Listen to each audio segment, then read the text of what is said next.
exist. And we're back. I have food on the way, so I will probably end up Good morning. BRBing bags in under like your a eyes, couple Fat, minutes though. to grab that real quick. I just cannot make head nor tail of that wound. The truth will out eventually. Autopsy is your speciality, and deduction is mine. I'll make sure of it for you, Firtho. The murderer shall be found, and the truth unveiled. Little has changed in 3 years. Well, if nothing else, you've turned making bold claims into an art form. Promises, not claims. Comforting a client is an essential skill for any detective. I've just had practice. Where are you storming off to now? Howard died at home, and that's where I'll start digging for the truth. He lived northwest of Dayfair Way, not all that far from my clinic. A manor with his name engraved on the sign outside.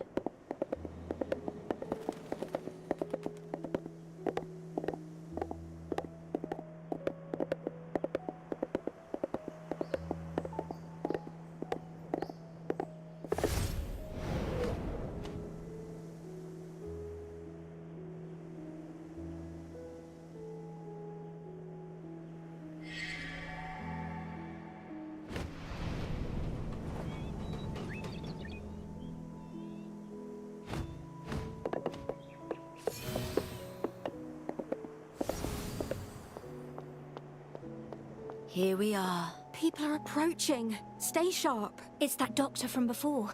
And she's brought company. Quick, deal with them. You shall not pass.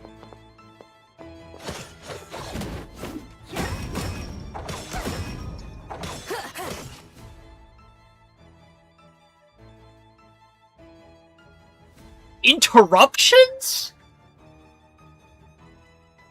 What?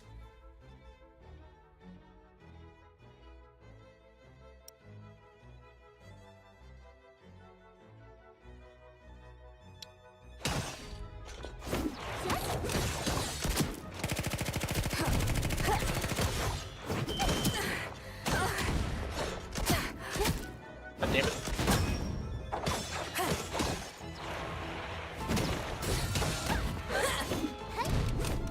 Stay sharp.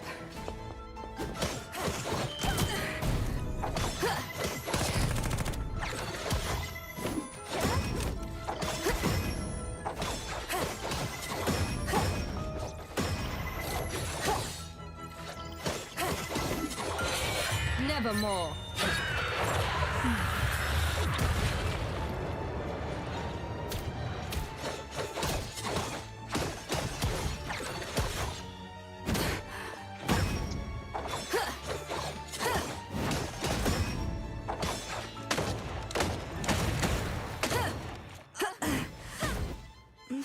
Oh, I died. Prepare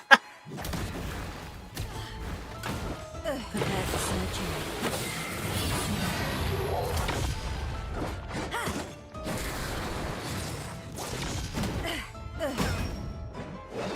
Back down, all of you.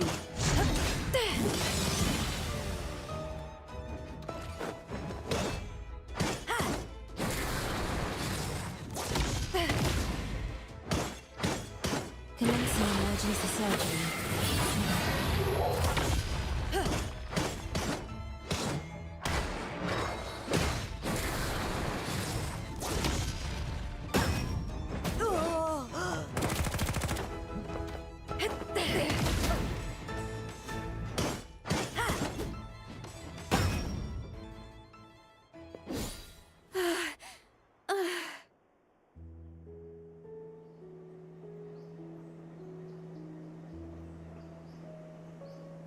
What's going on with my fucking order? If you're experiencing a mental block, I do have Never some mind. psychoactivating agent. Anyway. No revival items available. Oh shit! Well, I guess she's just dead now. We are here to investigate. We mean you no harm. Well, we were only just stationed here ourselves. Orders are orders. Yes, as I recall, Miss rules dictate that a maid cannot go against their master's orders. That said, to stand in the way of our search for the truth would be an act of disloyalty to your late master, would it not? You have a point there. Yet, even so, we cannot grant anyone entry. Perhaps you had best seek the police instead. Were they to send a constable, I'm sure the young sir would be willing to cooperate then. A young sir, you said? A young master, you say? May I remind you that Miss also forbids maids from disclosing their employer's identity? Oh, We may as well raise the case to the police. I just hope Lauren agrees to help. Those maids are naive to the bone, much like the one in your employ back at the detective's office. Be that as it may, you still terrified them with your teasing, though. You're the one who pressed them on his identity, my dear detective. Right. The young master of the house, likely Howard's son, will need to investigate why he's trying to stop us.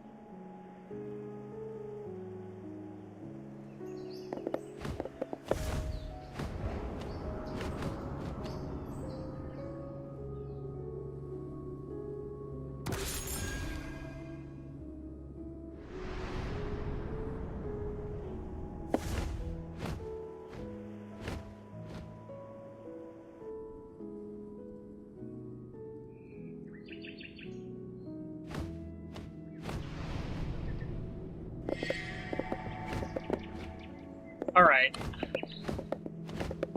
In a circle.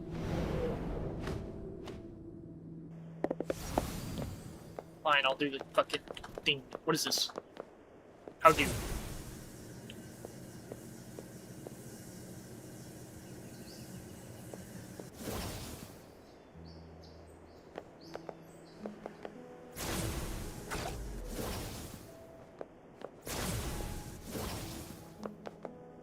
Oh.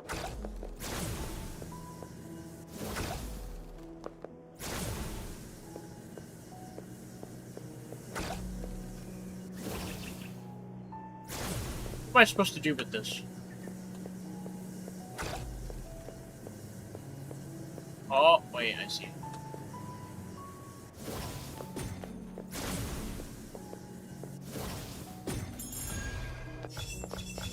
I see. Are these just to I have little indicate use that for they're this. here? It's yours. So, like, I can find them on other... Like, one over there, maybe? Wait, no, these are just everywhere. They're on every sign. Never mind. Never mind. False alarm. They're just fucking everywhere.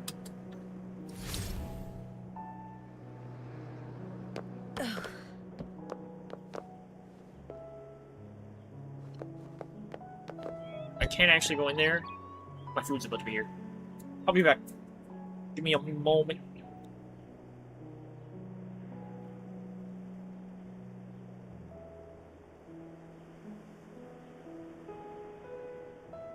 If you're experiencing a mental block, I do have some psychoactivating agents. In safe doses, of course.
If you're experiencing a mental block, I do have some psychoactivating agents. In safe doses, of course.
If you're experiencing a mental block, I do have some psychoactivating agents.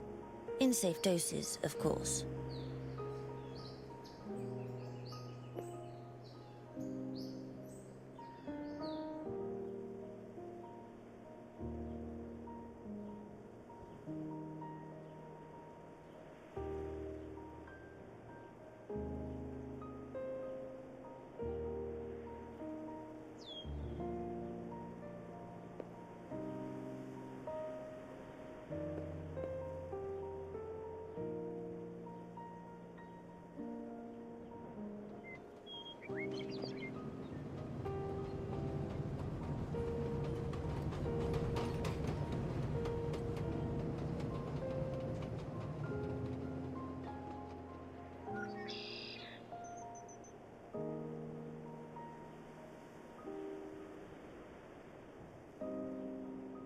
If you're experiencing a mental block, I do have some psychoactivating agents. In safe doses, of course.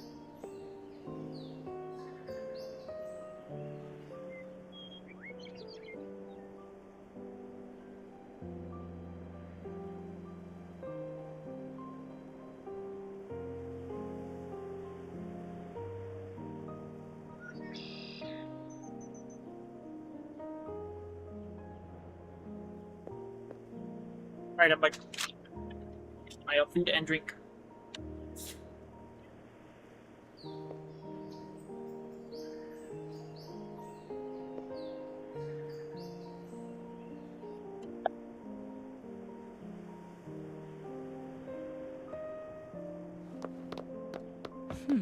Things certainly seem busy in the station today. Good day. We're here to raise a case. We're a little busy today. You'll need to wait in line. Oh, I didn't realise it was you, Detective. I'll let my superior know at once. Just a moment. Thank you. A superior? Would that be Lauren? Oh, either Lauren or... Oh... I just hope it's Lauren and It's not gonna be the him. other guy. It's gonna be Rex.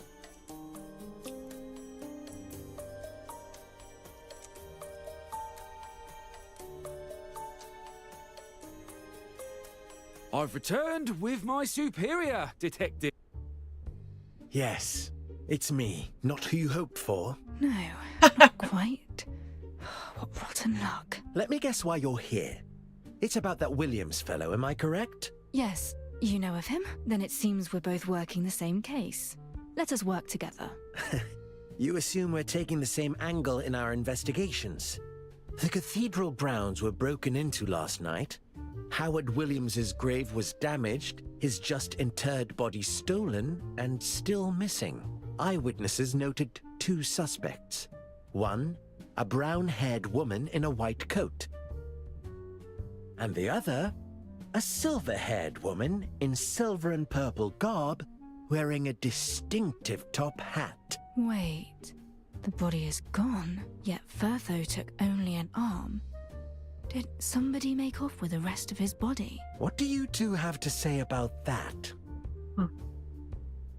I'll admit that we were there, yes, but we did not steal the body. A witness placing us at the scene doesn't prove that we did. I've taken on this case as it's simply bizarre, beyond explanation. But if what you say is true, the corpse's absence is a good starting point. Werewolves stormed the cemetery last night and forced us to leave in haste.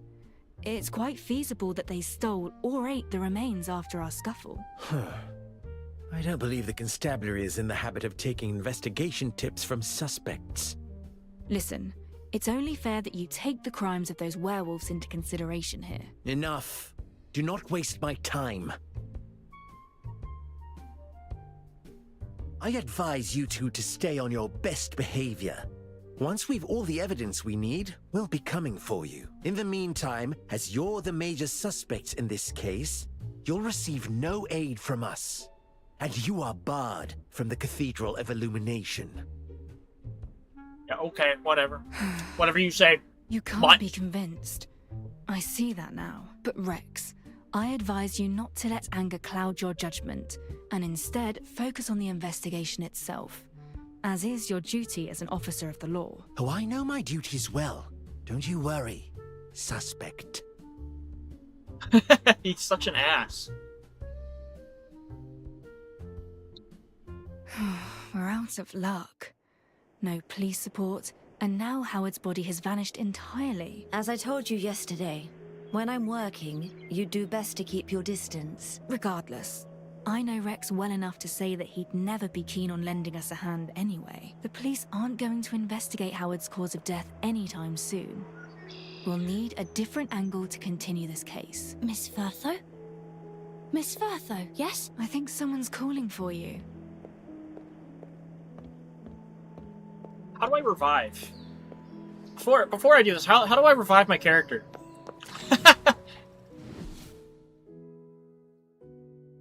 Is there like a waypoint I can go to? Do they show up on the map? Am I blind? What would they show up as? These? Okay, yeah, they show up as those. So let's just launch here.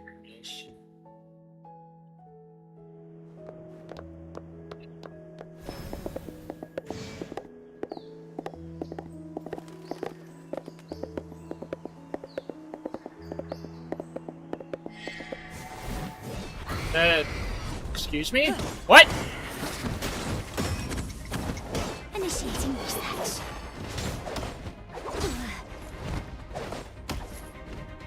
Sufficient response.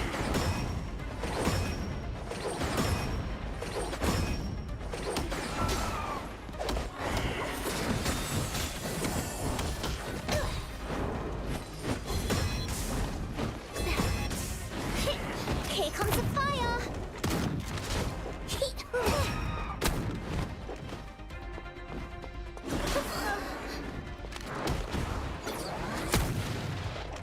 You'll never miss if you get close enough.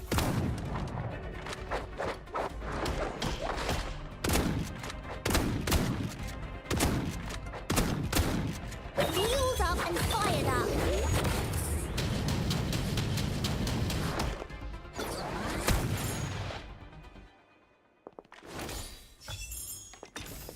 I was I'm not going to intending show to do this to that the at all. master. But alright. Oh. I intended to use the flame, but I guess it was.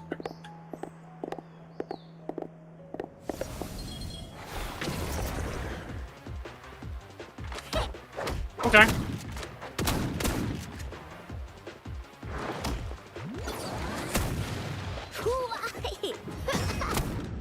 Alf always hits her shots. The Miss Agency taught her well.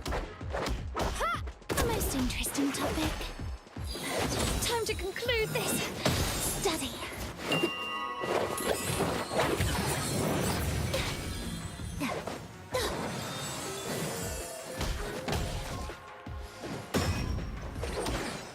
What is this thing?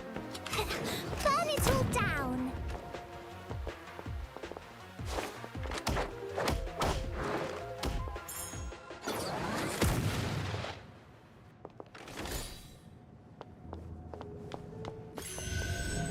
There we go. Like I thought.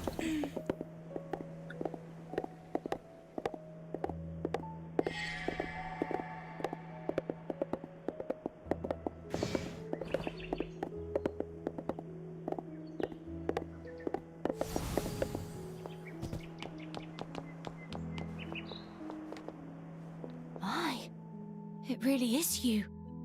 From the way you dress to how you hold yourself. Yes, you're just as the Baron described. Who might you be? A pleasure to meet you. I am Madeline, assistant to Baron Edgar. Edgar. I know that name. What brings you here? Do you have a case for us too? I am accompanying Baron Edgar to pay respects at the Williams estate. We were passing by just now when he saw you both arguing with that policeman. Hence, he stopped the carriage so I could see if it was really you. I believe your father, in his time, was quite close to Mr. Williams. Perhaps you would like to join us? Wonderful. The carriage is just over this way. if Wait, you was that please. not voiced? Baron Edgar, we have guests. Please, enter.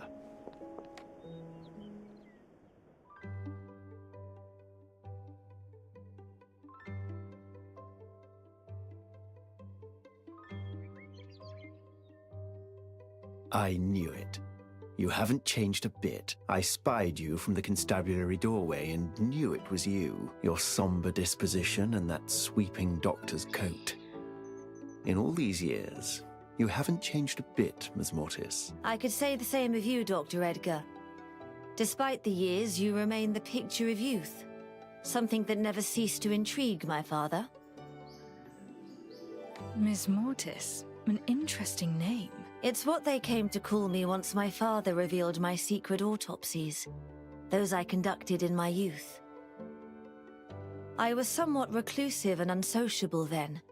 I barely spoke, preferring to hang back in the shadows, watching their discussions. When they termed me Miss Mortis, I voiced no objection, and so the name stuck. That policeman earlier, he seemed quite irate. What's the matter? Perhaps I can be of assistance. He's an old friend of Firtho's. I suppose we can tell him of our investigation thus far, yet we've no working theories on Williams's missing wound. I don't think Nor her the mouth should be cathedral moving werewolf if this is her internal thoughts. We'd best keep those to ourselves for now.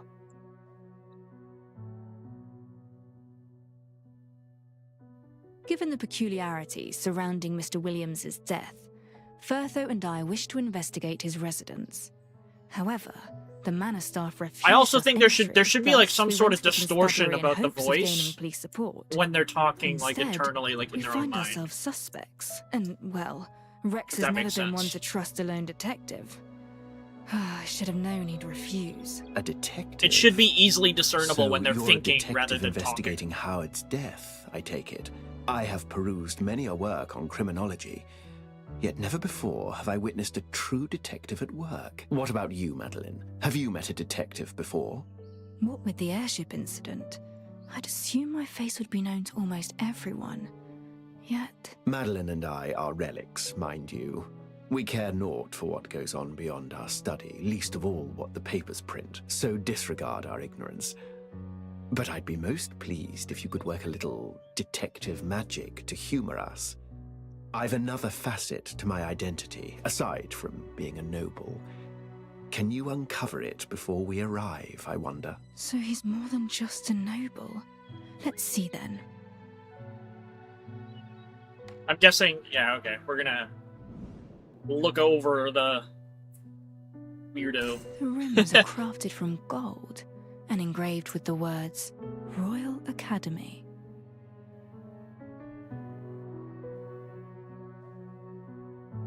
An enamel iris necklace inlaid with small diamonds. Such jewelry is most popular among House Flora.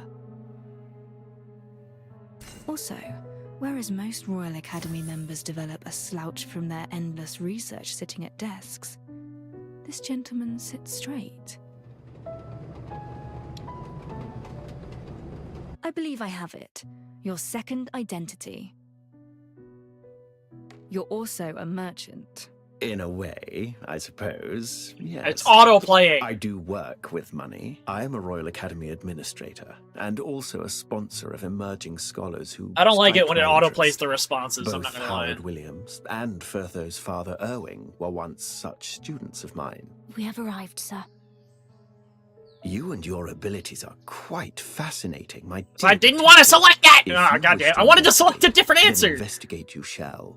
Nobody shall Damn it. refuse you entry if I stand with you. Though admittedly, I may have little to do with the matter at hand. I burn with curiosity. Where will you take this talent of yours?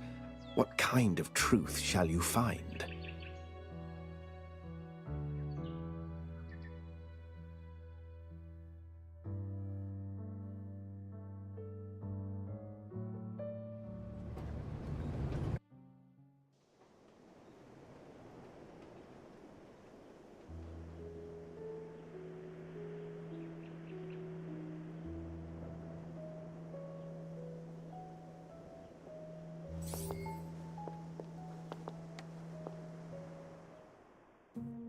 May we gain entry this time then?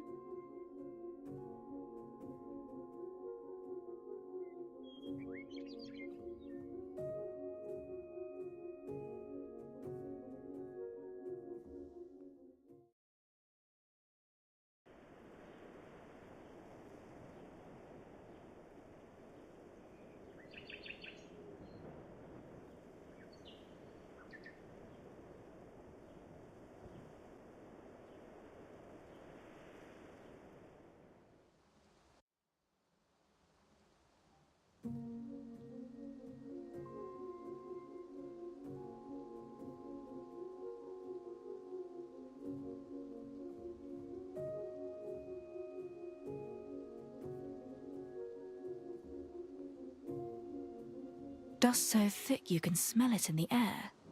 And the light in here is dim, unusually so. We should seek out the housekeepers and learn more about what happened on the day of Williams's passing, and learn what we can of that odd wound. Finally, you have returned, Miss Firtho.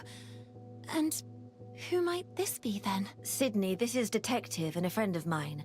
We're here for an investigation into Howard's death. You two feel it too. That something is not quite right here. Well, ask away. I shan't hold back a thing. It sounds like you're also unconvinced by the supposed cause of death. I feel something is amiss. Very much so. You see, only in his last 6 months did his health take a drastic turn for the worse.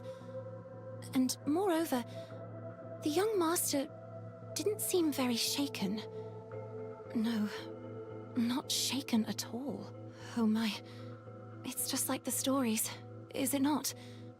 An ambitious prince seizing the throne by taking out his own father. Seizing the throne? I do tend to prattle on, but Master Williams was certainly acting odd in his final months. I wish to unveil the truth too, and find my peace.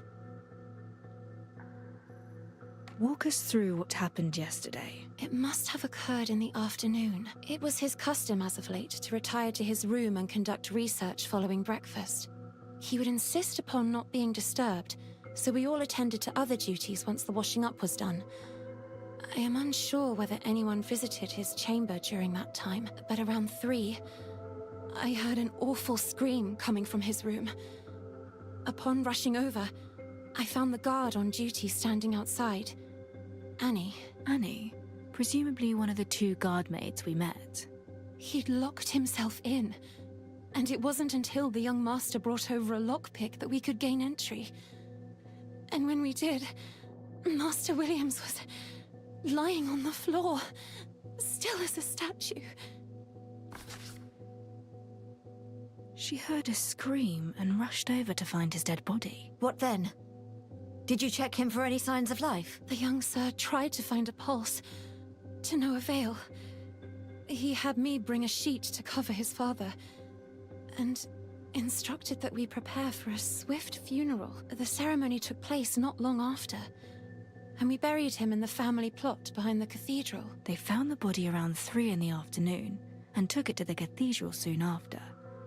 It would have been around evening, 6 or 7, by the end of the funeral. 6, 7. Before long, Firtho and I would have arrived at the grave. The God damn it. timeline aligns. It could be true. Well, that is how it transpired. Have you anything else to ask of me? Yes, of course. I was wondering.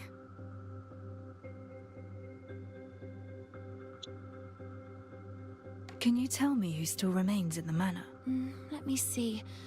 With Master gone, that leaves the young Master Boris, Madame Maria, myself, Jekyll, Grant, and 2 guard mates. I hear that the estate employed many more servants in the past, when Master's coffers were fuller. At present, though, I attend to Madame Maria, while almost all other estate affairs are handled by the butler, Jekyll. I believe he may have some of the answers you seek.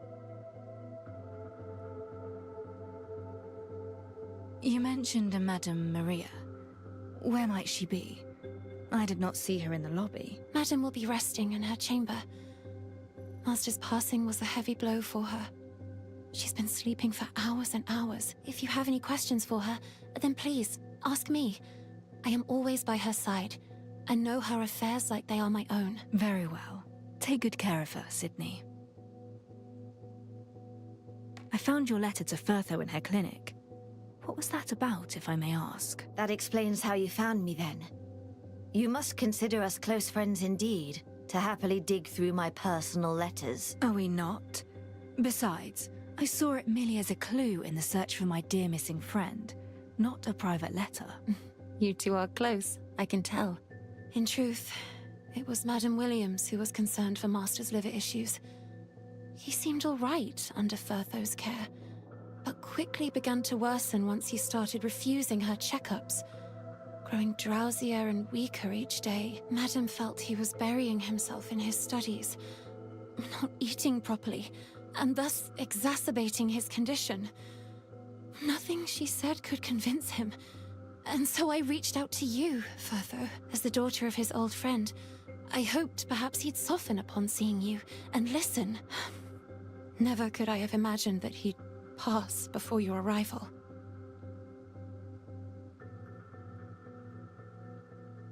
Did Williams recently suffer any injuries that you can recall? What is this camera angle?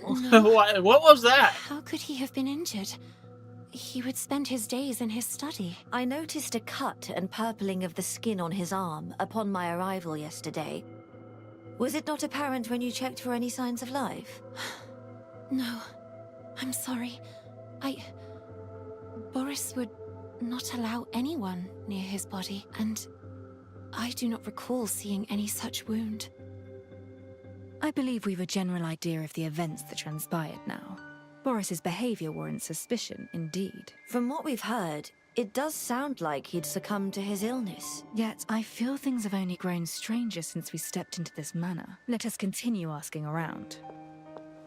Of chaos. What links seemingly unrelated fragments together may be logic, but it could also be illusions or conspiracies.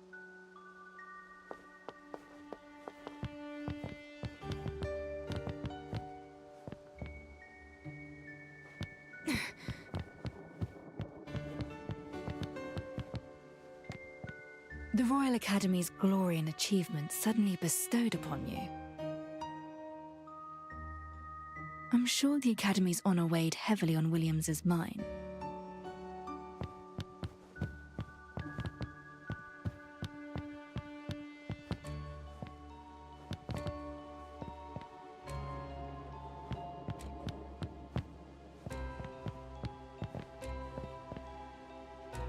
What is this? What's going on? Why is he like that?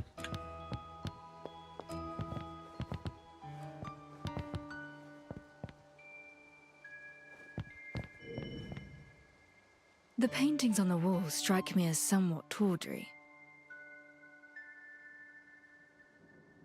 I recall as a child, when I visited with my father, he held an impressive collection of authentic art pieces. It would seem he sold the originals then, replacing them with cheaper reproductions. Interesting. This is worth asking the butler about.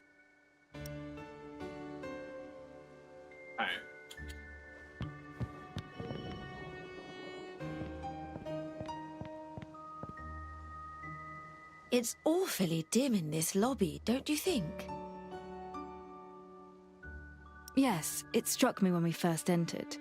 Has this always been the case? From what I remember of my childhood, no. I never thought so. Let us inquire of the butler. He's likely to know if there's any reason behind it.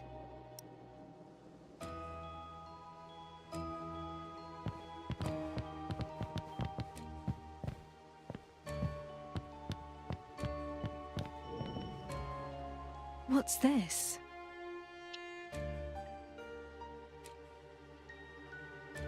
A locket pendant with a photo of a woman. Dropped accidentally, perhaps, but by whom?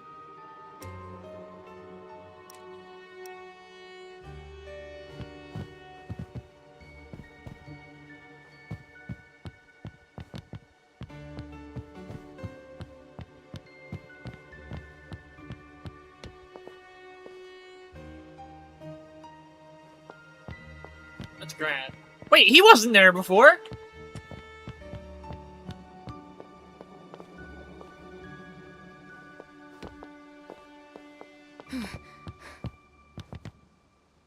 Hello there. I'm a detective. I'd say you look a little troubled.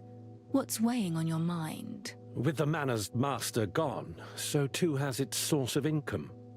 I cannot help but fear for my job as a butler. My name is Jekyll. I spoke to the Baron moments ago, and he explained your situation.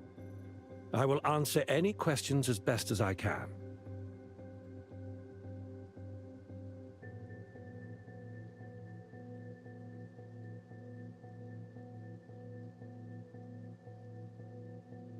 The lights in this manor seem remarkably dim as compared to those in other estates. Or is it just me? No, you're quite right. They were altered on Master's request, for he'd grown increasingly sensitive to light over the last half year, unable to stand even average lamplight.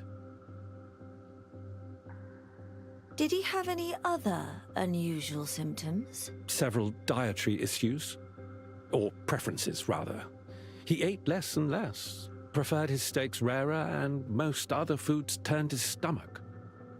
Is this gonna be one of those, like, he turned An into a aversion to vampire thing? light, a new liking for raw meat, and Royal Academy research? No, surely not. They're markedly different to his original symptoms. It would appear that he contracted some rare condition. The paintings around the manor are a little unusual, are they not? What are you implying? I'll not hold my tongue. The paintings hung when I visited as a child were classics, priceless pieces, and now, hung in their place are poor copies. You've a keen eye. Yes. The manor's debts led Master and I to discuss how best to recoup a little money. That was our solution. That makes sense. Many academics struggle with financial burdens. You must find it quite difficult.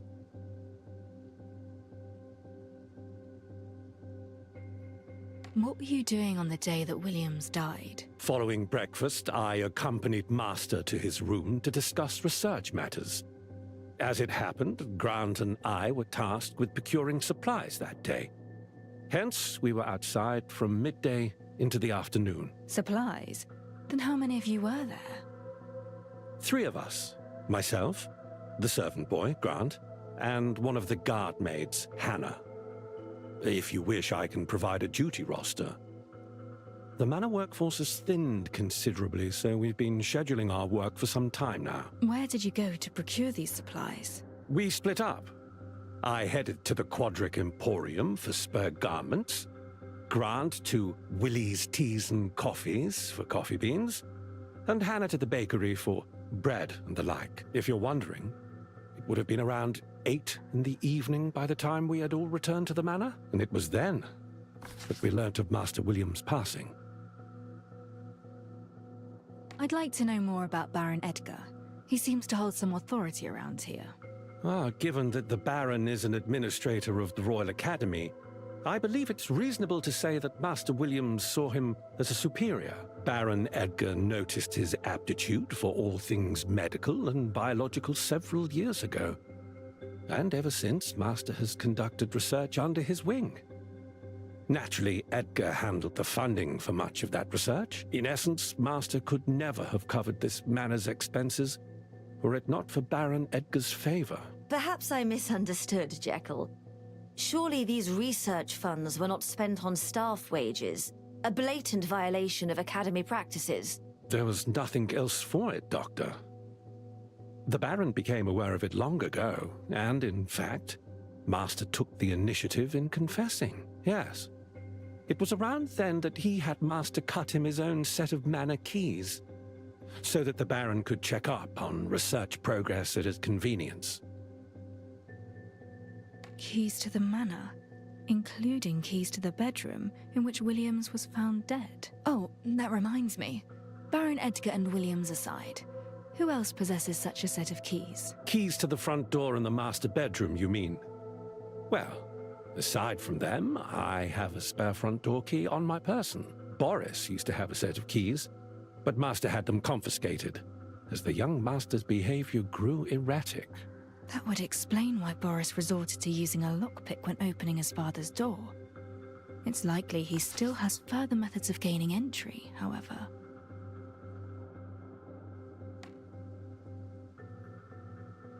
The young man down the hall seems to have had a lot to drink. Is that Boris? Indeed it is, and I do apologize for the state he's in. He inherited neither his late father's erudition nor his mother's strength of character. Instead, he sank into drink and gambling upon coming of age. The Williams' fortune has been crumbling for some time, and we've him and his scoundrel friends to thank. The Detsia crews are bleeding this house dry. A change in his usual tone of voice.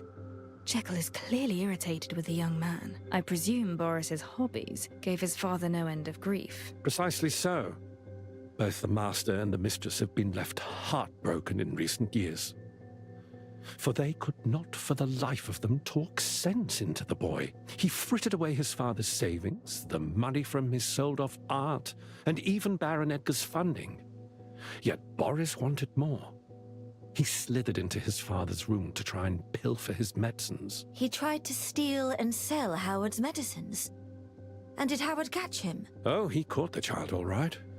Barred him from entering again, too. Instead of repentance, the young Boris, he stated, "It does not matter. Once you're dead, what's yours will be mine." He said that. Sydney's theory that he wished harm upon his father makes much more sense now. How ironic that a scholar of such wide renown would raise a son of such lowly character. Father would be just as astounded, I'm sure. Did you notice any injuries upon Williams as of late? Yes. More specifically, upon his arms. Did you see anything? Not as I recall. No. I mean, he very rarely left the house, much less took part in any danger. Why do you ask? I We're skipped just again! considering various possibilities. I think we've learned much. God damn it. I've heard that Williams, as an established scholar, was affiliated with the Royal Academy. Could you enlighten me as to the focus of his research? If it's not a good time, then don't worry about it. We can continue along a different line of investigation. It's just that the fruits of his research are the Academy's dominion. I cannot divulge them, I'm afraid. To do so would go against Boris's wishes also. You must forgive me. It's all right. You've already given us so much to work with. My thanks. We will return if we have any further questions for you. I trust the butler. I think he gave us a lot of information. This guy seems to be a shithead.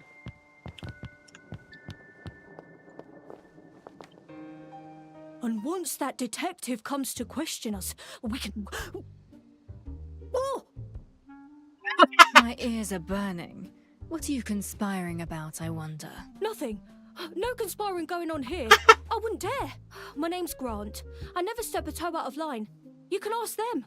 Honestly, it's just my first time seeing a detective in the flesh. I was working up the courage to ask about your escapades. Your conspiracy can wait until I've finished my investigation, you little rascal.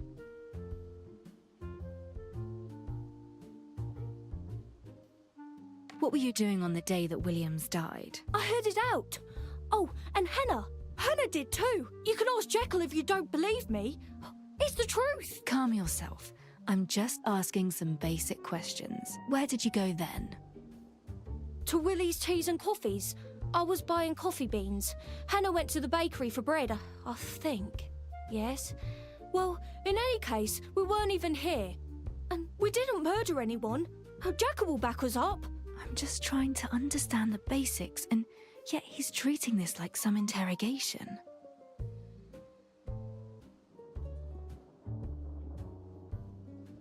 All right, why don't you tell me a little of the master of this manor, Williams? Huh? Why me? Oh, I see. Yes, you're thinking children are naive and pure. They'd never lie. That's it. That's why you're asking me. Wrong. Hey, frick you. What do you mean? I'm singling you out due to your bubbly demeanor. You don't seem affected by Williams's death in the slightest. I suppose you're not wrong, Detective. The thing is, another will take his place as master of the manor. He was a fine fellow, though. Skimp by the end, but always making sure we staff had enough to feed and clothe ourselves. Up until a few months ago, that is. I feared he'd forgotten all about me. About us. Locked himself in his room all day, only letting Jekyll inside. Jekyll helped him with his experiments and research, did he? Master Williams was low on funds, as I said. He couldn't afford an assistant, so he tasked his butler with the job instead. Well, I believe that's all I have to say on Master Williams. I suppose I'll be off to find another master over the next few days. Did you notice any physical injuries of his? On his arms or hands, perhaps? I wouldn't know about all that. We were hardly close, you see. Jekyll might know. I'd say he didn't have a scratch, though. Not like there's anything that could wound him in that room. What was with the stare you gave me earlier? Do you know something about this pendant? I certainly do. It's Jekyll's pendant, you see. And that's Madame Maria's photo inside it. Are you following, eh? Do you see now? Oh, how the plot thickens. You're suggesting there are illicit relations between Maria and the butler? I don't believe Madame holds any feelings for Jekyll, no. But he's long had a soft spot for her. Now that I'm sure of. Actually, were she to reciprocate, I dare say it wouldn't be so illicit after all. Master's dead and she's free. The world is at her fingertips now. If that were the case, Jekyll would likely be in a much jollier mood. Well, that's precisely it. She hasn't returned his feelings yet. If she went along with it, there would be no issue at all. Was Williams ever aware of this dynamic between them? I bet a year's wages that he never knew a thing. I actually hinted sometimes rather obviously at the matter. He never caught my gist, though. I was right to call you a rascal, you little stirrer. I can't rule out the possibility that Jekyll murdered Williams to get closer to Maria. Even so, he doesn't seem the type. Not at all. How old are you anyway? Are you even of legal working age? I'm over 30, I'll have you know. Just a little vertically challenged is all.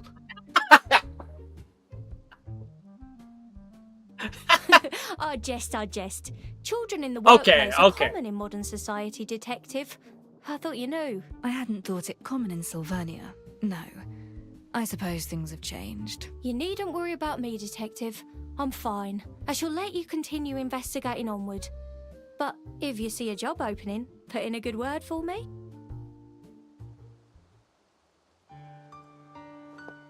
Enter the bedroom.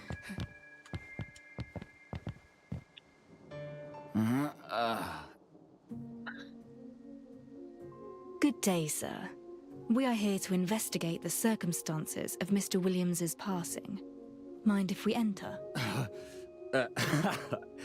Clear off. I'm not letting you in, not letting you meddle with my family affairs. Bugger off now! You little shit. Up with you, Boris. And what do you want? My father's dead and gone. You've no power here anymore. It's all your fault. You're nothing. You get out of... There was no anime, like there was no sound effect for that or anything, and also the audio was not synced. I won't let him stand in your way. What was that?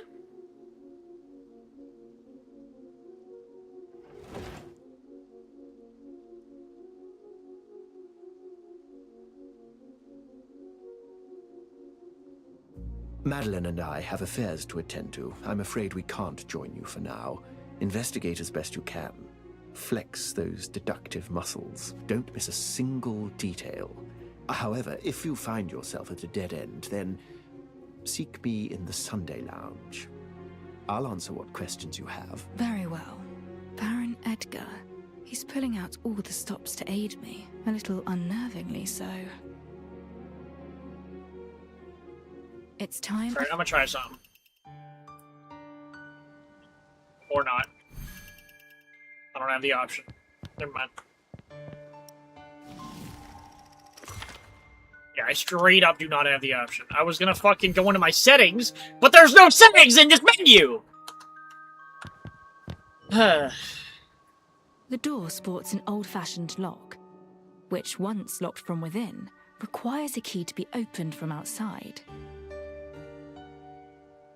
Of course, Boris ended up procuring a lockpick from somewhere. That was how he gained access, and the body was found after all.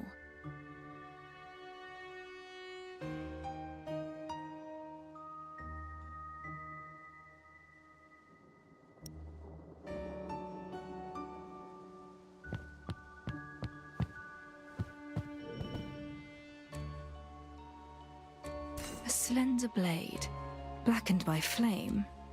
The handle suggests to me that it's a common letter opener. Wait, its shape. Perhaps, given its shape and size, it could well be the implement used to inflict the wound Firtho states she saw. Is this a button, maybe? A number of metal clasps and buckles remain in the ashes, likely from different items of clothing. Wait. What are they doing in the fireplace?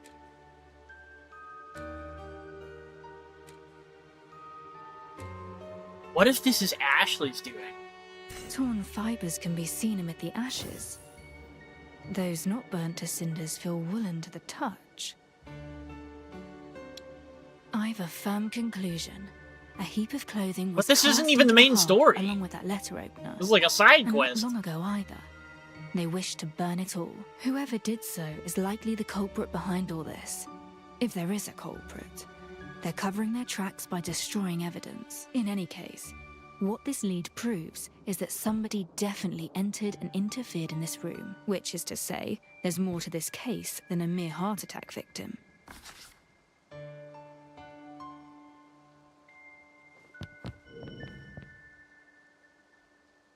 Williams's notebook. It's mostly full of scribblings. I can make out blood, the 4 humours, and, red ochre powder, crushed cochineal, and golden syrup. These are ingredients in fake blood as used in theatre. Is that Wait. so?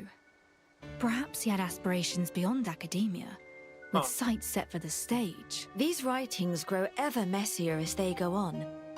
They note Silvernian history. Aha! Of particular note is this part. Boris, that child wants me dead. Maybe a fake death? An empty syringe with water stains upon the needle, yet not a drop of whatever it once held.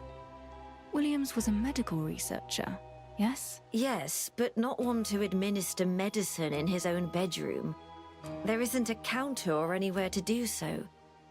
It's unlike him. Then it's potentially a syringe taken here from a laboratory.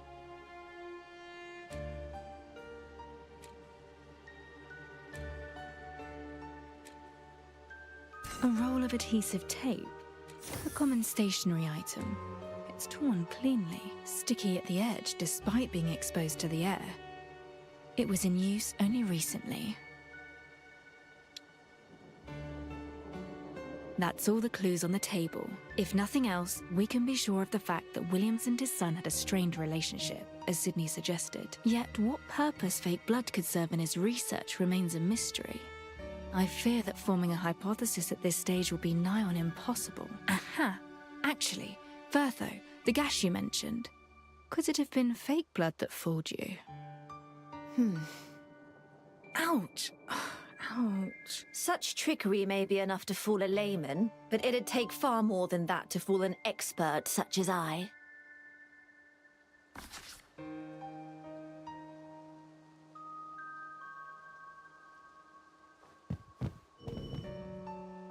The area that Williams must have slept in. Myriad items are stuffed beneath the bed, all coated in thick dust. It's unlikely anyone has been hiding here. A clear indentation runs between the mattress and frame. Perhaps Williams had shoved something in there. Whatever he may have stashed here, it's nowhere to be seen now.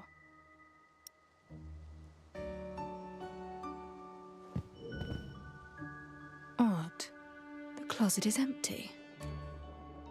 It would appear the servants have yet to sort through the late master's possessions. And yet, the closet has been cleared out. On closer inspection, I see several marks upon the inside. It's too dark to see clearly, however.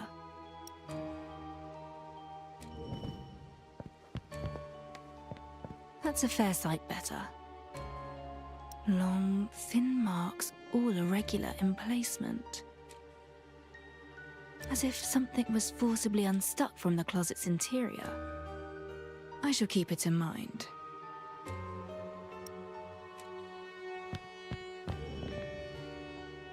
A long men's coat. It may well be Williams's. The leather shoes set below smell familiar somehow. A sweet aroma, yet slightly bitter.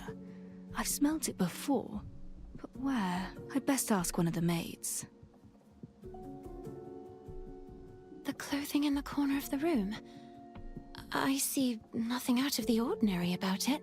Was the clothing present in the room when the body was Like first it was a foot discovered? free. I noticed a peculiar Yeah, for real. smell and feel it may be of relevance to the case. Why, yes, of course. Nobody's touched it. And anyway, Master's garments were washed almost every day. I can't see how they'd smell at all.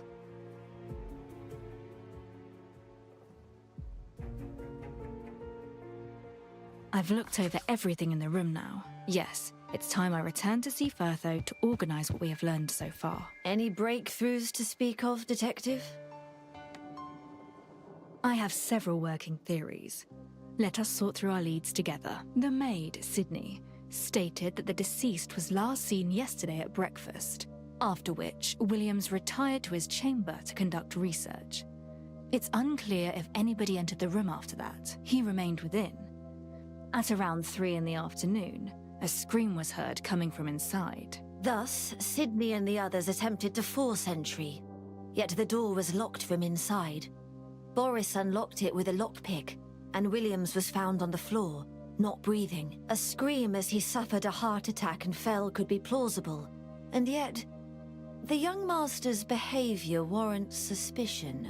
He demanded a sheet be laid upon his father the very moment the death had been confirmed.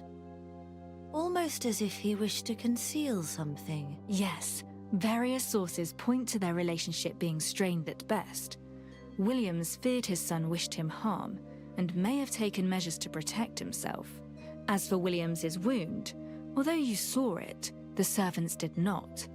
The clues, unearthed from the fireplace ashes, and your account do suggest that it could have been inflicted by a letter opener though. All minor details in the scheme of things. If this is indeed a murder case, then one question remains. Which is?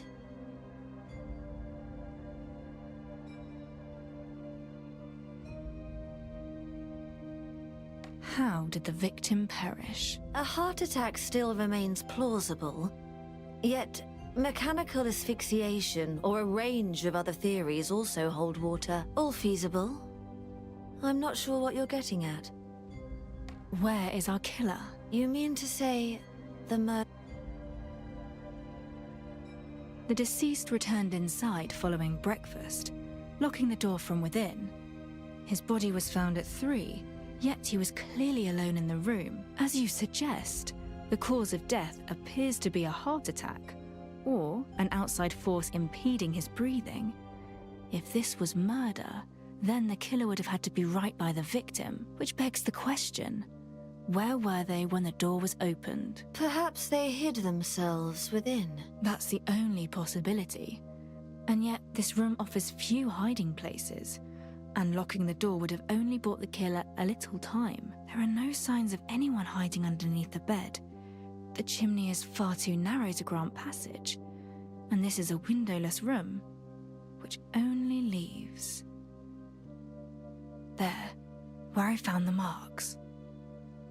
I have a theory to test, but to avoid having to use the evidence itself, I'll need supplies from Sydney. Huh? Where are you going now?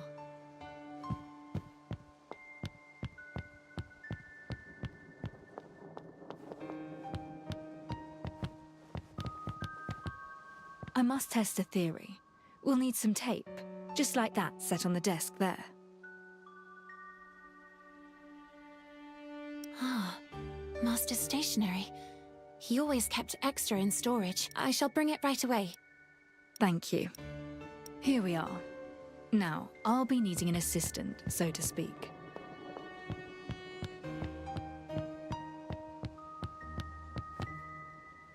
You're back. Where did you run off to? I went to get something. I don't wish to move the evidence in this room, so I acquired another roll of tape to test something out. Sydney has many spares. And what is this something you wish to test? How the killer escaped a locked room? I've been pondering that very question myself. It's a conundrum indeed. What if the killer never left, but instead concealed themselves somehow. You mean? I've an idea that might answer all. To test it, I'll be needing your help. Certainly. Experiments are my passion, after all. What do you require of me? The tape you asked for, Detective.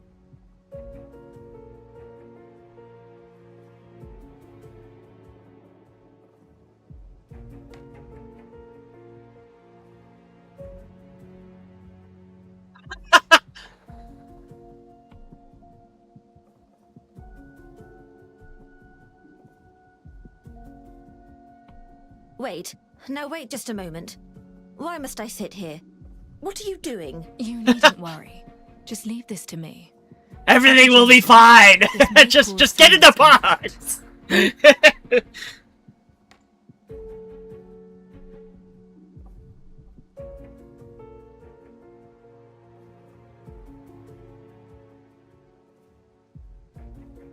It's by no means a large closet. The killer must be of small stature, or else they'd be far too cramped while hiding in here. To avoid their limbs shifting about and making noise, they tape them in place. It might suggest they're prone to slight involuntary movements. Wait. Wait, what is this quest? What am I doing? Oh!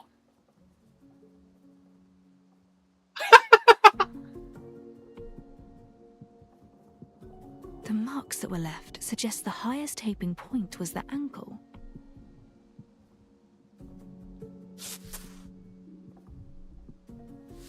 The middle to lower marks must have been left by taping their knees in place. From the length of them and the position the killer was in. What the fuck indeed, dude? Too. That makes their position within this closet even clearer to me now. Why is her mouth taped? That was so unnecessary!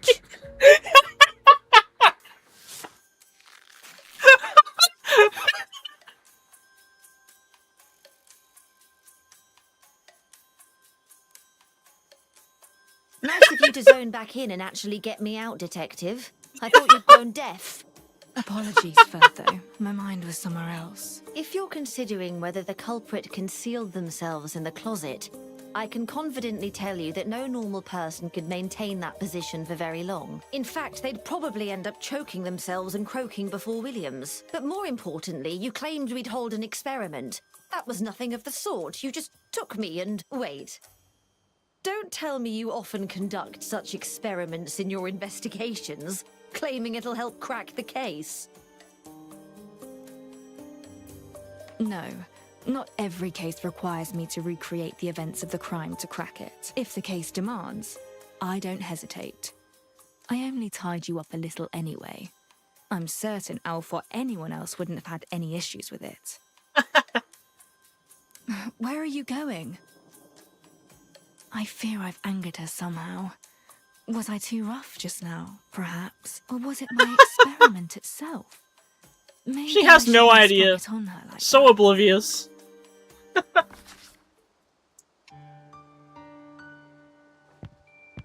What are they still doing here? It seems the young master of the manor has sobered a little. Let's ask a few questions. I'm still half tipsy. Okay.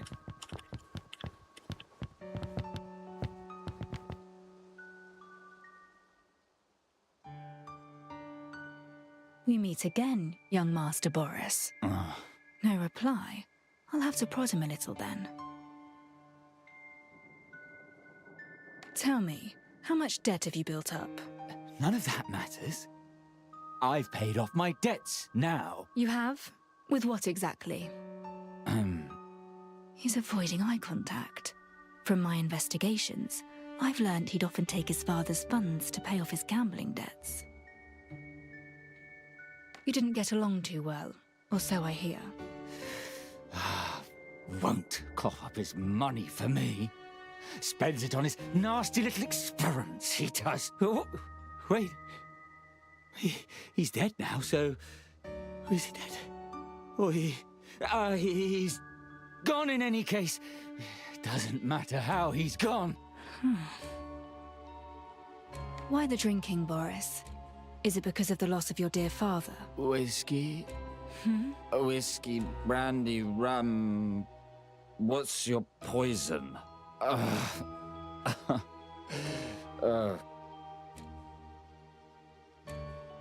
One last question, then you're free to go. It's about the scene of the crime. The crime? What's he asking of me? He's flown into a panic. Relax.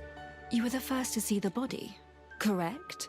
Wait! All I asked Wait! is that you I describe understand! the I understand now! I understand now! I was asleep at the time, yes.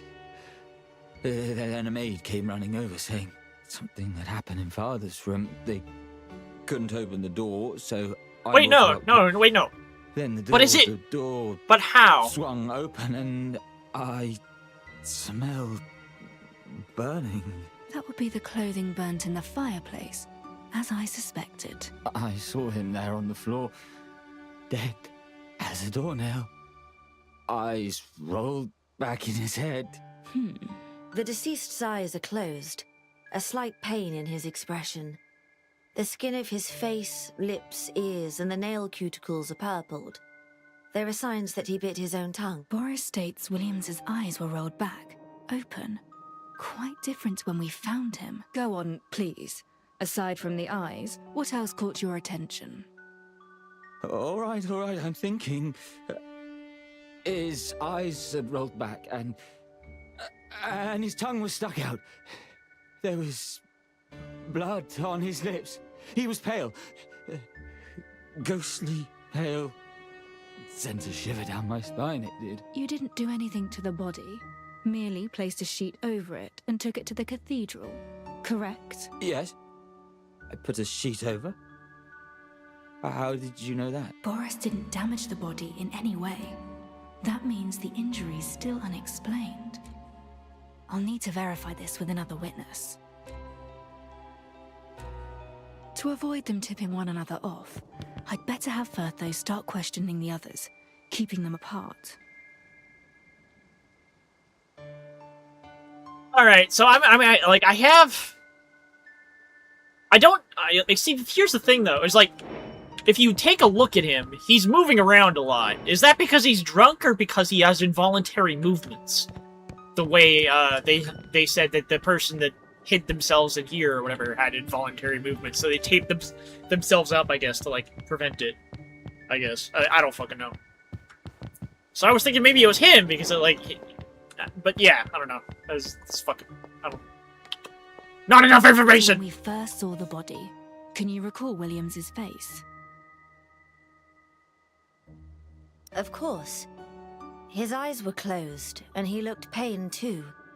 His face, lips, ears, and nail cuticles were a little purplish. What fine theory are you testing now, Detective? I spoke to the first person to discover Williams, his son, Boris, and he described the deceased's face quite differently. Once again, you're doubting the legitimacy of the corpse we disinterred. Well, let me repeat myself. I knew Williams, and I know that was definitely his body. Before you say anything, yes, I checked to ensure he has no identical twin, nor a secret heir that looks just like him. Look, I understand your frustration, but we cannot ignore these glaring discrepancies in his appearance. After Boris, the maids, Sydney and Annie, witnessed Williams's body. I need you to question one while I question the other to keep them separate. It's paramount that we do not let them hear each other's testimonies.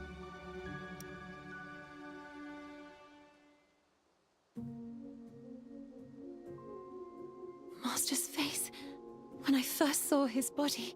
Frankly, it's something I've tried to make myself forget. Just describe the scene to me. Relax. Fine. If you insist, then I remember it. Yes. I remember it well. He was smiling. His eyes were screwed shut, lips pursed, the fear of death written across his face. What is this? What I saw.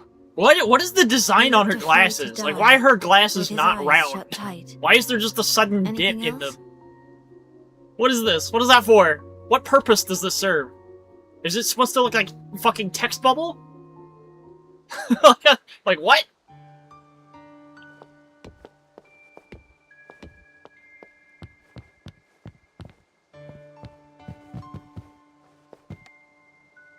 How can they have 3 different accounts? The most rational explanation is that, for reasons unknown, they're all lying, or that none of them saw the truth at all. This doesn't seem to be bothering you at all. Is that so? It's just that there's much to suspect in this case. And yet, I can't figure out how it all fits together. The vanishing wound, the killer's location, the witnesses' differing accounts, and Williams's expression. I've a theory in mind, but it's still missing a piece, I fear. Were my brother beside me now, would I still be stuck at this dead end, I wonder? Pull yourself together, detective. What was it that fellow said? Find me in the Sunday lounge if you hit a dead end, or something. Baron Edgar, the administrator from the Royal Academy. That's the one. Though an odd character, he seems to have access to reliable information. He must have something for us to work with if he's extended such an invitation. You're right. We should seek him out. We? Go yourself.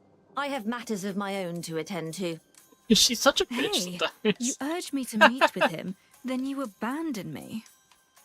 My clinic has been closed for almost 2 days running. I can't keep my patients waiting now, can I? Moreover, you said yourself that Alf or anyone else would work as an assistant instead of me. I suppose I'm just that replaceable. You've made it more than clear that I'm not providing much assistance anyway.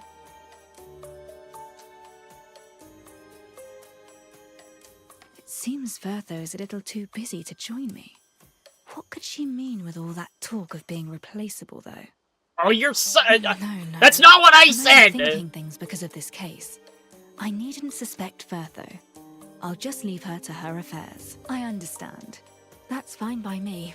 I need no assistant for this anyway. You're free to leave. I knew it.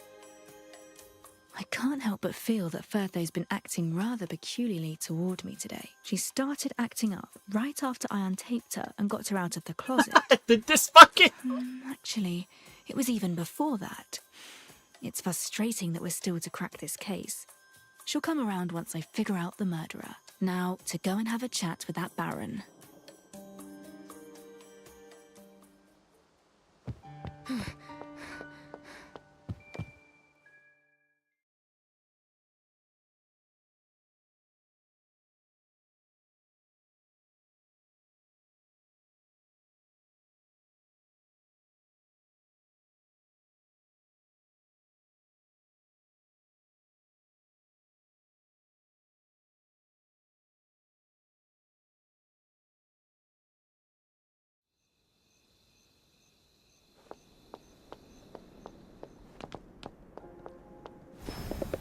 Speak.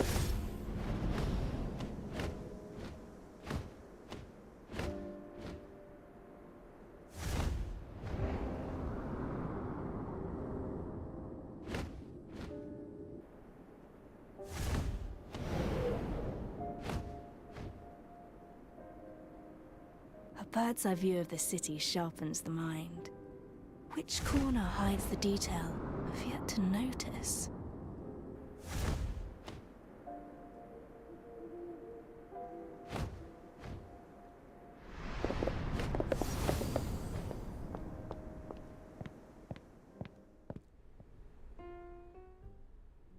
Drinking, you see, is a philosophy in and of itself. The history of spirits is intimately entwined with religions, races, and the unfolding of human history. While this bar's selection is modest at best, a gentler tipple suits a would-be connoisseur admirably. Baron, sir, your friend has arrived. My dear detective, come, sit. So you come here alone? Struggling to advance your case, perhaps? I've combed through the manor and have several theories, but no way to prove any. I assume you've information that I do not. I'd appreciate it if you shared what you know. All in good time. I'm intrigued to hear what these theories of yours might be. And besides, taking a seat without having a drink is a little uncouth, my friend. I see. The missing killer, a self-healing wound, and the matter of the contrasting testimonies, too. None of this seems a surprise to you. Are you familiar with how alcohol was first found? Storage solutions were limited in ancient times. Hence, we'd store grain harvests in simple shacks. If the sun, wind, and rain weathered that grain in just the right way for just long enough, it would begin to change. The paths of fate aligned, and it yielded a most tantalizing drink.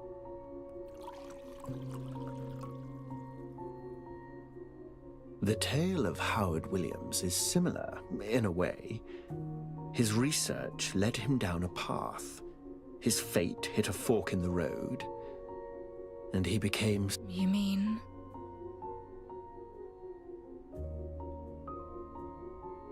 Yes.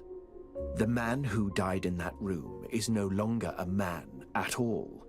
He possessed power enough to heal even when his heart had stopped, to claw out of his own grave.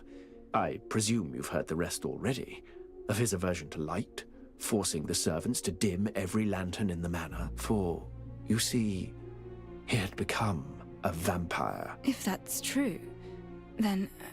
no. Wait, why would you know any of this? The Royal Academy's research into vampire creation was Williams's work. Research that you had him undertake. Strictly speaking, I merely provided suggestions, some aspects of Silvernian history that could be of use. Ideas which he then acted upon, like the concept of recreating certain life forms from the age of Queen Mary.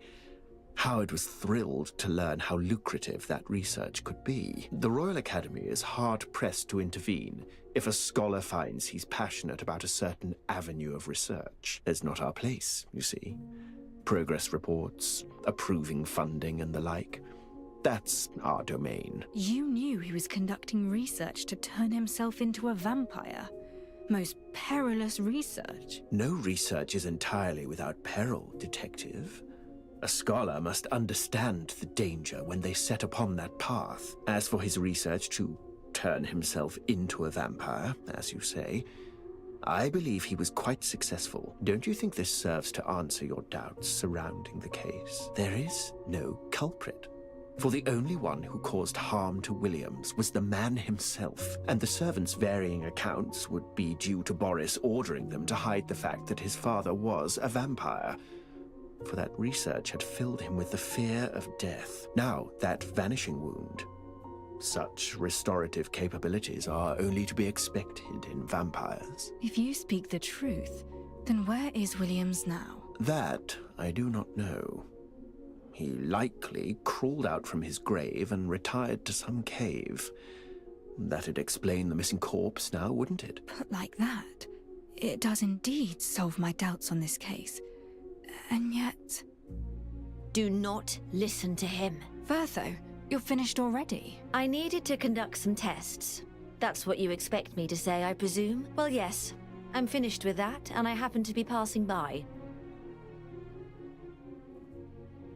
All it took was a few short years for the Royal Academy to fall so low, to support such ridiculous research. Waltzing in with part of a corpse, eh? Very much your style, Ms. Mortis. So you know what this is?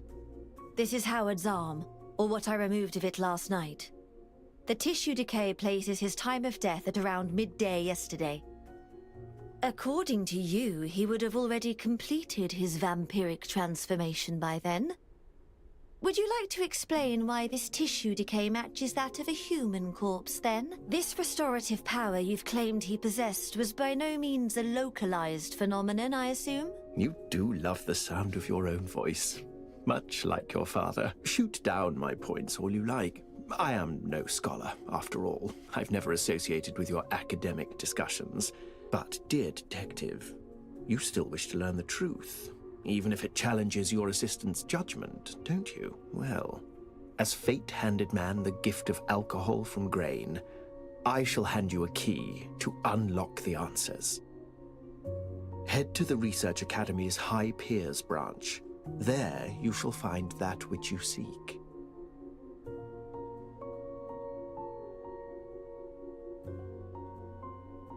Wait, if Firtho's approximation of Williams's time of death is correct, that goes against Sydney's testimony. I must mull this over.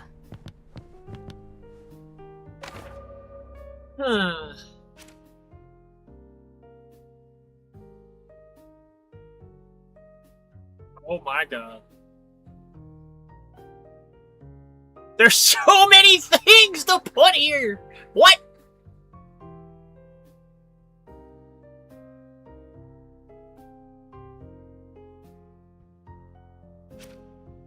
Sydney mentioned that they heard a scream from Williams's chamber at 3 in the afternoon. On opening the door, they found him dead. In their minds, that scream was Williams's dying cry. Firtho's test results conflict with Sydney's testimony. If both are true, then there must be some other reason for that scream.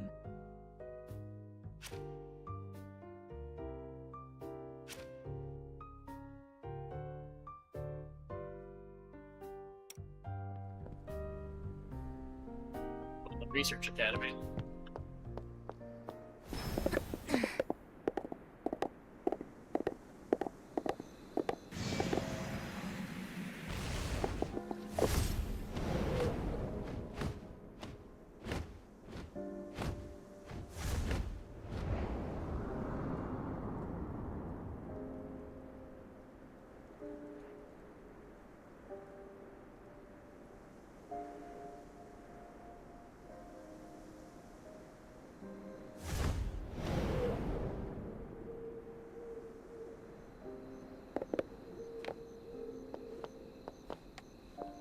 A new scholar around here, perhaps?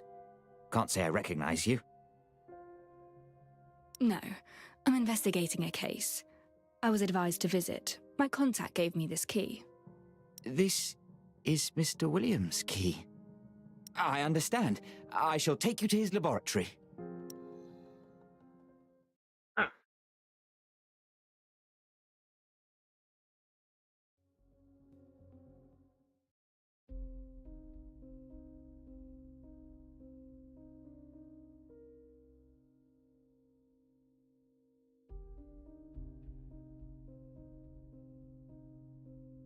So, the Baron was telling the truth. Williams really was conducting vampire research. This is all that Mr. Williams left behind. Please, search through it as you wish.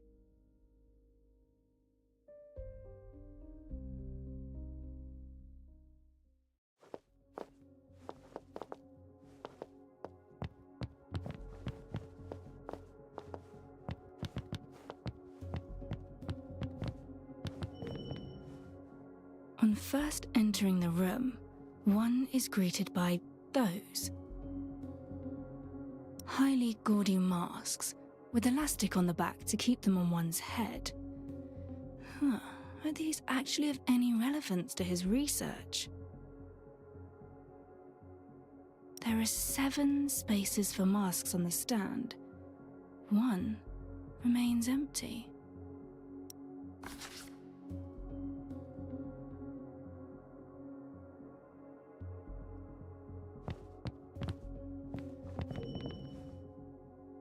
These writings are more detailed than those I perused at Williams's manor. They record all kinds of notes on the self-testing he did for his research. I believe these must have been written for the Baron. They're in a much neater hand. Indeed. Interim research reports detailing the experiment's effects on his body, which do, to some extent, resemble various vampiric characteristics, such as improved restorative abilities, a paler complexion, increased light sensitivity, and on several occasions, even the vanishing of his very vital signs. No wonder Edgar came to believe that Williams was already a vampire. Do not rush to conclusions. A scholar transforming into a vampire?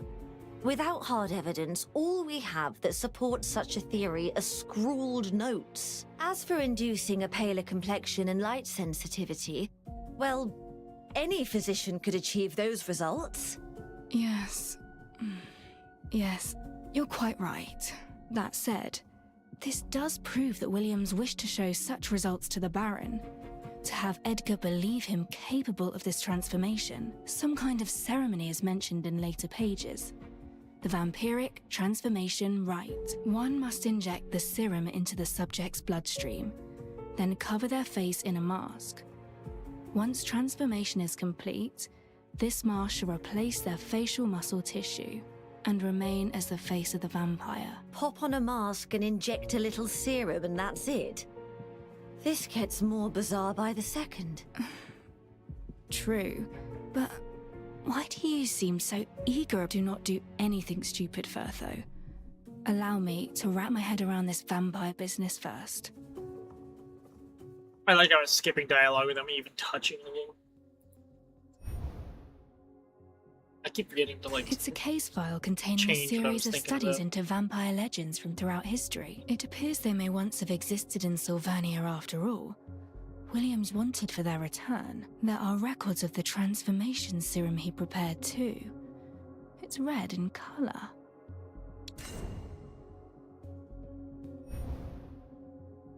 This appears to detail a certain kind of nerve agent, a yellowish solution formed of potent tetrodotoxin, alkaloids, and a medley of other materials, capable of suppressing one's vital signs for brief periods. A way to fake death, perhaps. Williams writes that objects can also be treated with the solution to endow them with its properties and effects. However, he doesn't add much more information than that. Then I fear it won't be of much referential value.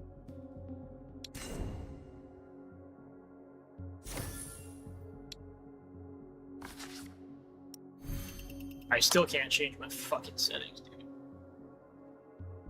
It's probably because I'm inside the residence now.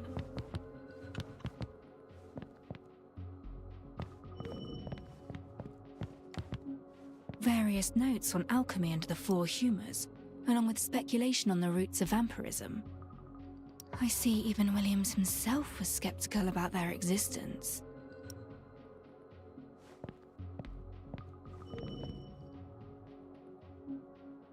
All kinds of reagents are stored across the test tube racks.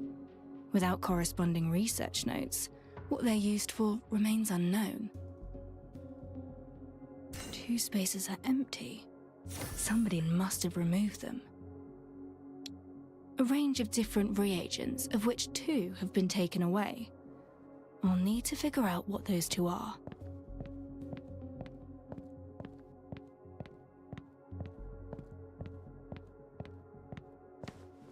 There's a bed here, likely where Williams would rest in between experiments. Scholars bury themselves in research, skipping meals, even sleeping in the lab. A most impressive thirst for knowledge.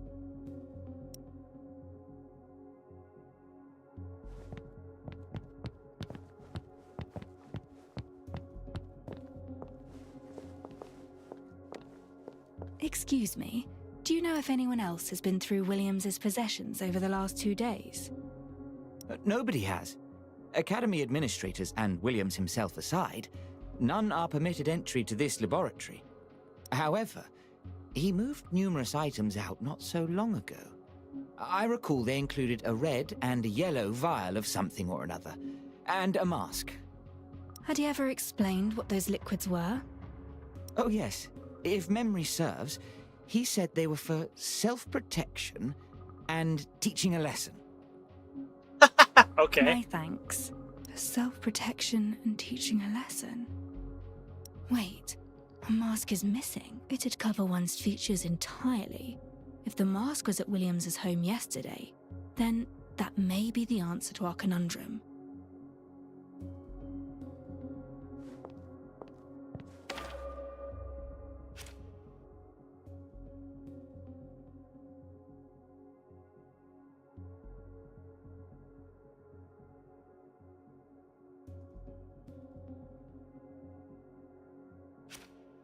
While those questioned all lied, they didn't stick to the same story, almost as if they wished to hide something that had prevented them from seeing the truth.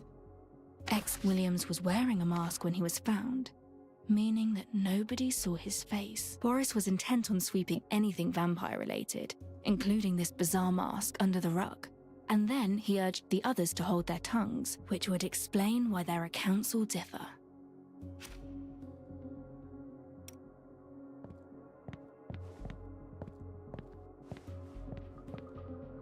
Like, stupid easy to set up. Yeah, I'm pretty sure it is. Just have to decide a date, yeah. I know why the servants all lied to us. It's the mask. That mask's existence explains their differing stories. The Baron implied that Boris ordered the servant staff to keep the whole vampire business a secret. Williams was wearing the vampire mask when he died. Thus, each servant came up with a falsified account of his expression to hide that very fact. I've also several theories as to those concoctions he took with him. I cannot be certain until I learn just what they're used for, however. At present, it would seem that only the Baron's vampire theory can explain all of this. Williams became a vampire. Does that scare you, Detective? You've been doing it all day. A thought comes to you, then you stare into space. And not in the usual way, like when you're deducing details. I feel you're worried there's a chance it might just be true. And so that sharp mind of yours keeps filling your head with visions of vampires. I'm accepting it as a minute possibility, yes. Such legends were rife during Queen Mary's reign, after all. I must say, though, your observation skills have made leaps and bounds, Vertho. I hadn't thought you'd be eyeing me so closely. I am a doctor. Thus a knack for observation is what my duty demands. Much like you and your detective work, and my work demands I keep a close eye on your condition. Just like your detective work demands you drag me into your crime scene recreations. You should see the logic in that, no? Or let me explain it another way. You're different. Special, I suppose. Hence I'll always want to keep my eye on you. Perhaps, to you, I am also ever so slightly special. That's why you entrust me with certain matters you wouldn't ask of anyone else. But of course, you're anything but replaceable, and most special to me. Is that so? Ever since you were a child, you've been quiet, yet thoughtful and considerate. A reliable sort. Never do you turn down my requests, not even if I turn up at your door with mangled remains pleading for you to test them. Any common doctor would turn me down at once, but not you. So I'm a special sort of doctor to you? That's what you're saying? Precisely. A special, superior doctor capable of things her contemporaries could never dream of. You may be withdrawn, and at times cold, yet you manage to keep a clear head when I cannot. I'd never be able to put my trust and faith in another doctor. Only you. Well, in any case, it seems you've searched through everything here, which means it's my turn to step up. It is? To do what? This place is littered with medical and biological writings. They're bound to have information on this serum. I'll read through them tonight. So you rest the night at Williams Manor, but keep your eye on that young master, and the others, come to think of it. I shall see you in the early morning. Very well. Don't slave away into the wee hours. Remember to rest. See you tomorrow.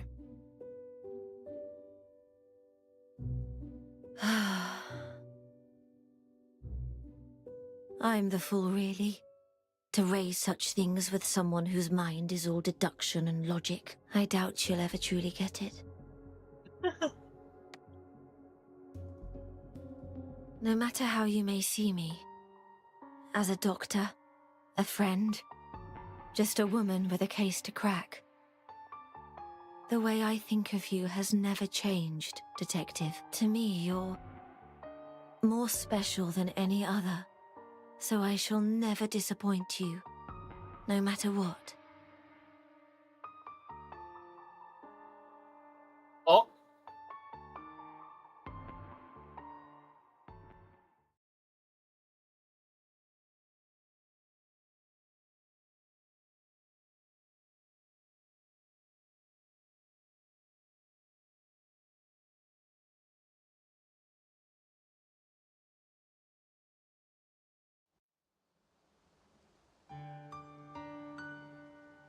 What exactly just happened? I fell asleep on the sofa. Hey! Get a hold of yourself! What's that racket? I should go and see.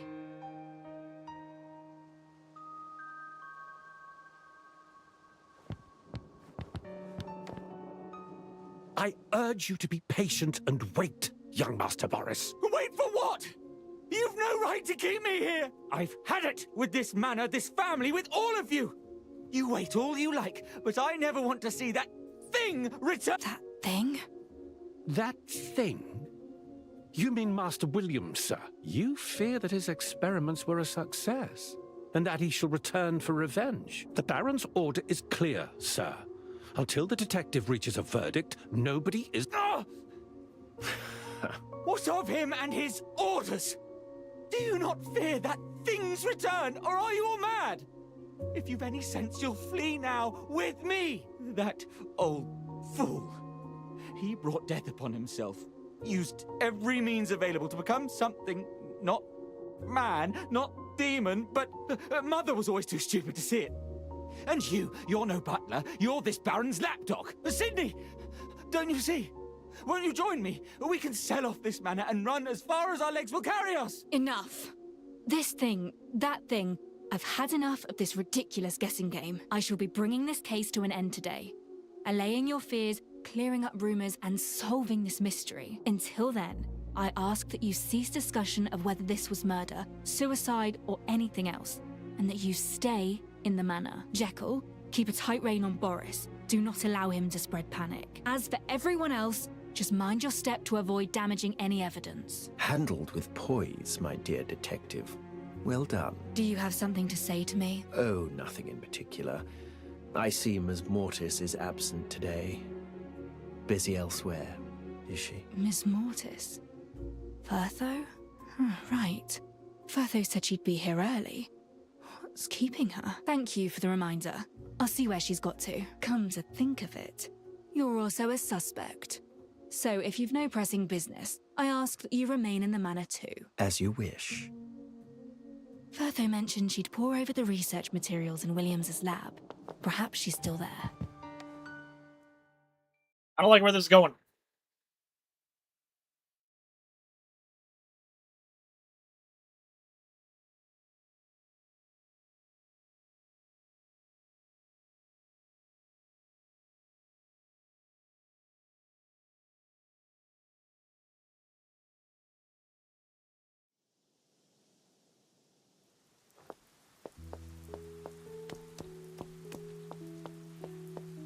Yeah, that's not very far.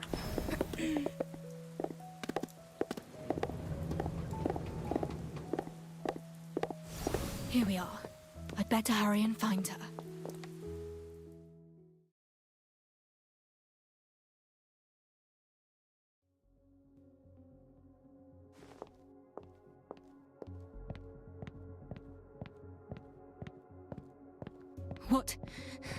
What happened? Firtho?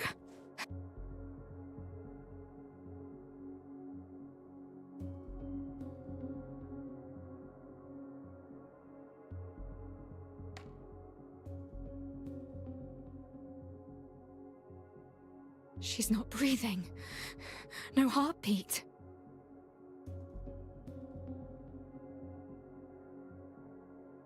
Firtho's arm. There's a puncture as from a needle. The skin around it is bruised. Purplish. What's wrong with you? Firtho! Please, Firtho, wake up!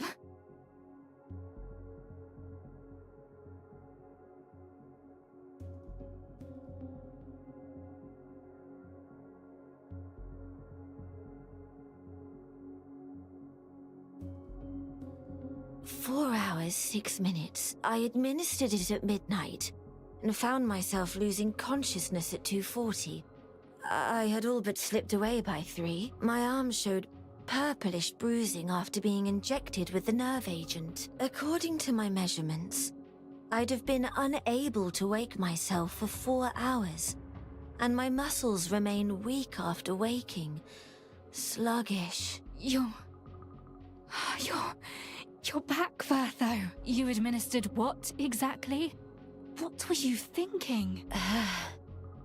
Howard serum. Last night we found both the red and yellow concoctions that had been lost. There was no time to gauge the transformation serum and the nerve agent's effects. So I resorted to more basic measures. You injected yourself with the stuff. I even wore the mask. Yet, unfortunately, little happened. As for the nerve agent, its effects were as you saw just now. I appeared dead, did I not? You idiot! It doesn't matter how much we needed results. Why would you test it on yourself? A necessary means to solve the case, no? Gaining an understanding of unknown medicines. One of a doctor's duties. It's my responsibility, if I'm to be a doctor worthy of working with Sylvernia's greatest detective.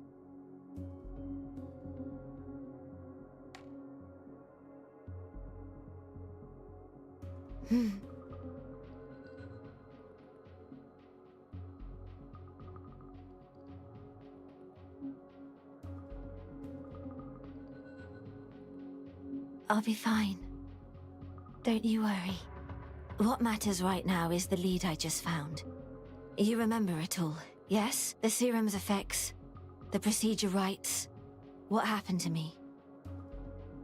Yes, I'll remember every detail. You've helped find the final piece to this puzzle. Thank you, Firtho. You're welcome, Detective. Now go and close this case. I believe in you. Unveil the truth that bears itself to you.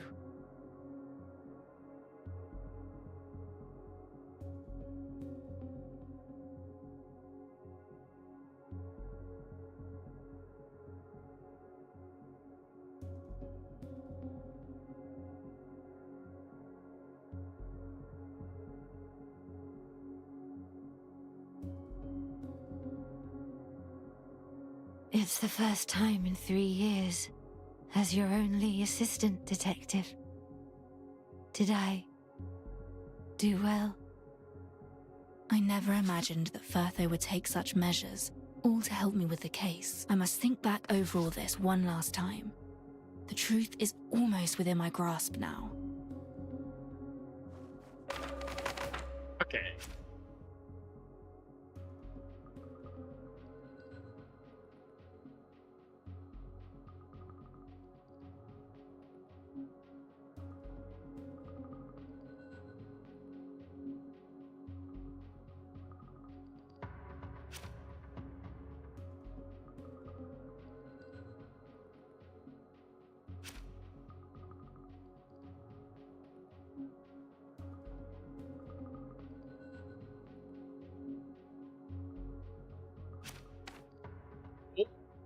Okay, so it shows up red. The nature of the wound indicates that Williams must have administered the nerve agent shortly before he was found, a means to fake death. As Firtho's testing proved, the nerve agent can send one into a death-like state with no breathing nor pulse. Through injecting it and wearing a mask, one could appear as Williams's corpse. That explains much.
It may not have been Williams's body they found at all, but instead, that of the killer faking death. Williams's body must have been concealed elsewhere at the time.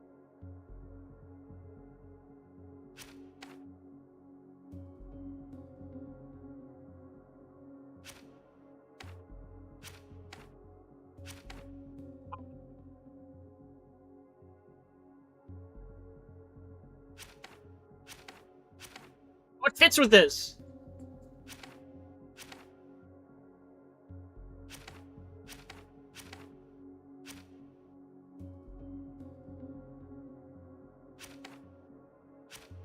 Nothing fits with this.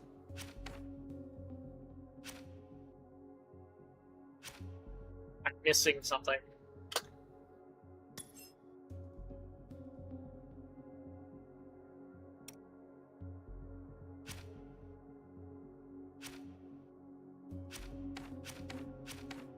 It's all clear to me now. Oh. An there escape we from go. a locked Come on. room, a rising from one's grave. It's all so simple. Now I can sort through the remaining leads, iron out any doubts, and identify the killer.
Evidence required. 3 evidence required. Oh god.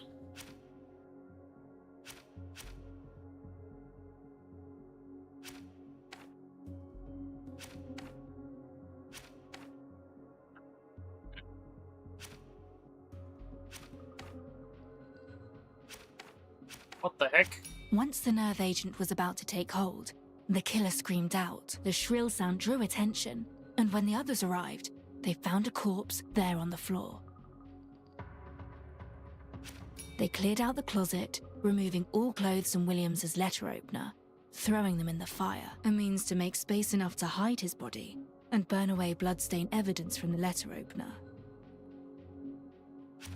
The killer injected themselves with nerve agent and washed away any traces from the syringe, an attempt to cover their tracks so that nobody would know what kind of concoction had been injected.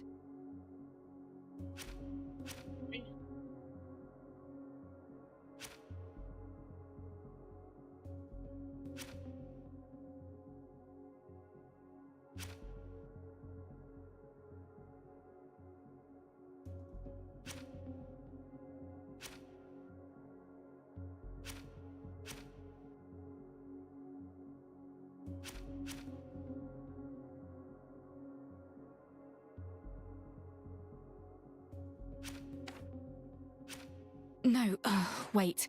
We've proven that the killer would have been too sluggish and weak from the death-faking serum to dig up the body. There's another player in this game, and I know how to prove who they are. I remember now. I remember what that smell was. The truth is beginning to draw into view. Another was involved, aside from Jekyll, who knew the death-faking serum's effects and was capable of gaining Jekyll's trust. Someone capable of entering the manor and retrieving the body, while Maria, Boris, and the others attended the funeral. Then this figure would have returned to the cathedral to awaken Jekyll. That rules out anyone who stayed for the funeral, and it must be somebody with keys to the manor.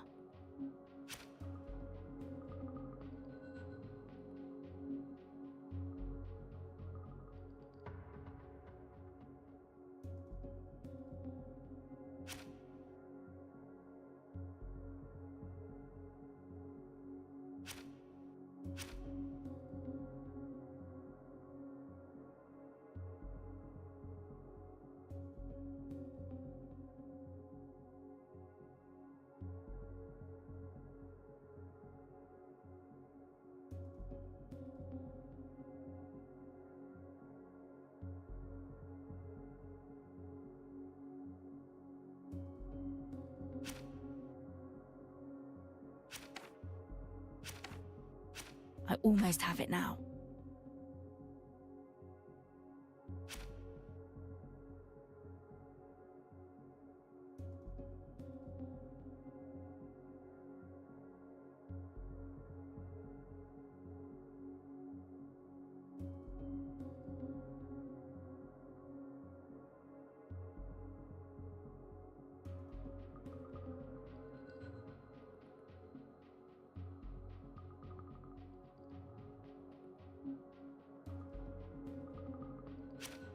Is it him?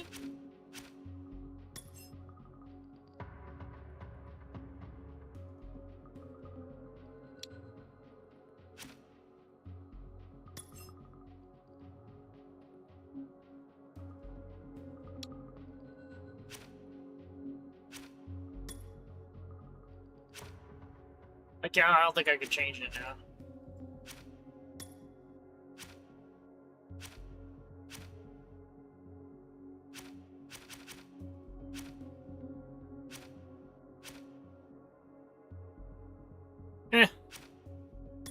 Fuck it.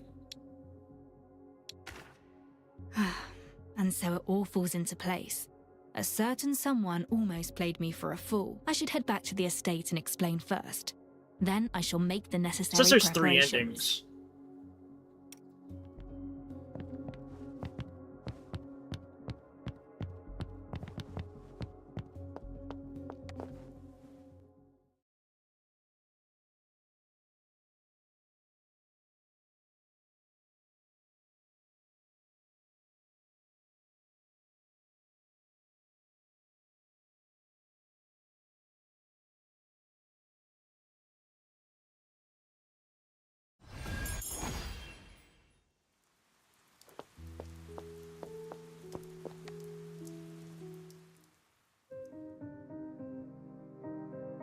Welcome, one and all, to this unveiling of the truth. The truth behind our murder case begins with a carefully crafted illusion. With but a single, simple trick, the perpetrator deceived you all. A simple trick. Very much so. This mask, along with his disguise, including clothing and a serum. With these at his employ, he made you see him for something he was not. Thus, he managed to escape Williams's chamber, right under your noses. That fateful day when you barged through his door, you found not a victim, but a murderer. What do you have to say for yourself, Mr. Jekyll? What? But you... How could you? This can't be true.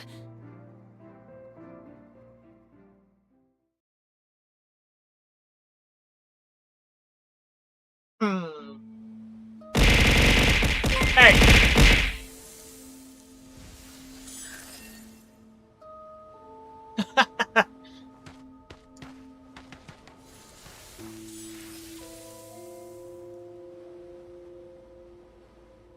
Hold on, I gotta look at something real quick.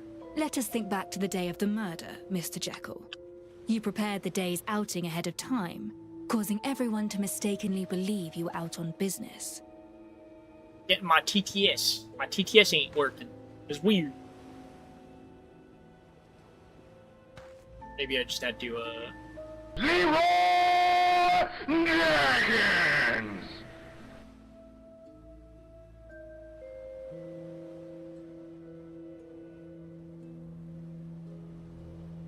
just have to reload it.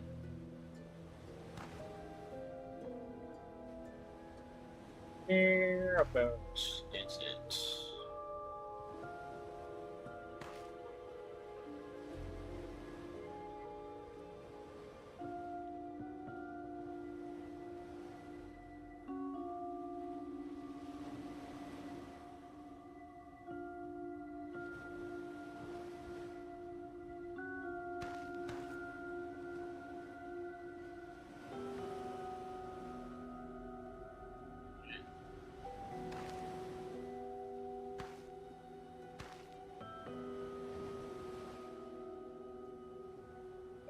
making sure it's reconnected. I don't know if your messages aren't going through because of cuss words or what. I just like, because like that's supposed to be TTS.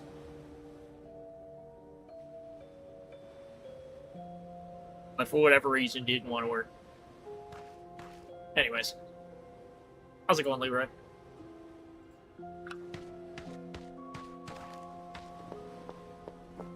You then headed to the deceased's bedroom following breakfast and discussed research with Williams as per usual. Williams then locked the door from the inside, keeping your presence secret.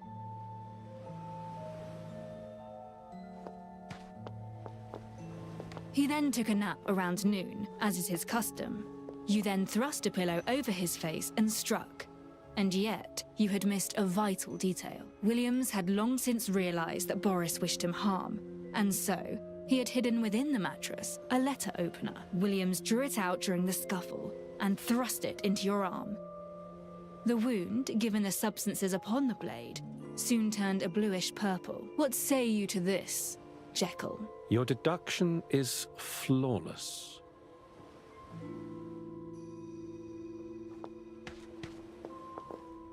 Having aided Williams throughout his research, you were intimately familiar with the nerve agent and knew that it would take effect in 3 short hours. Following this, you traded clothes with Williams and taped his corpse into the closet.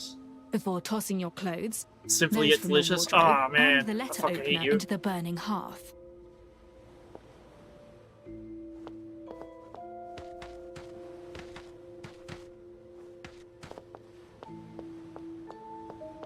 And sometime around 3 o'clock, you donned his mask and let out the shriek that attracted everyone's attention. A daring plan, fueled by your knowledge of Boris's fear of his father and of vampires. Naturally, Boris ordered everyone to keep quiet about the mask, whereupon they carried you away from the scene, finalizing your escape. Come evening, you awoke in the grave and clawed yourself up through the soil.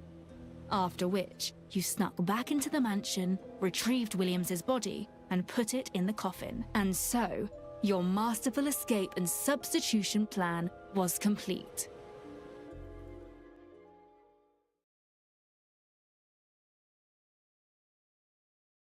Okay.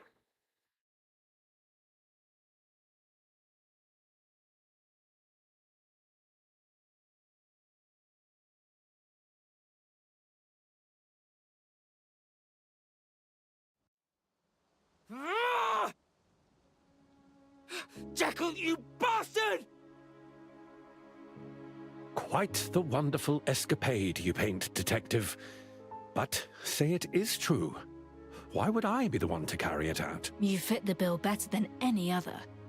Sidney's testified that the manor was all but empty when the corpse was taken to the cathedral. Only someone who wouldn't raise suspicions, and who wasn't at the manor at the time, could disguise himself as the corpse. Ergo, one of the 3 out on business. Among which, Grant is a child, and the maids are incapable of such a disguise. Only you resemble Williams in height and build. A well-crafted deduction indeed. But what of the evidence, my dear detective? As Firtho recalls, the wound Williams left behind was quite deep indeed, and it is highly unlikely it is fully healed, Jekyll. Though you may have concealed it with cosmetics. Roll up your sleeve, if you would, and rub away what you've used to keep the injury hidden.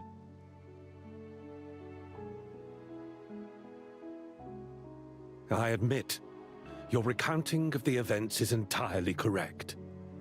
No, almost entirely correct. That serum, I did not inject it willingly. The master, he had soaked the blade in it. When I began feeling its effects taking hold of me, I realized that I had only one choice, one path.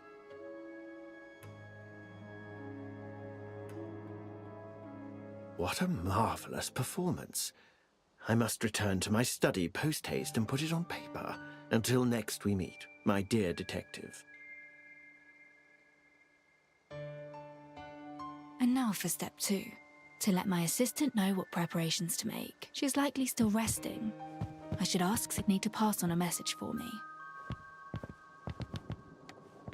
To think Jekyll would do such a thing. What will happen to everyone now? I suggest you send young Master Boris to a healthcare institution specializing in the mind. And there's something I require your assistance with. Oh, naturally. How can I be of assistance? Relay a message to Firtho at the Research Academy for me at this address. Tell her to come and see me at the detective's office once she's awake. Very well. Okay.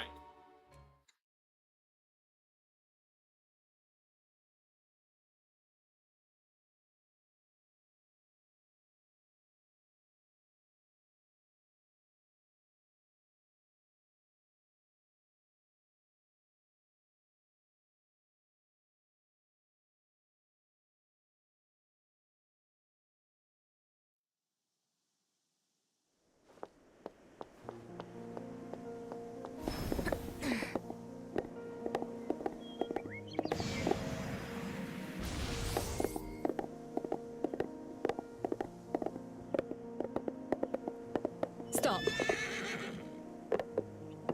Speed I up. didn't even know that was a thing.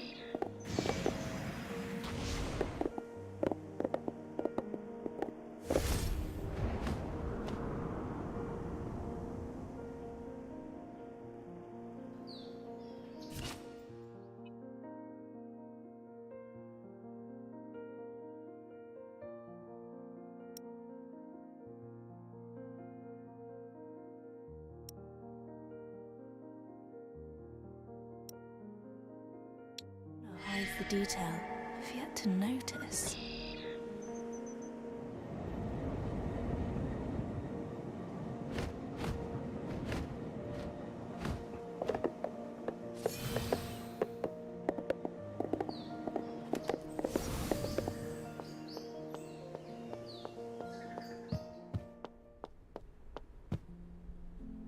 So, you have cracked the case, I take it? What else is there to do? Cracked it, yes. But I have a plan to carry out that requires your involvement. A plan to lure someone out, as it were.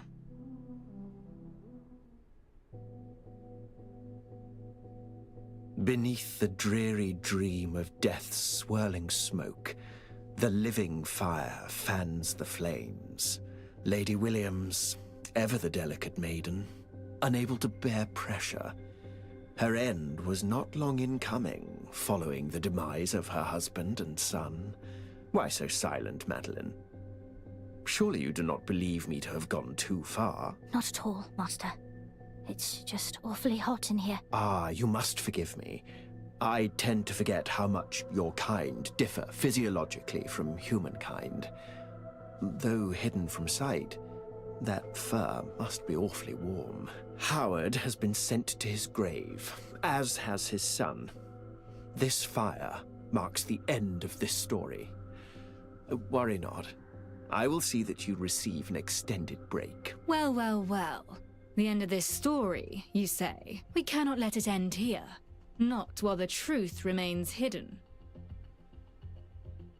If it isn't my dear detective.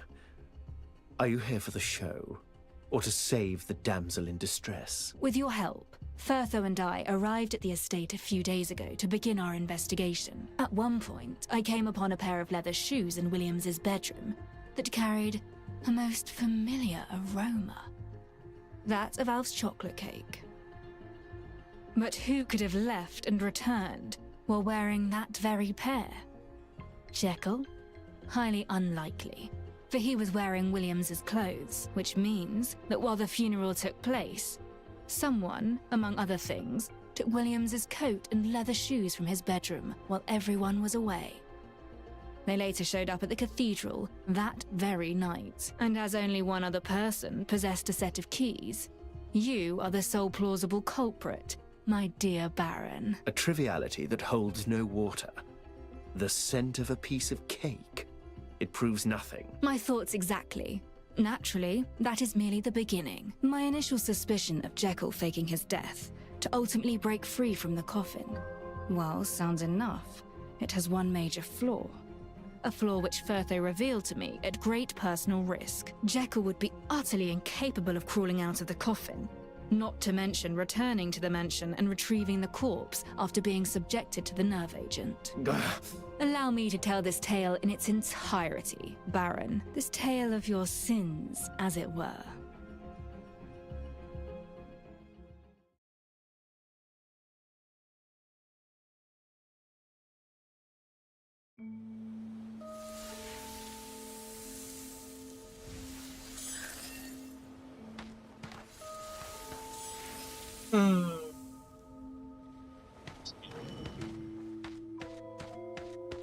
You and Jekyll devised this plan some days ago.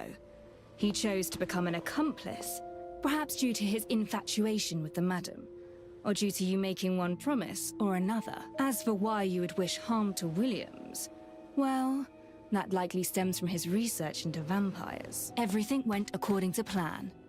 In the afternoon, Boris transported Jekyll in the mask away, after which you entered Williams's room while the manor was empty. While there, you retrieved Williams's corpse, along with his coat and a pair of shoes.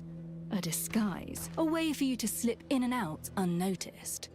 Likely something you picked up during your perusal of criminology and the like.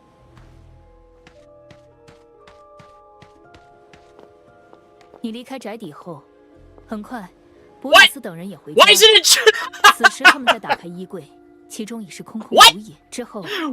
Chinese? Why is it suddenly not English? It's just so random.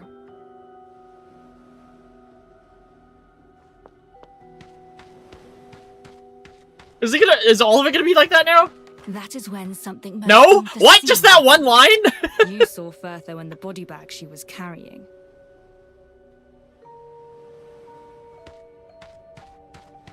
Upon recognizing her, you quickly realized her reason for being there. To prevent vampires walk among us becoming the morning headline, you had to prevent Williams's corpse from being taken. And so, you called upon your werewolf companions. Once you had chased us away, you and your aides left the scene, and there you have it. The true culprit would be forever hidden within the legends of blood-sucking vampires.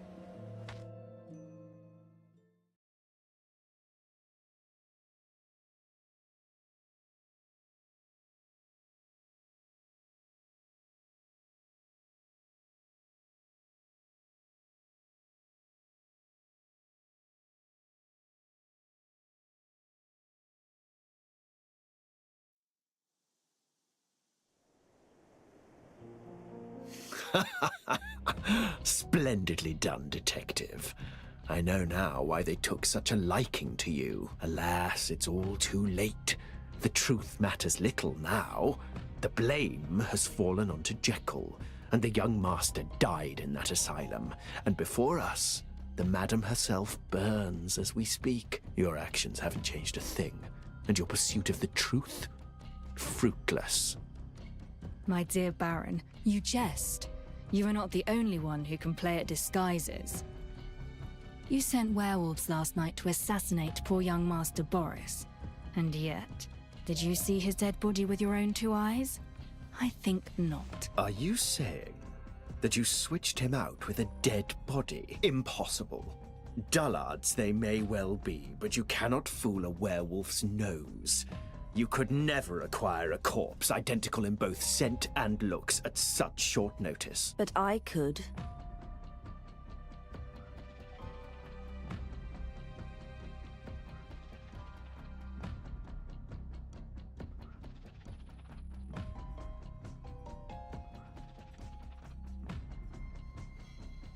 You said so yourself, Baron. I spend all my days researching corpses.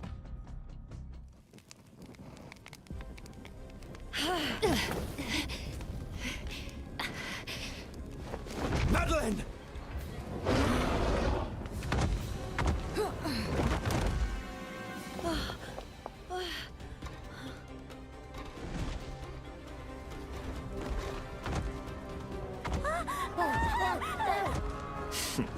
Kill them both! Oh, so okay, you're gonna tell. Okay.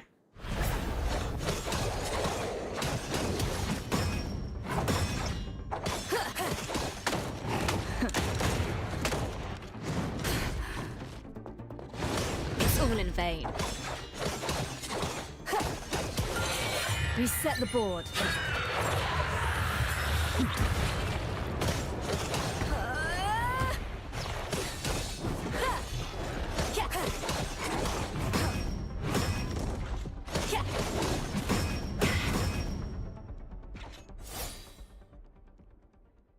Wait, does parrying do damage itself? Impeccably fought. To think you are capable of besting even Madeline, an assistant I chose with the utmost care. It appears all that is left is for me to accept defeat, my dear detective.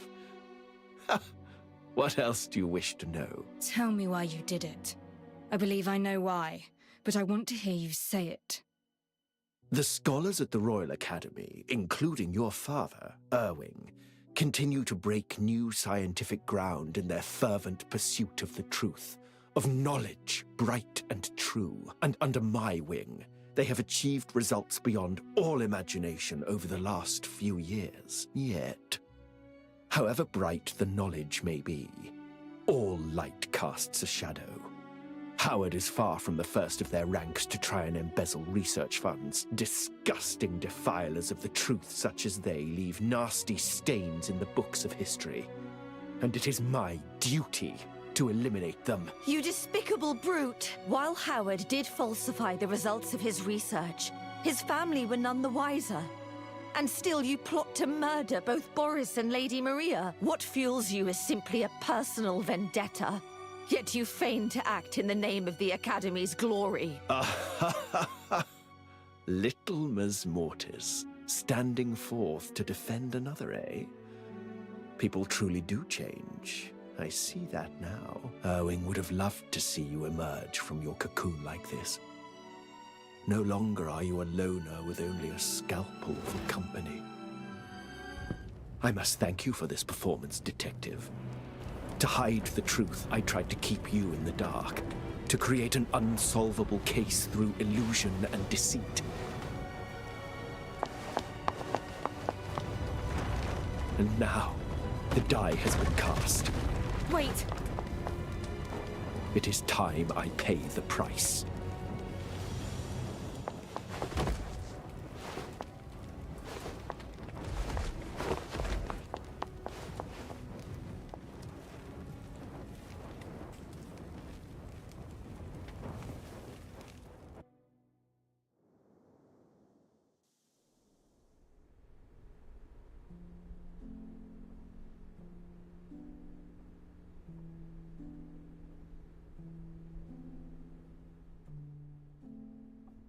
Five days later, eh?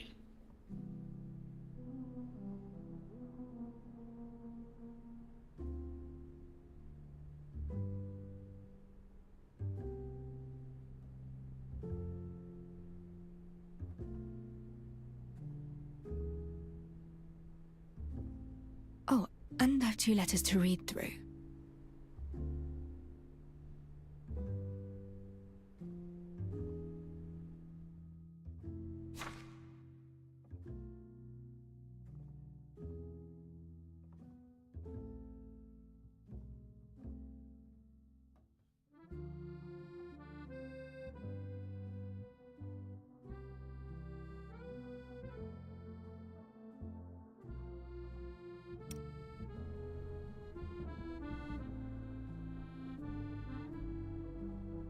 If they're all as crazy as the Baron, I'd best steer well clear of the Academy.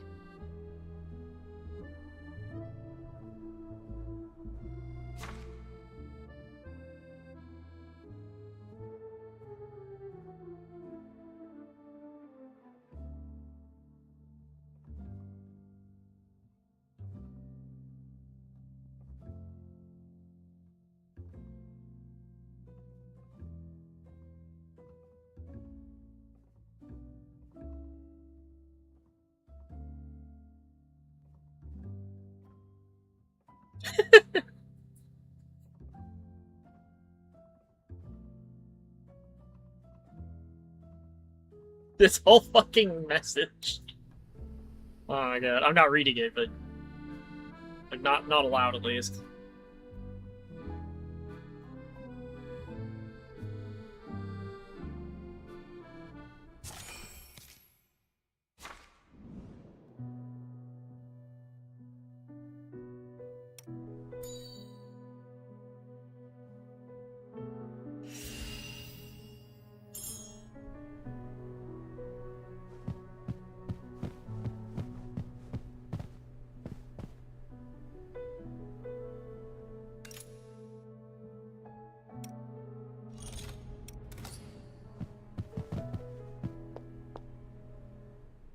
Main story! This photo? No. Impossible. The constabulary have kept the Nameless Ashes case strictly confidential. We don't know how this connects to the Nameless Ashes case. Yet, it proves that Grimm faked his death. He planned in advance and hid in the notebook. What landed Grimm in deadly trouble is within this notebook.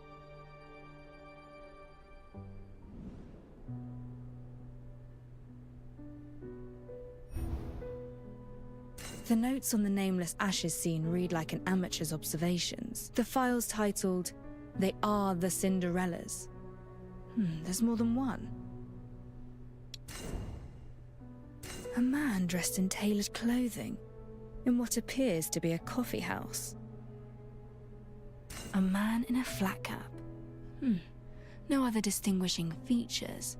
That alone shows alertness, experience. A stethoscope and a white linen coat that has been washed and starched repeatedly. A licensed physician, no doubt. Cinderella. Though similarly framed, the photograph was taken from a different angle to the one in the police file. The Nameless Ashes case. That's the case you've been on. I assigned the case and brought you in as an assistant to speed things up. So, give it your best. Yes, sir. I shall certainly do my best. Grimm named it the Cinderella's case, and in his notebook he used plural Cinderellas throughout. Plural.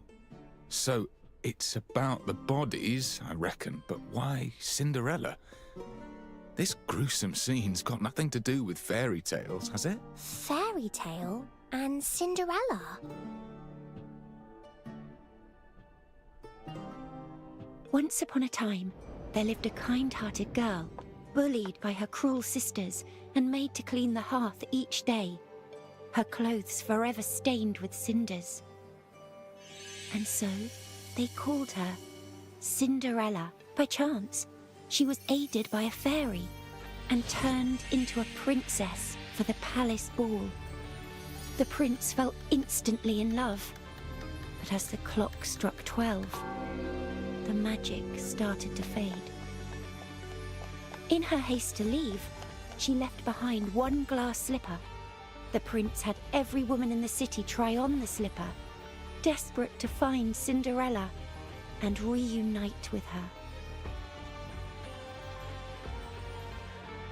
Wait. Cinderella? And a high-heeled shoe? It's just like the case. Perhaps they're staging their crime as a fairy tale.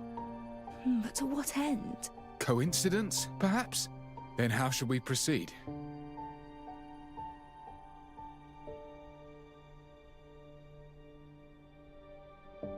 We start with our new leads.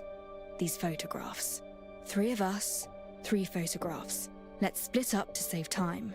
I know that face. From the papers, perhaps. I shall search the constabulary archives and figure out his identity. Very well. Then I'll look for the doctor. I have a doctor friend myself who may have insider information. We've fewer leads on this last photo, but Alf and I shall do our best. How goes it? Any leads? Lauren is optimistic, yet the search will take some time. What of the doctor? Your contact's helping us out again, is she not? Like when she checked the remains? Well. Yes, she'll help out. I'm sure of it. I'm deeply sorry, Master Detective. We've no substantial leads on this last photo. You don't have much to work with. Don't fret about it. Just tell me what you found for now. The background tells us little, but he's dressed to the nines, suggesting that it's natural to him. No doubt a rich man. Rich man? No.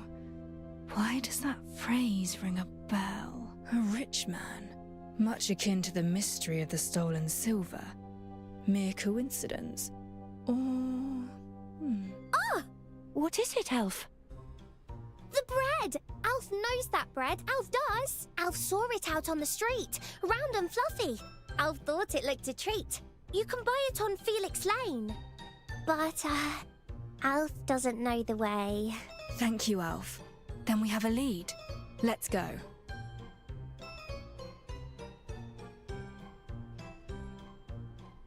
Felix Lane is just south of my office. Shall we?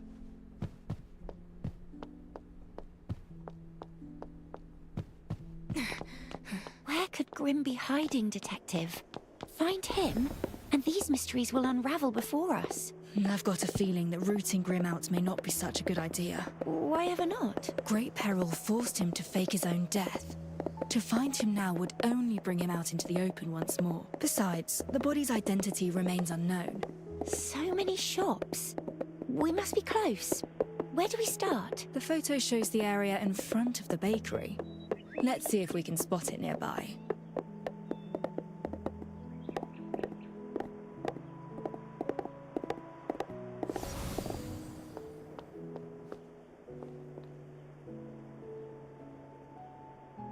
Triangular flag with red and yellow stripes.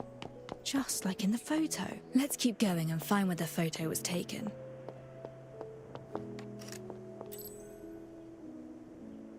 This is the place. We should ask... Oh, well, I fucking exited out of that a little early. I didn't think that would end dialogue. Welcome to Wheaty Baker and Deli. Our goods are as fresh as they come. There you go. We've a nice, joyous soda almost ready now. 5 minutes top. Excuse me, miss. Oh, I've seen you in the papers. Detective, yes? Comoz is the name. Fancy seeing you in person. Oh, and a friend of yours. You look rather lean. Choose something. It's on the house. That's very kind of you, but we're actually here looking for someone. Do you recognize this man?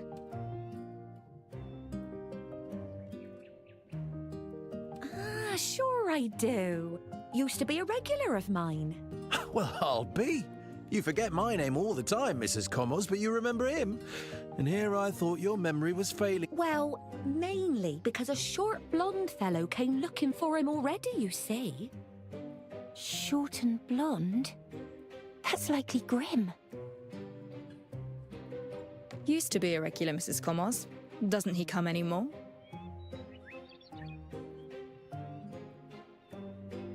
Indeed. See, he had a scuffle with the blonde fellow just outside and even knocked my bread over. A shame. That's the last I saw of him. His maid comes in his stead these days. A loaf each of joyous soda and salt bread. As per usual, Mrs. Commos. Thank you. Ah, speak of the devil. Good day. Might we ask you a few questions, please? Greetings. Miss 306 at your service. How may I help you?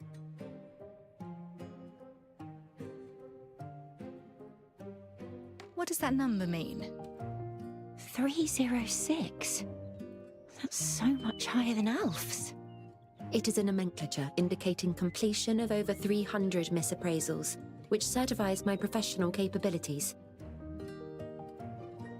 What's salt bread? A local speciality said to invigorate the mind. Try some, if it interests you. I'll pass, thanks. My maid can prepare similar food back home. We'd like to meet with your employer. And why, may I ask? He is awfully busy and isn't keen on unannounced visits. We would like to... They've made it quite clear they're not interested.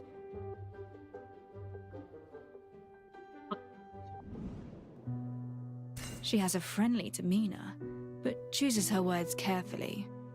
She is no ordinary maid.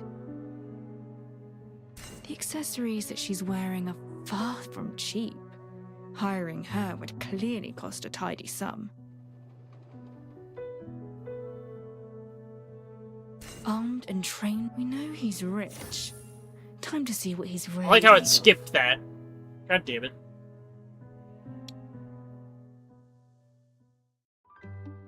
We're here regarding your master's business. His considerable assets have undoubtedly piqued others' interest, and he may well have incurred losses, hence the need for a maid who... But all you can do is react. You cannot guarantee your master's fortune will remain entirely safe. Unless... What if I told you... Huh? Detective's an expert in this field. Act now, and we may protect his finances while reclaiming any loss. Is that so? Then I shall arrange a meeting. I hope you can help him. He is working at the Royal Bank at present. You may inquire for Daniel Bolden at the front desk. Your loaves, ma'am. I thought we were done for when she first shut us down. But your quick thinking saved us there, Detective. You reacted pretty quickly too. Instead of accepting defeat, find a way to get your foot. That's our lead. Let's head to the Royal Bank, post haste. It's on 4 Crown Street, Finance Quarter. Let's go. Okay, I can actually access this menu. I keep forgetting about this, so... First off... that...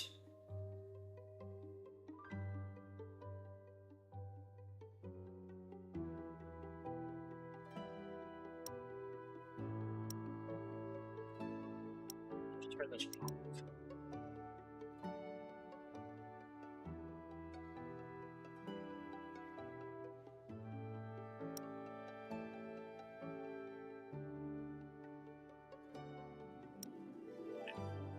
Next.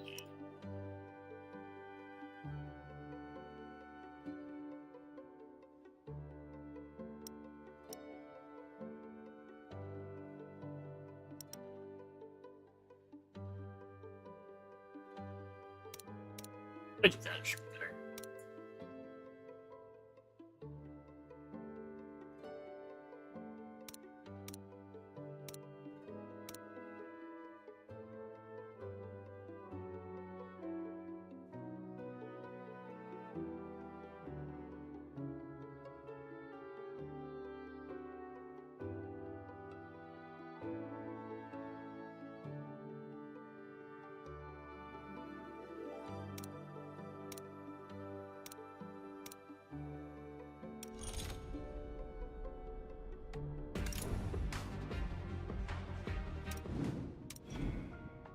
Oh my god, I got 30. When the hell did that happen? We're gambling.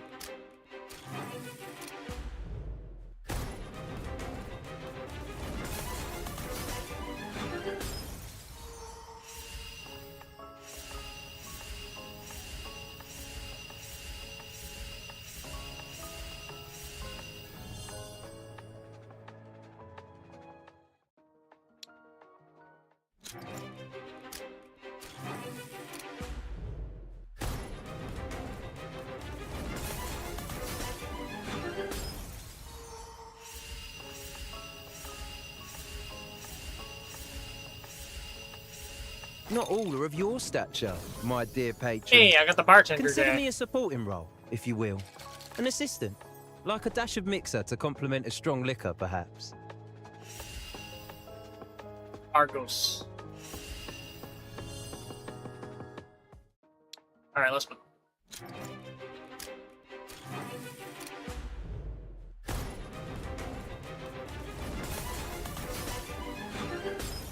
Oh! Who'd I get? May I ask your wages, Detective. I got the fucking food girl. I'd pay them God for damn you it. if you just stay with me and play.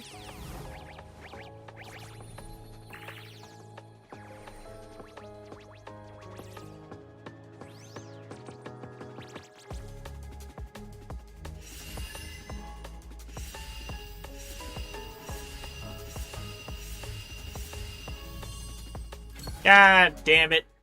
Oh well. What a shame. How did I even get 30? Was that from a quest I did?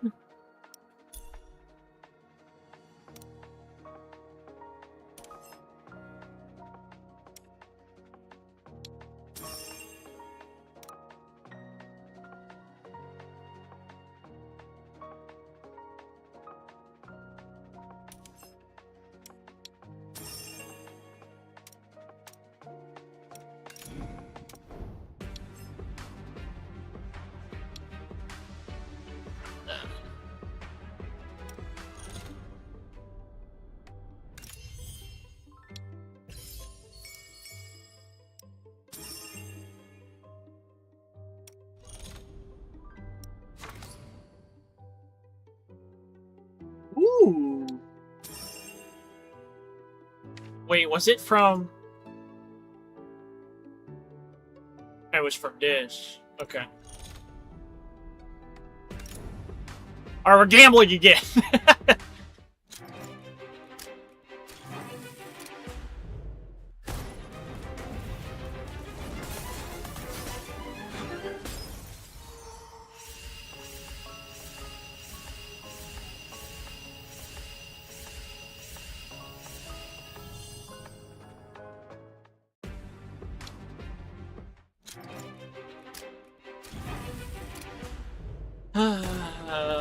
The old gambling luck.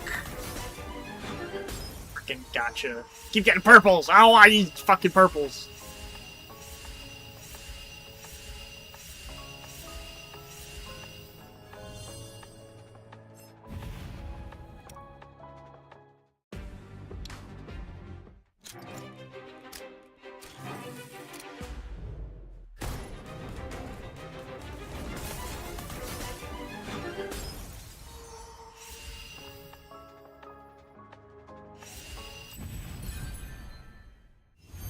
Our first encounter truly felt like something out of a fairy I actually tale. got her! But this time, for our reunion, I want us to face reality together. Hell yeah.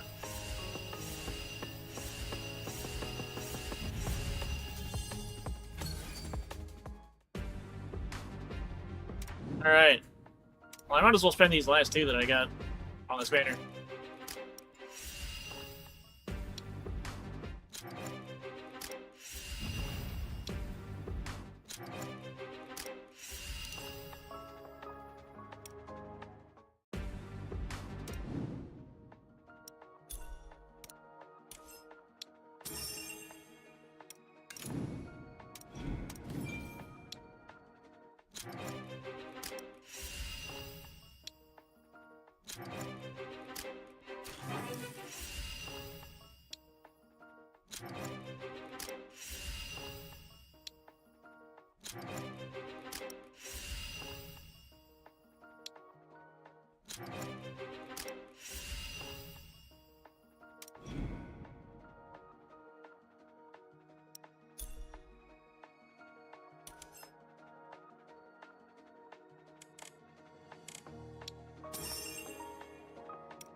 Let's cut to the chase.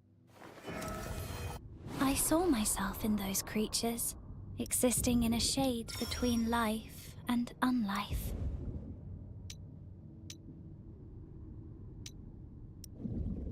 Honest truth, checking electrical faults is hard work.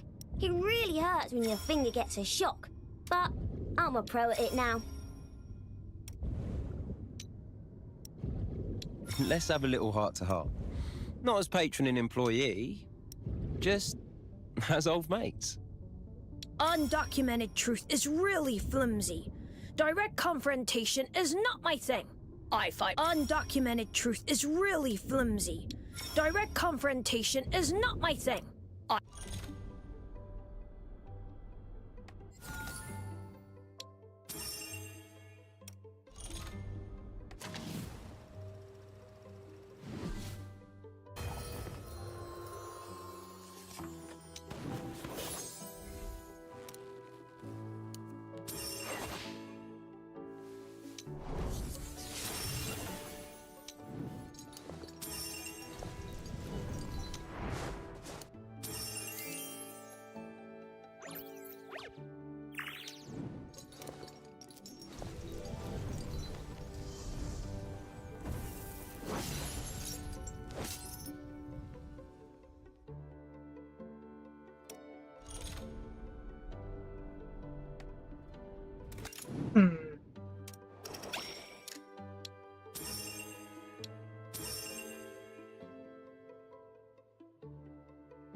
It's crafting. Just inside. What is this? What is this even for?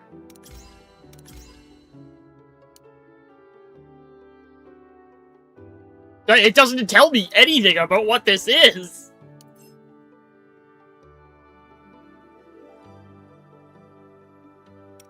Insight materials? Are these, like...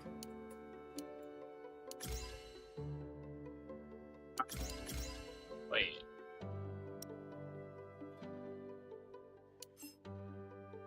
Hero's Instinct, Hero's Insight, Hero's... Okay, so this is just upgrading the previous into the... Okay, yeah, I see, I see.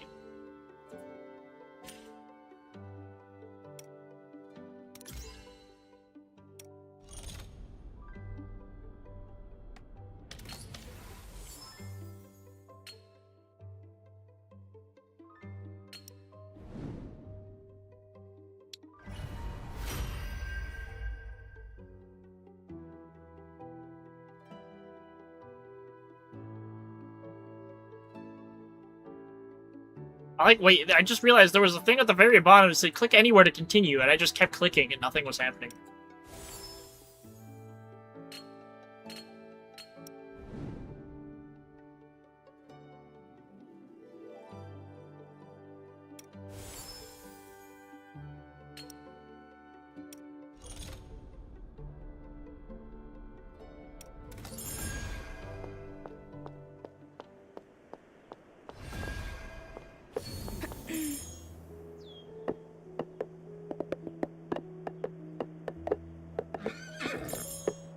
Speed up.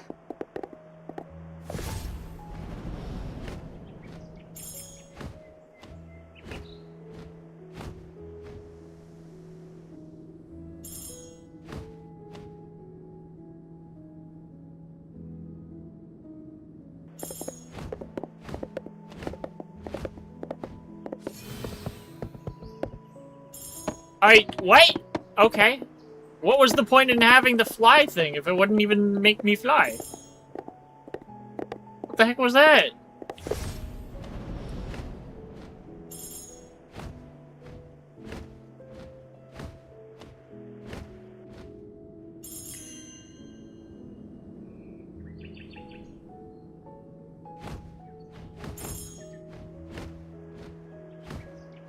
The latest silvercraft saved me a lot of time.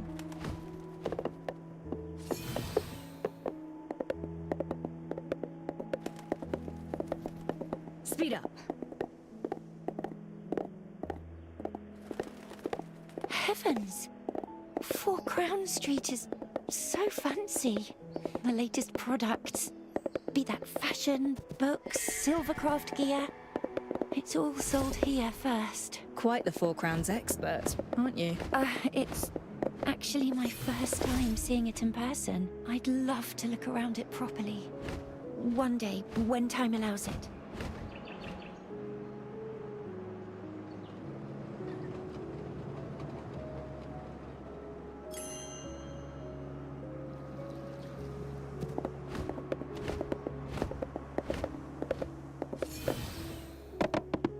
They say thieves have their eye on the royal bank. Not just any thief, the rogue.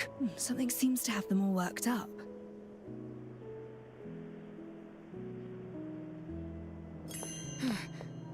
The bank's locked up tight. I think the rogue will still make a move. The truth will out. The rogue always sends a taunting warning first. Thief! Hey, mind your own business!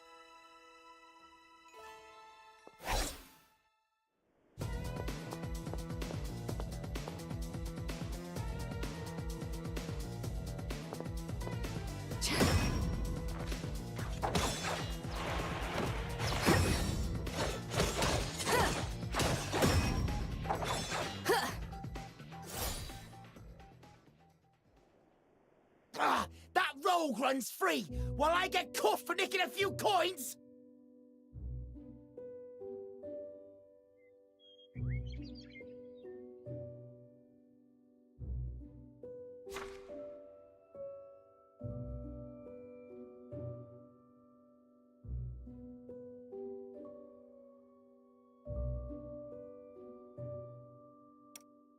That rogue is the talk of the town. Lots of rumours about. Let's focus on the matter at hand. The Royal Bank. Ugh, Gravelkin. You can tell just by looking at her. Halt! No entry for you. Why? She's not our clientele, as is clear by her clothing. Letting her in would damage our image. Is clothing all it takes to spoil your reputation? How embarrassing. I am here on business and will be no trouble.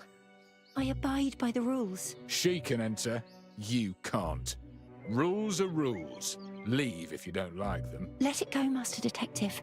I'd hate for this to waste your time. Please, go ahead and find Mr. Bolden. I shall wait for you nearby. I'll be quick.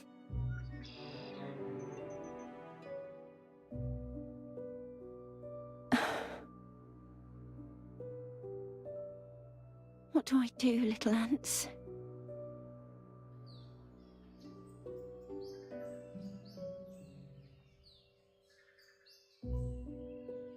Instead of accepting defeat, find a way to get your foot in the door.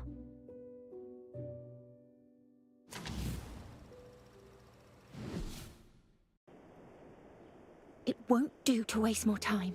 I must do whatever is in my power. I need to persevere and find a new angle. Just like Master Detective said. Who might she work for, eh? That high-level maid just now.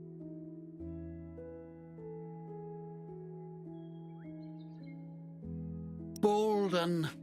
The high levels round Royal Bank are all his. He all but owns the place. Bolden's rich indeed. He holds serious power in the Royal Bank.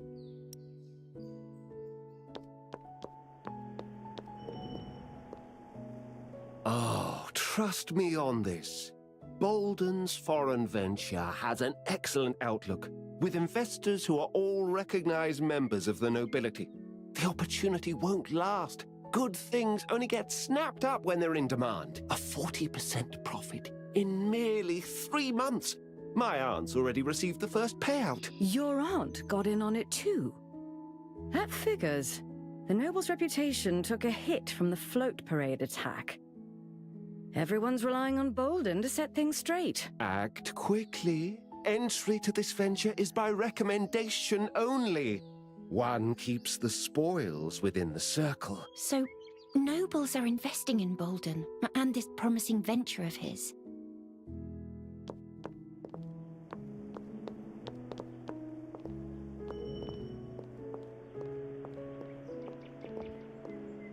My money invested in the float. Gone. I have sufficient funds to get by, but I cannot suffer another loss. Why is Bolden still letting the rogue roam free? That blasted thief. Thought he only went for art pieces, not money. If art theft is his modus operandi, then what's with all this talk of him targeting the Royal Bank? It doesn't fit his usual pattern. This man reading the newspaper might know more than he lets on. Perhaps I can get something out of him.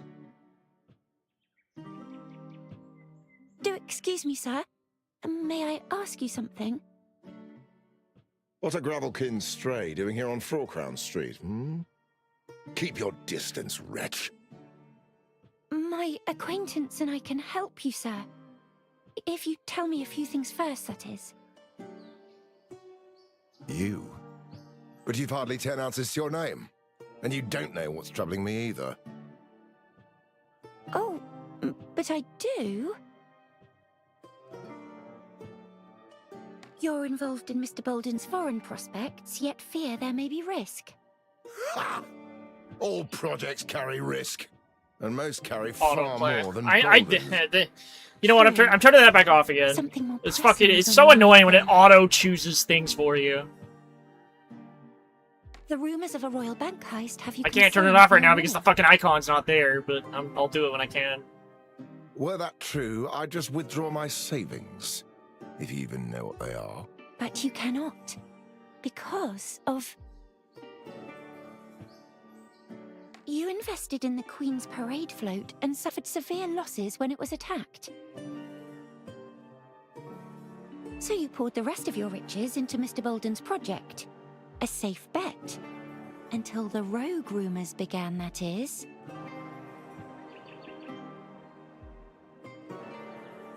Unlike savings, investments aren't so easily returned.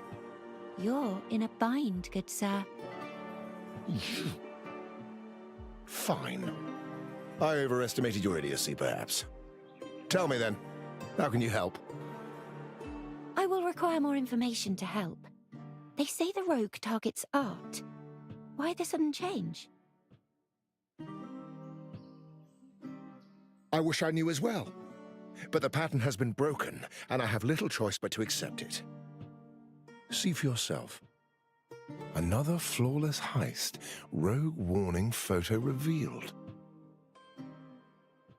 A report on his last movements, yet it's merely his last activity in the public eye. There was another unreported theft. He stole Bolden's silver coins, see? Bolden thinks he's kept it under wraps, but in my circles, it's common knowledge. Most intriguing. May I purchase that newspaper from you? This? That's hardly worth anything. Take it. Thank you. Please, do you know any more? Such as... No beggars allowed here. Come. What? No, I... Oi! Got a Gravelkin whelp bothering our clients. Take her into custody. Hey? Look alive, you're police, so start policing, will you? What's this racket? Ah, perfect. It's this girl, you see, Superintendent. Put her into custody. And why must she be in police custody? Well, she's a nuisance, a public nuisance. By law, it is vandalism, unlicensed construction, or advertising and the like that fall under public nuisance. I've not seen her do either. You, however, are wasting police time with your nonsense. I'm starting to like this guy again. Fine. Thank you, Superintendent Rick, sir. Why are you here? I could ask you the same. Is that detective not with you? What trouble is she getting into now? None at all, sir. Master Detective is just making a quick bank visit. What a coincidence. When there's trouble, you two are never far behind. We've been informed that the rogue's targeting the Royal Bank. We're taking him in this time. Now, if you've any leads, let me know at once. I have men on standby.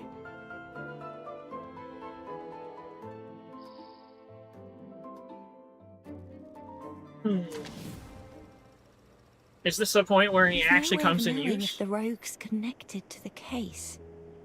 The devil's in the details, as always. I must find some way to learn what the constabulary know.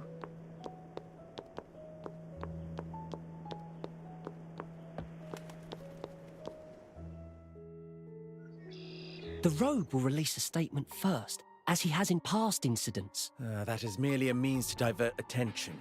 Do not let him fool you. Focus on his past behavior. Take the 6th case, the suit theft, for example.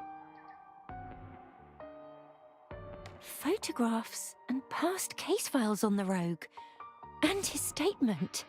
Huh? That seal, it's...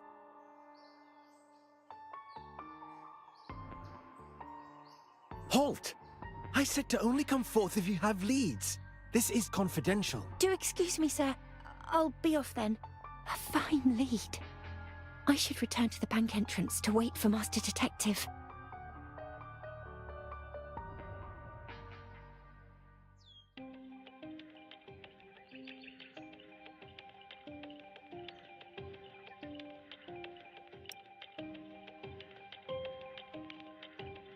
Good day. With what may I assist you? Ounce deposits? Bill repayment? Loans?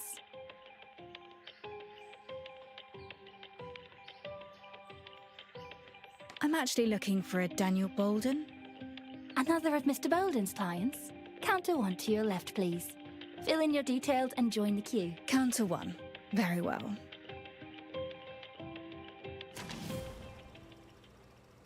Off I go to provide my details then.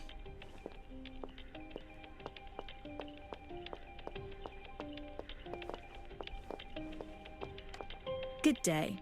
I'd like to check in. I'm here for Daniel Bolden. I see. First time here? Have you registered your credit standing?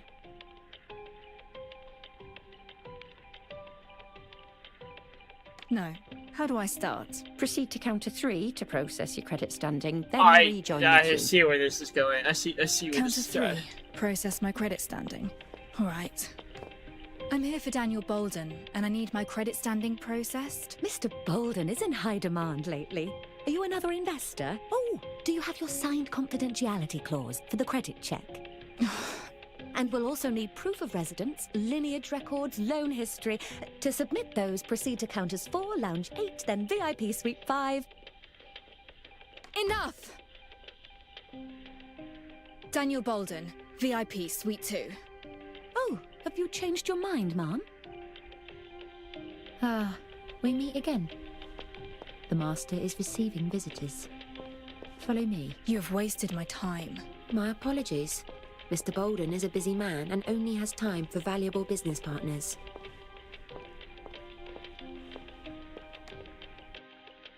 A pleasure doing business, Mr. Bolden. Couldn't do it without you. It's all thanks to your masterful strategy. Everyone knows that under the United Mining Industry, your factory is the true engine of profit. Collaborating with you offers truly splendid prospects, Mr. Vorsh. That tall, lean man is Bolden. The other must be his business associate, Vorsh, the owner of United Momentum Works. Miss Detective, Mr. Bolden's current meeting will conclude shortly. Please wait. Bolden certainly seems to be in high demand these days. The papers on his desk are nearly spilling onto the floor, and even the coffee table for visitors is stacked full. While they're still talking, it's the perfect chance to take a look around.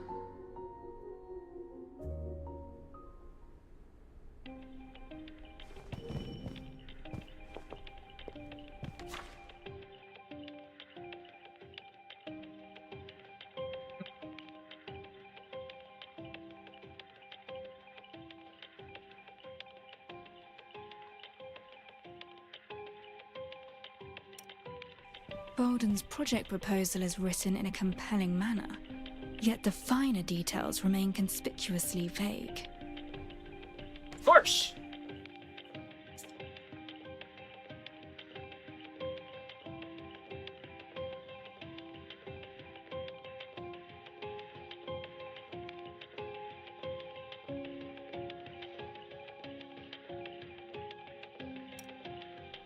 Unconditional compliance as per guidelines. These maids sound more like mercenaries.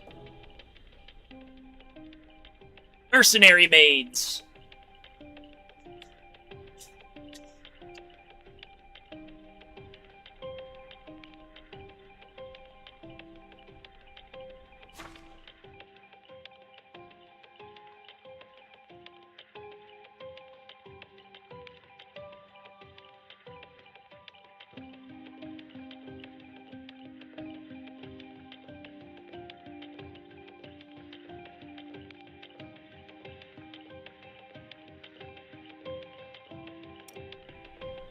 Bolden intercepted this letter, stamped with today's date.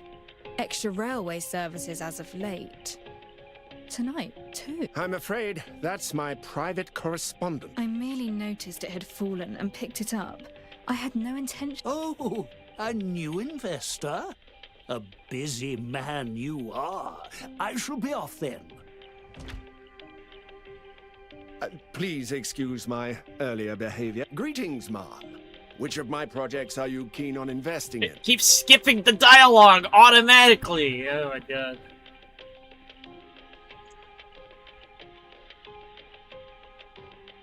I would like to hear more about these projects. Are they of much renown? Certainly.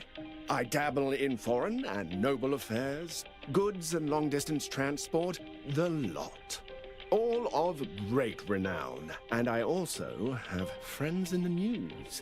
Like Grimm, the journalist behind the famous aristocracy pieces. He interviewed me. Grimm was murdered. After interviewing you, as it happens. Excuse me? Ah, wait. I see now.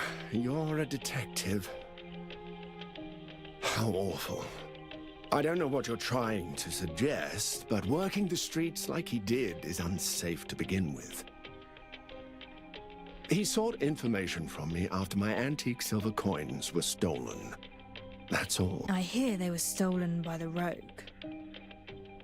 I have my ways, and I've no need for detect. Father, it's from the rogue. He's striking the bank this very night. His fucking expression! He's so excited!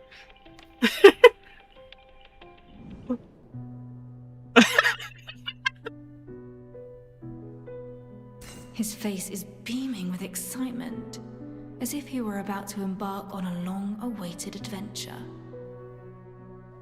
Its wax seal is stamped with an X. Finely tailored, luxurious attire, typical of a wealthy scion. He's a master thief, they say. Is the bank safe? Withdrawing our money would be wise, no? Fret not, friends. My 3-digit maids are throughout this bank, each highly capable. Once closing time arrives, they shall remain through the night. Your money is safe and sound.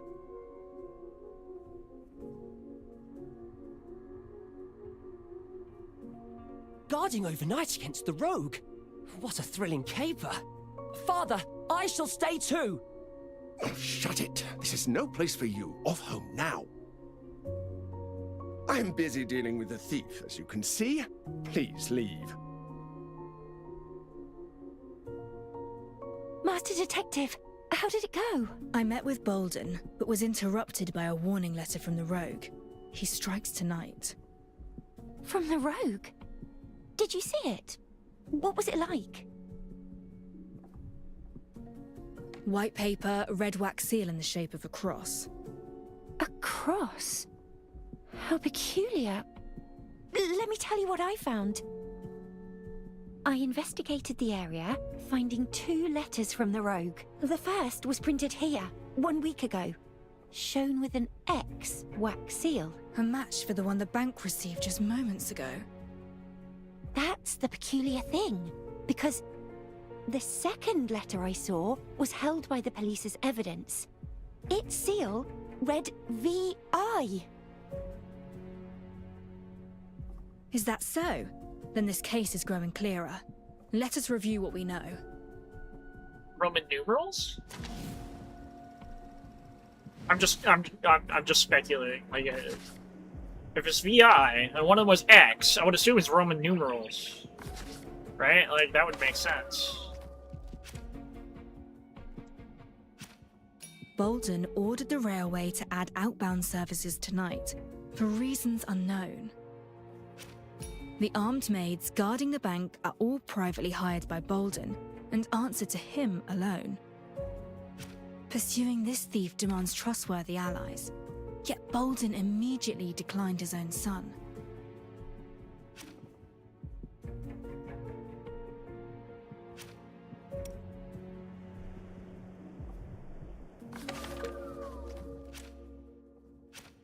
The thief's letter warns that he shall strike the bank tonight. Its ex-wax seal is a direct match for that in the newspaper. While the letter held by the police was marked VI, the one delivered to the bank read X, just like the newspaper. Why is that?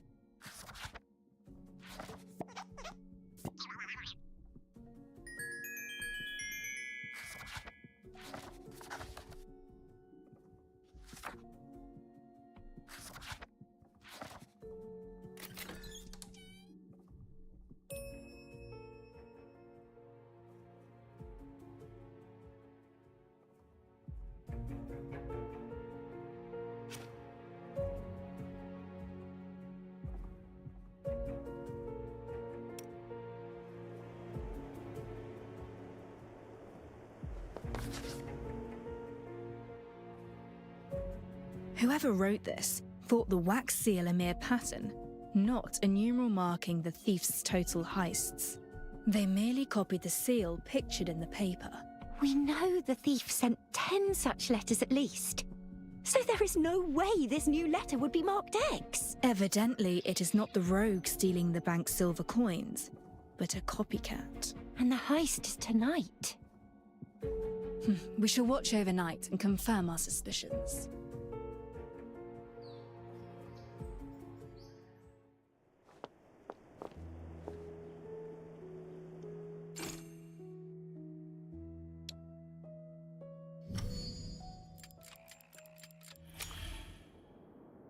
Wait until 22.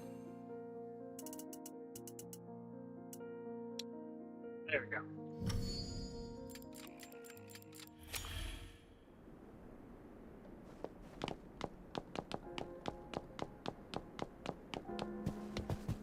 No! There was a thing I could... God damn it. Your mystery, Ashley. It's oddly similar to the Royal Bank case. Was that on purpose? No, it's a mere coincidence. The mystery of the stolen silver is but a riddle. Did you ever arrive at an answer?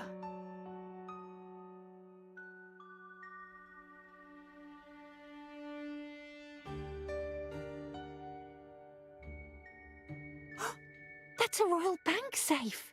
Alert the constabulary. Where are you headed at this hour? You? Our apologies, but as Miss Maids, we have but one duty: to obey.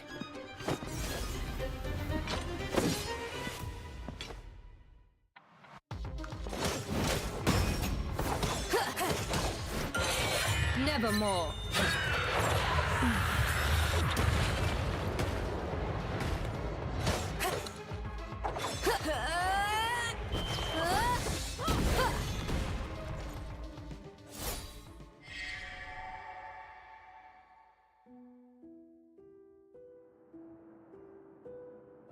End this now.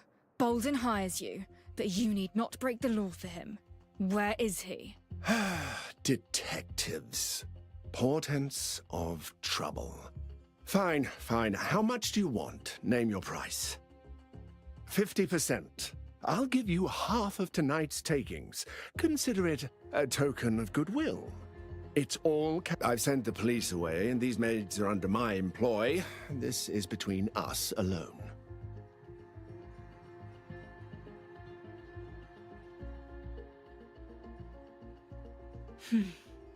Why? Too little for you? Another 50%, and all of tonight's money is yours. Take it that you never saw me. Surely that'll do, right? No. Very well. Name your price. No matter the amount, I'm sure we can come to an agreement. I just need one thing. Name it, whatever it is. You. I'm taking you in. Very good. Superintendent. But... Don't be fooled by the glib tongue of a criminal, Detective. You made the correct choice. You've been caught in the act, Daniel Bolden. Surrender. You and you lot! Hold them back, now!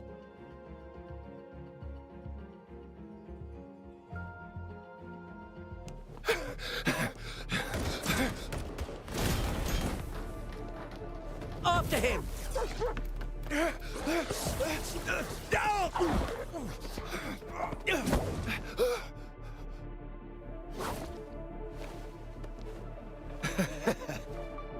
Money solves all, as you're about to see.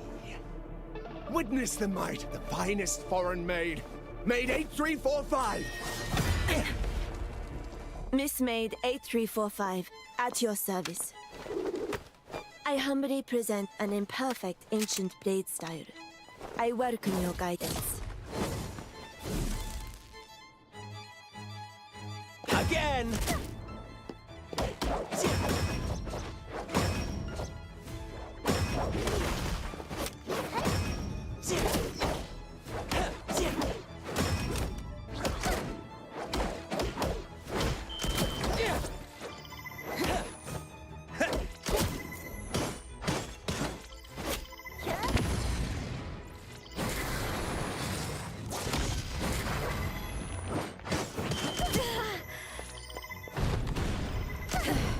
Prepare for surgery.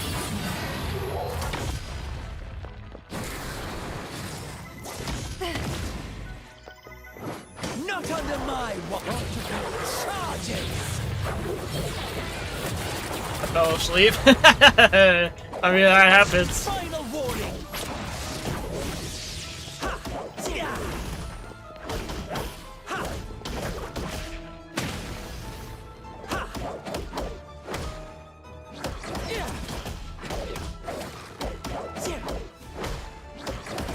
Force authorized! This game new? Somewhat. It's in beta, so like the public can't really play it yet. A 4-digit maid does not accept defeat! Unacceptable! Hey, stay back, you! This is for the project. An overseas venture. It concerns silver. Those assets in the vault are mine. I'm simply moving them. And who are you to stop me? Gotcha? Yeah, it's gotcha. It has some issues. Specifically, the biggest issue that this game has right now. I don't even have autoplay on. It's skipping dialogue. Where hot men? They exist. I can't show you right now. I'm in the middle of quest. Your project hardly calls for constant shipments of Silverium goods. And no serious businessman... No, you're wrong. See, it's skipping dialogue! I hate it when it does the that. The nobles trust me because they've seen real profits.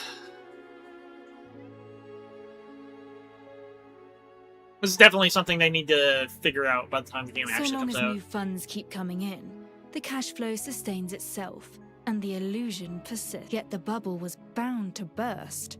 So you orchestrated this rogue affair, hoping to flee with the Fuck money you, before you everything bastard. came crashing down. What? The project's a sham! I'm done with this.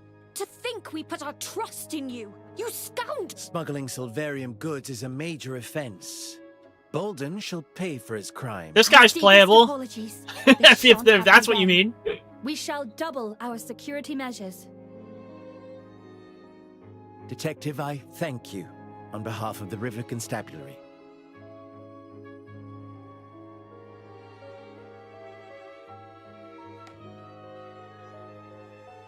Good job, Radar. Chalky. You both get bones tonight. It takes quite a detective to elicit a grateful nod from that stone-faced. I doubt he'll stop you from investigating the Cinderella's case, now that you're a friend of the constabulary. My thanks. Speaking of, how goes your investigation? Evan King, a fellow detective and a rising star. Gained fame once you left. There's also this guy. He's He has also not been playable. seen in It's one of the some first time, characters you get. which may be a cause for concern. I've already... Oh, and some good news. That eye heel is a style from several years ago and exclusively handmade. We've located the shoe store and are searching their sales logs. Impressive work. Chief Inspector! All right. I must return to the office.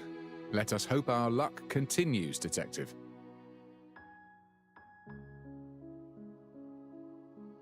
Technically, she's playable.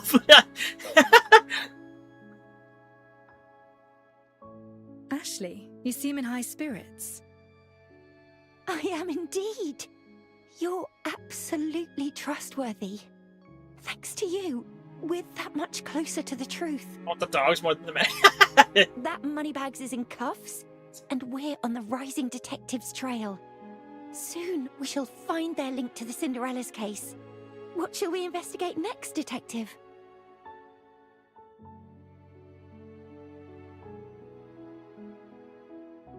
Hold your horses. First, we've something more important to do.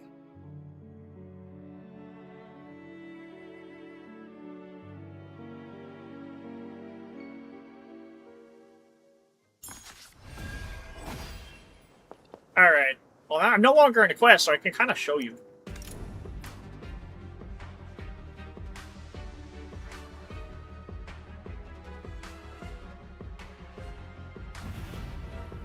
One character. This is the featured character that is, I'm assuming, coming out with the game. Deceit. I will be fooled by them no longer.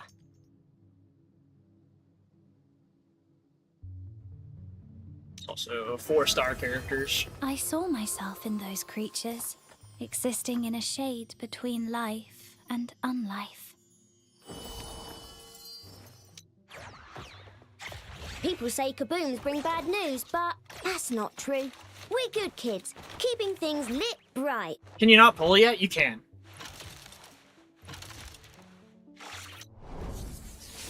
Here's another guy. Why miss level? A gentleman never tells, I'm afraid. This guy's a bartender. Oh, I'm just joking. It's nothing much. I already have her, so. There's also these characters, which are the standard banner. Stripey fellow as smart as anything. But the I got white, her, blue, grumpy one, even though I'm he not looks interested. Just like you. Perhaps I'll name one detective. Forces of the law must show no leniency to maintain its authority.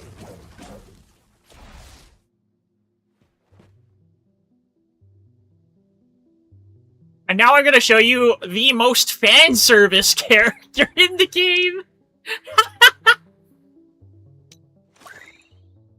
My goal is to become a knight that everyone can be proud of. An agenda? What on earth is that? Stop putting kids in gacha games. Yeah, I'm tired of that too, to be honest.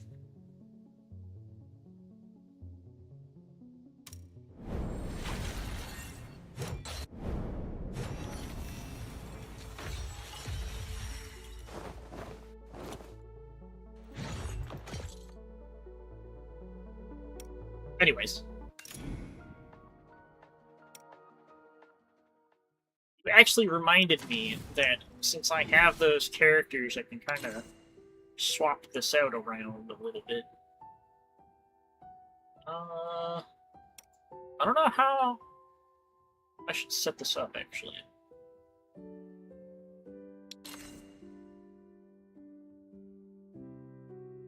Children lollies out.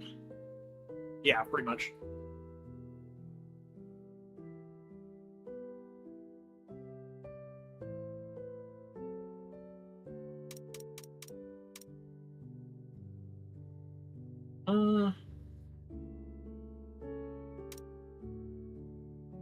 I don't know who the... Actually, hold on. Hold on. Swap. I don't know who the fuck this is. I don't know what she does. Is there... Wait, hold on. Actually, wait, no. I swapped that out, but like, isn't there a test? A way I can test the characters somewhere?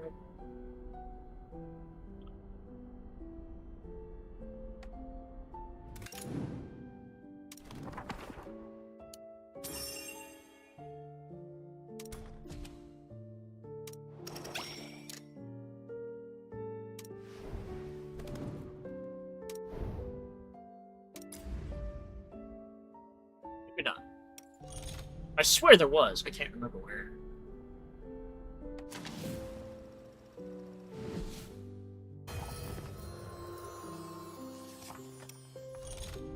Sir, do you play Warframe? Yes, kinda. Like, I have Warframe. I haven't played it in a while. Why you bonking?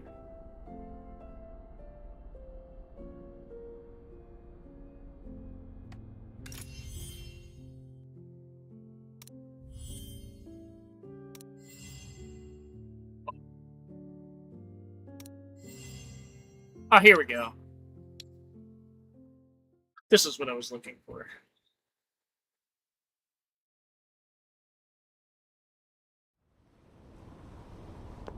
What does this character do? Gains funds. Wait, what? What is she, a bank teller or something? Like, what?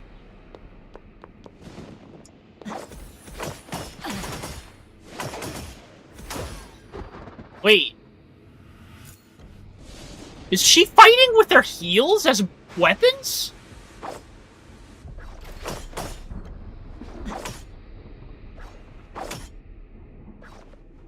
Oh my god. That's different.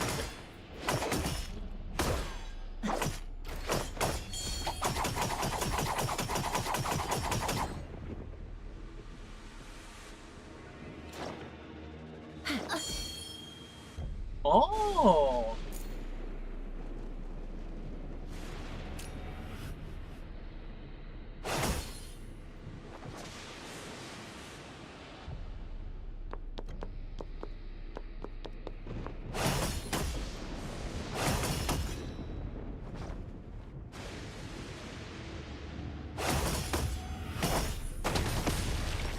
Oh. How much of the lore do you know? Not enough. Why?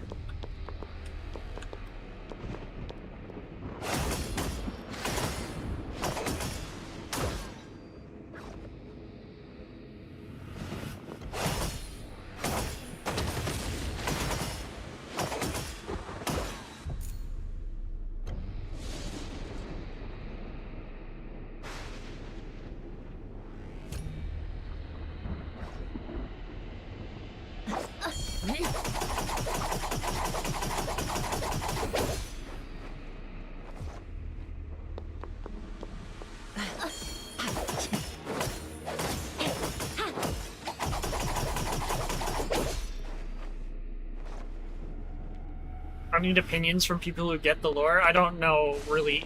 I'm gonna be honest, I am out of the loop since forever ago. A precise practice of lethality. What the fuck is this old?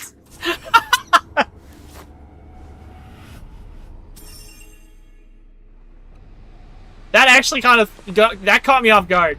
That caught me off guard.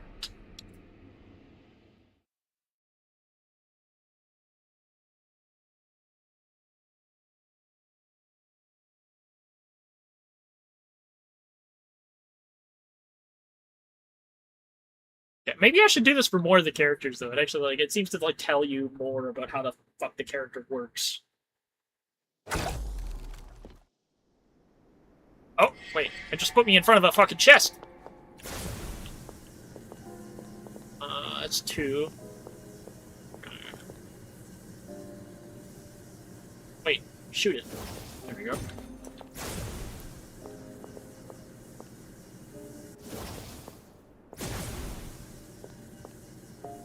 Where's the 3rd?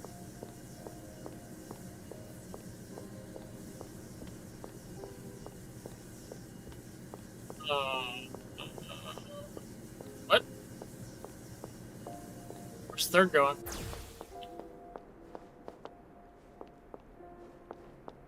Am I blind?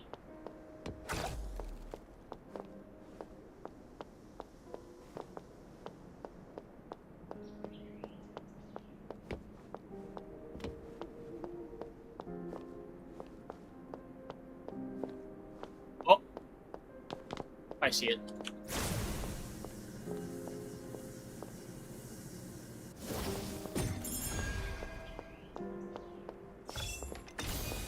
I also said like that. What the hell?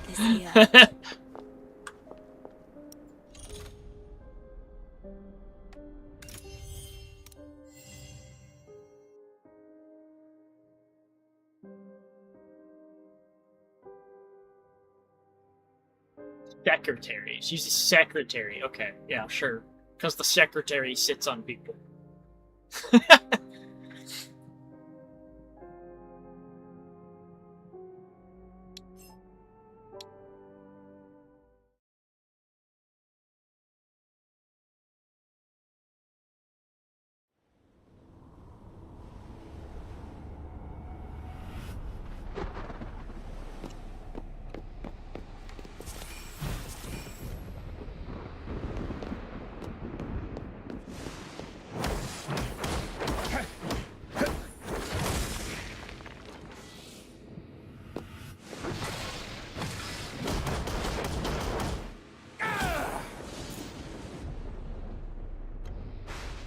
Okay. To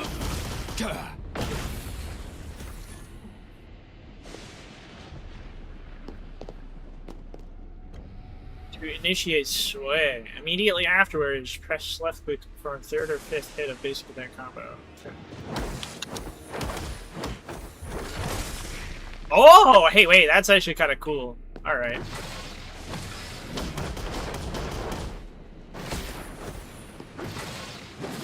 We're not supposed to hold.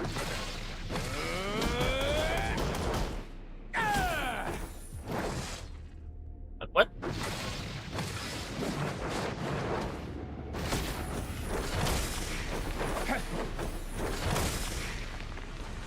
Okay. You'll never learn.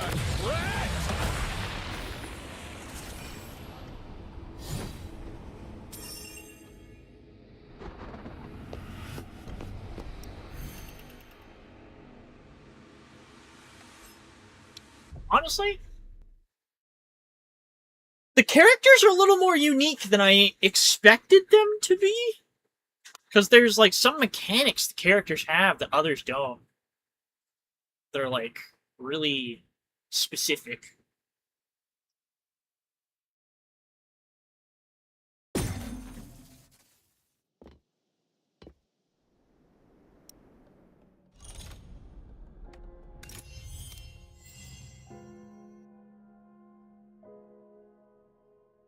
I get currency from doing these too. That's great. All right, let's might as well try the feature character and the actual tutorial for the character. Will tell me how the fuck they work.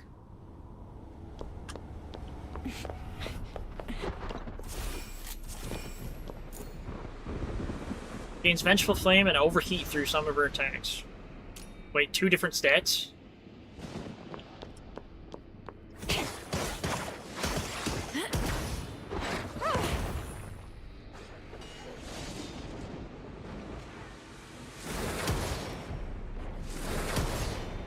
Wait.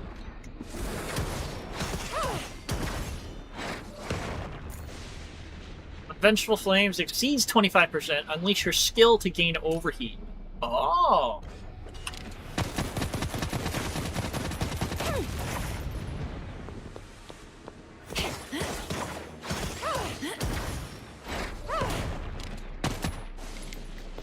Press or hold E before the 4th hit of basic attack.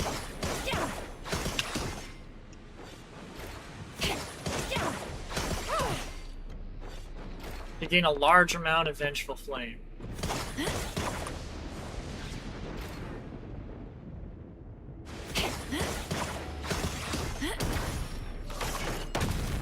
Oh! What the fuck?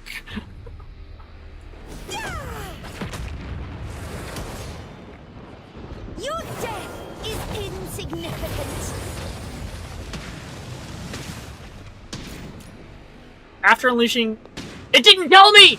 No! I skipped it!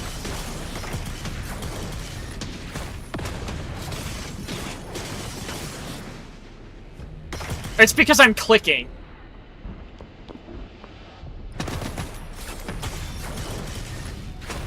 I kind of want to go through this again because I skipped the tutorial by clicking it.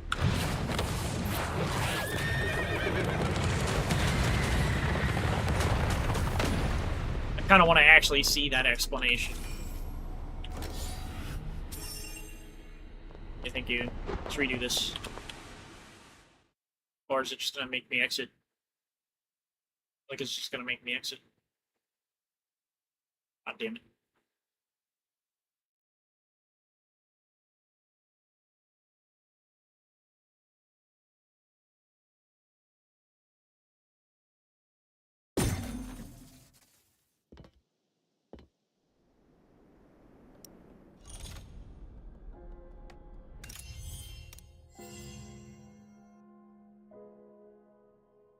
Let's go back in there.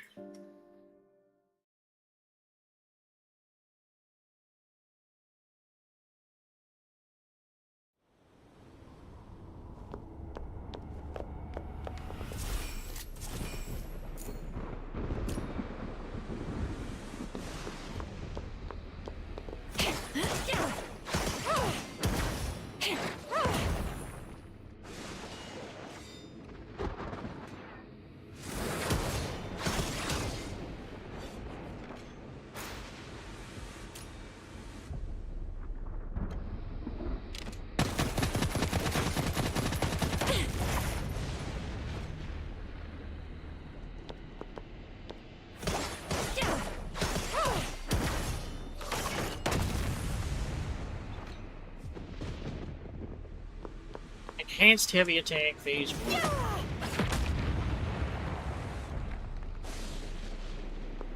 Hell is where you belong.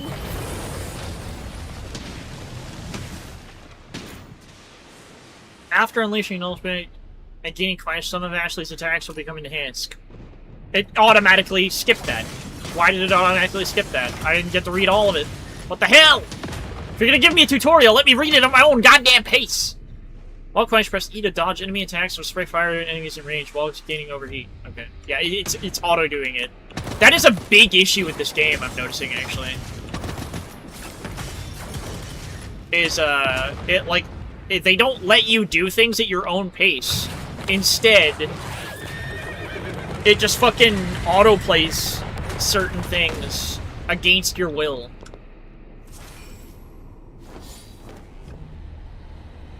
Like, what in any other gacha game, if you have autoplay on during dialogue, it stops when you have a dialogue option.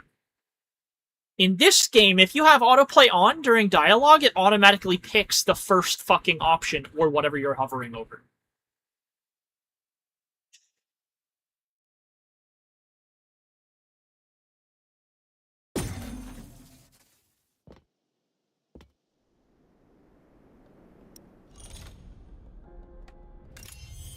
Real pain in the ass when it happens.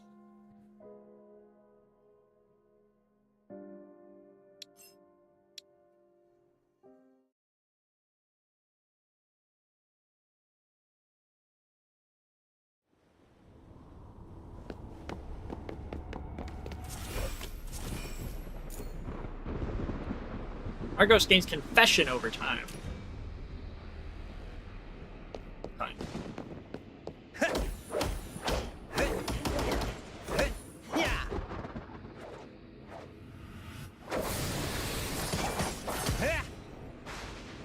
Fine. He's got a cane sword. And gun? What? It's a gun too? What?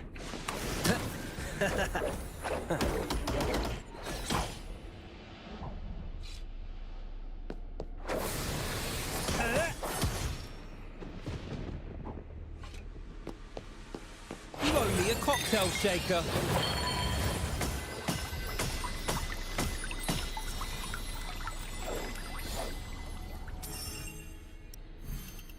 Right.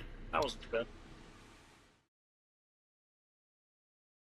He's a very simple character. I guess that's expected for a 4-star though.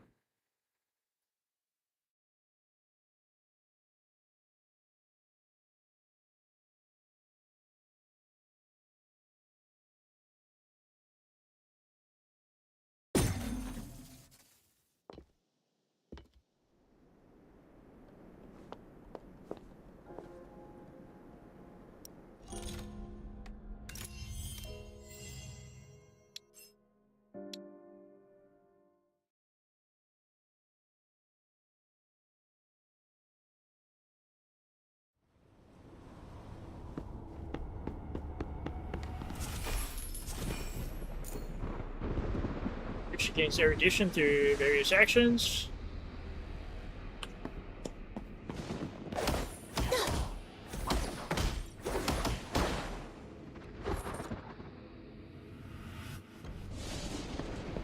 Press E before Gratia finishes the fourth head of basic attack combo to quickly build it.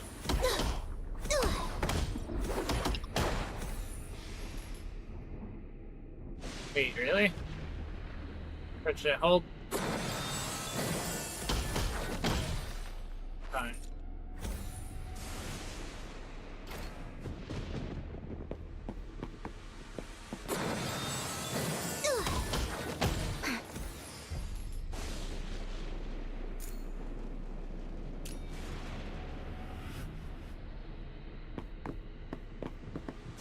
Do not hinder my research.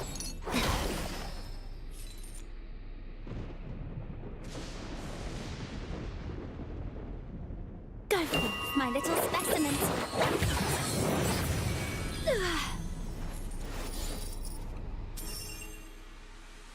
Okay.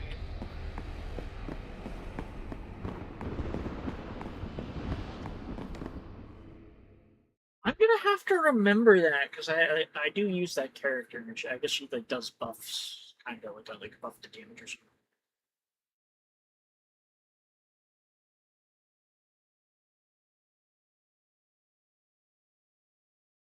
Now I'm like mentally thinking of my team comp right now. Because I don't know. Can you really change the detective out? Because I'm sure you probably end up in combat and you're probably using the detective during the game. I don't know. I'll change my team out and stuff. We'll find out, I guess. So I'm thinking her for sure. The doctor.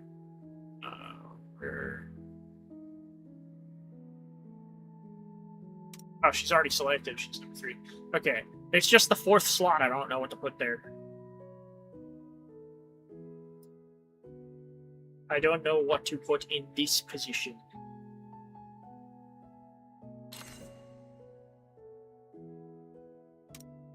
What does she do? I don't even know. What the fuck do you do?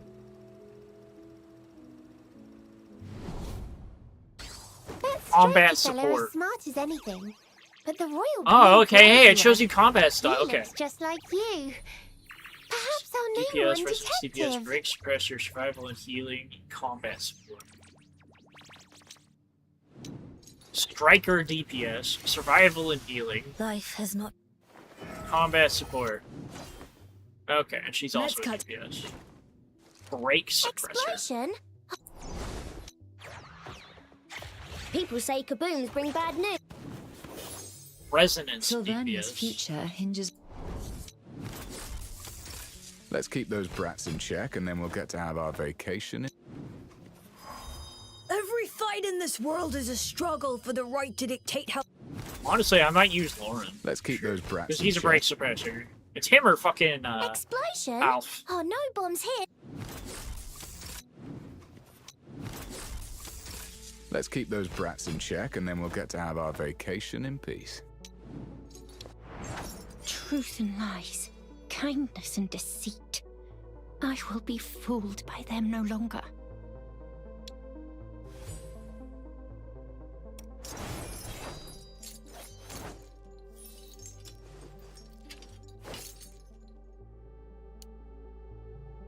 God, there's so many. Holy shit.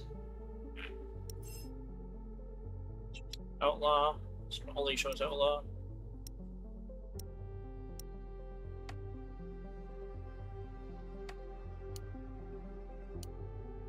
There's only 2. Just one of these 2.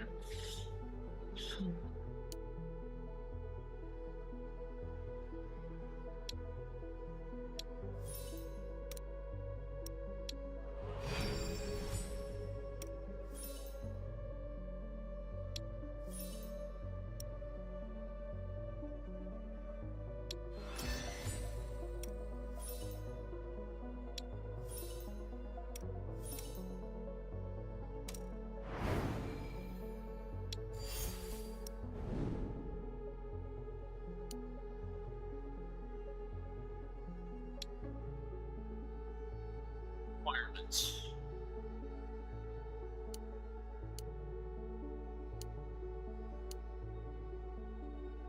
Is there? Oh, level 40? I see.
Life has not been kind to me.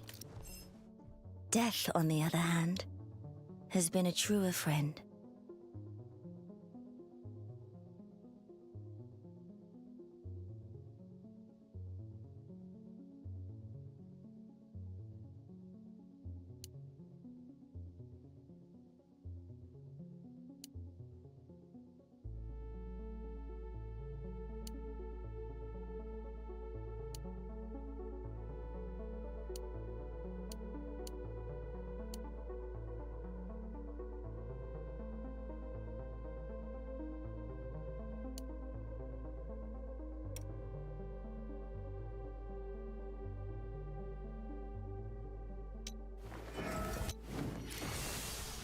Life.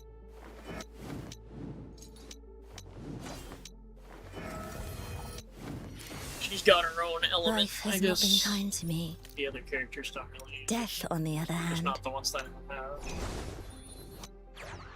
I'd have to use People this say character kaboom for bring that. bad news.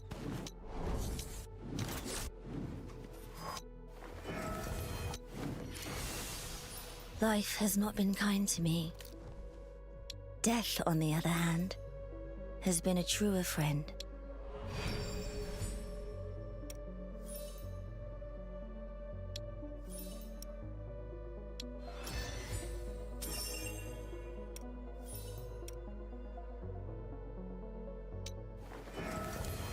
I saw myself in those creatures, existing in a shade between life and unlife.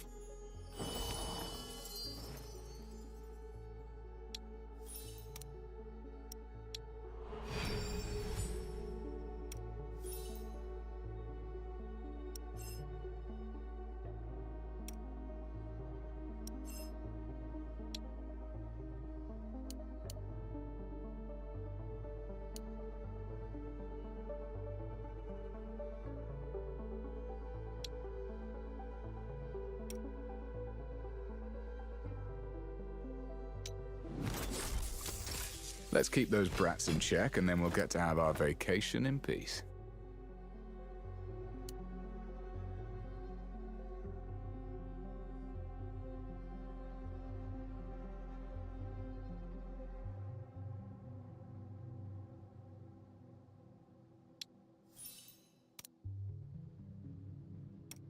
Pretty maxed out. Okay, this one, yeah, this one's maxed out.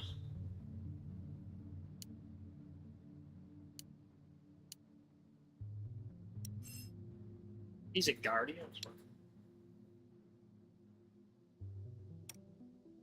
Yeah, well, he's a...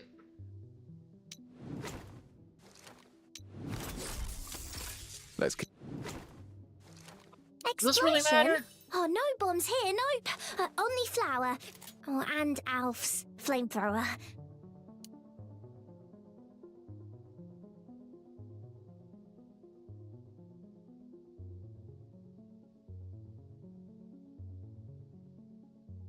Wait a minute. Hey, this motive's crazy for the main character.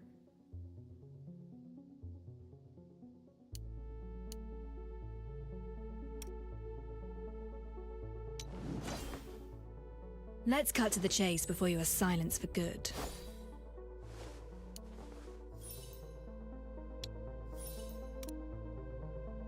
It's also maxed too. Fuck it. You know what? Yeah, might as well. Why not? What's there to lose?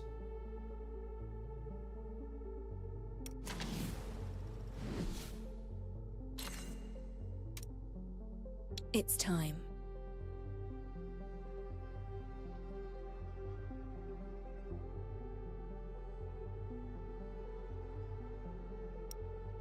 Just reactor. Alright, let's see. Let's see.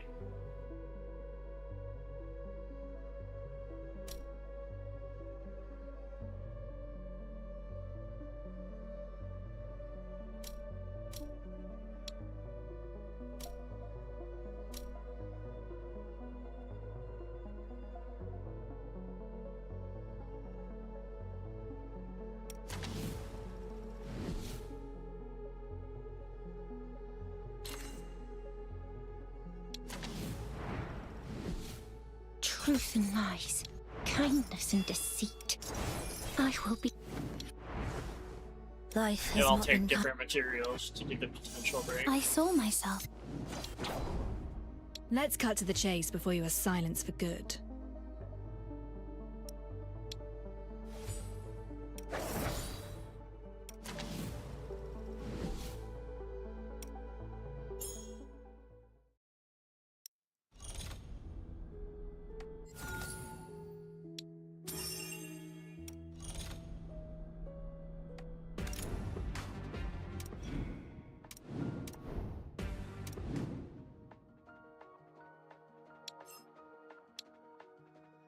So much.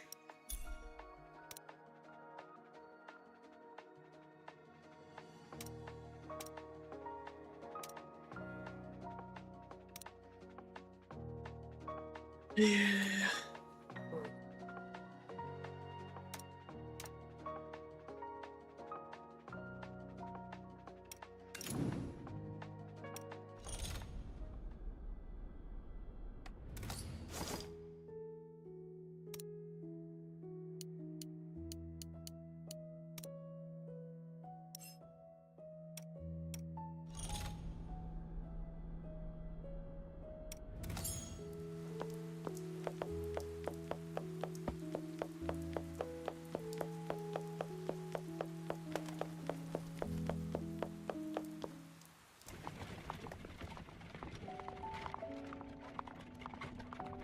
I'm not quite clear what you meant by something more important. Yet, I trust in your judgment. You always see to the heart of the matter. You saw through Bolden and unveiled his smuggling operation. Which part of this investigation weighs most on your mind, Detective?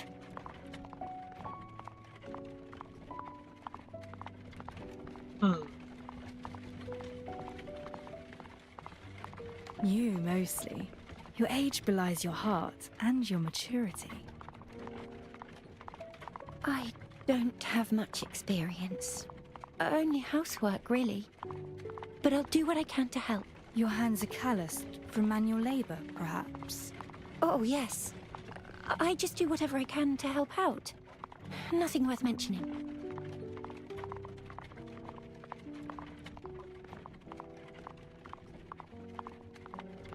Grim holds more leads than we do. Finding him is the shortest path to solving all this. Yes, but as you said, having him reveal himself may not be the best idea. I have trust in you. We'll find whatever information we need. I know it. I do not know where this investigation will lead us. For now, let's rest. Right. We've been running across the whole city. I want to rest, but knowing all that remains unsolved, it leaves me feeling uneasy. Oh, maybe we could circle back to the mystery of the stolen silver. Any new ideas?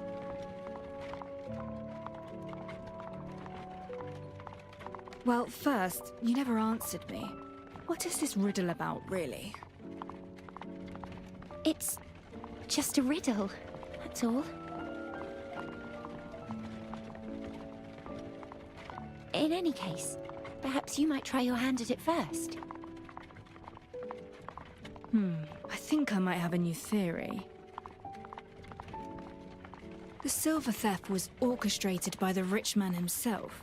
The safe had a secret compartment, and he pretended to deposit the silver inside the safe, when in fact, he placed it in the compartment. No one suspected anything, given the depth of the safe's door.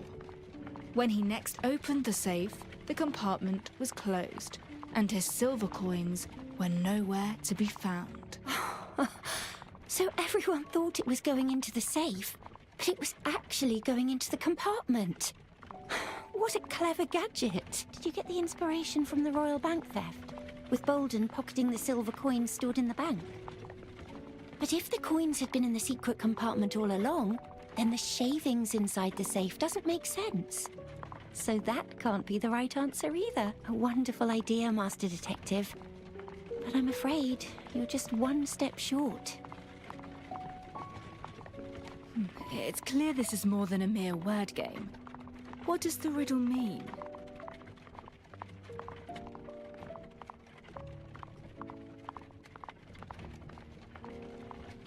May I speak openly, Master Detective?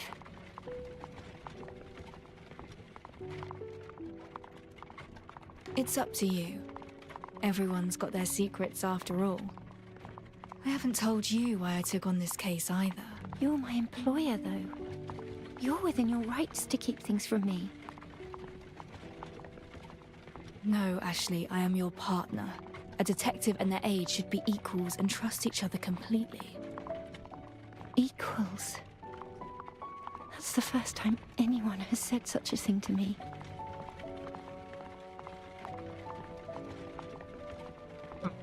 Maybe if I had met you earlier, then perhaps I wouldn't be who I am now. We are from two different worlds, Detective.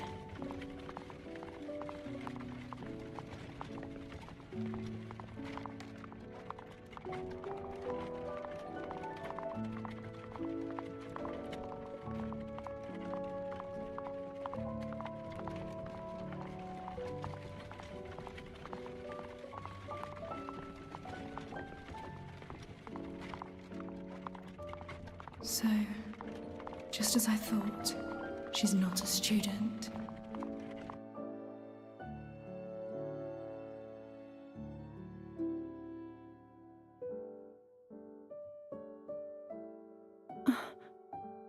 What is this place?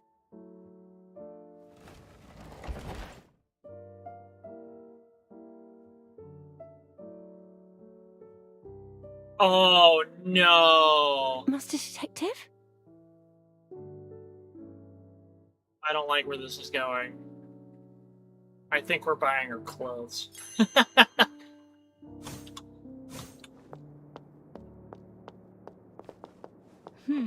This shop will do nicely. This is Quadric Emporium, is it not? It's like a dream. Friends once told me it's the greatest place in the world. Perhaps I had best wait outside for you, Master Detective. No, I need you here with me.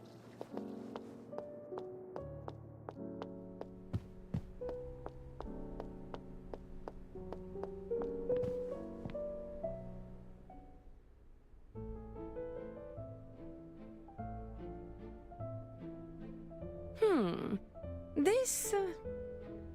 I'd like the best clothes you have, in her measurements, if you don't mind. Very well. Please follow me. Are any of these to your liking? This piece features intricate embroidery with imported Oria Regio jewels, truly fitting of a sophisticated lady. This one is a firm favorite among House Flora nobility. Ever so slightly translucent, a true head-turner. And this, Gulliver Street's latest design. None of these are good. Delicate They all palettes suck. And a slim silhouette. The epitome The outfits of in the background look girlish better. charm.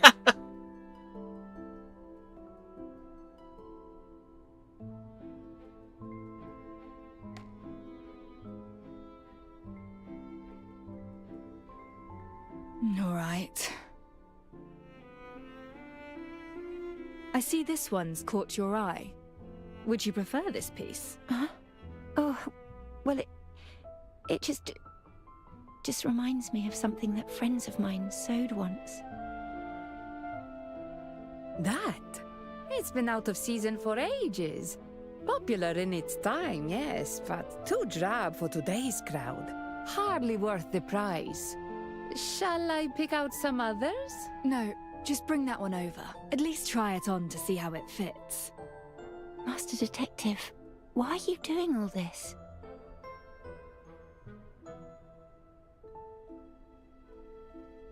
I'd like to see you in it, so I'm buying it for you. Really? All right. Then, please wait a moment.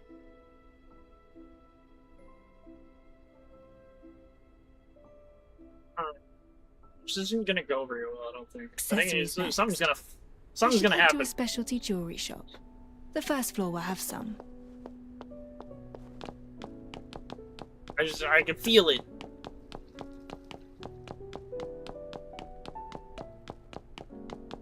Feel it in my bones.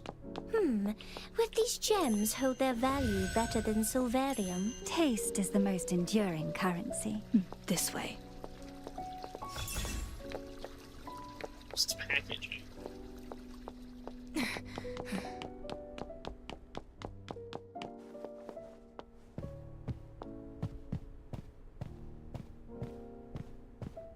Welcome to Hearts and Arrows. How may I help you today? I'd like to browse your jewelry.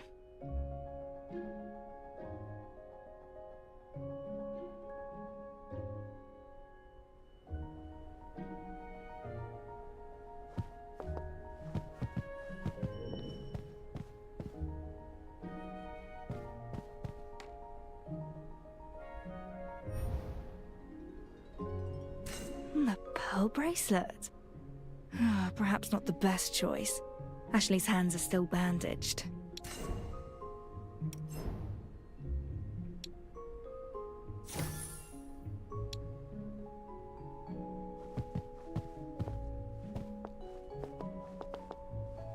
I have a feeling that's gonna be the solution.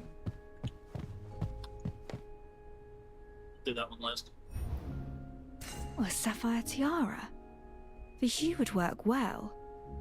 But Ashley's new clothes come with a hat already.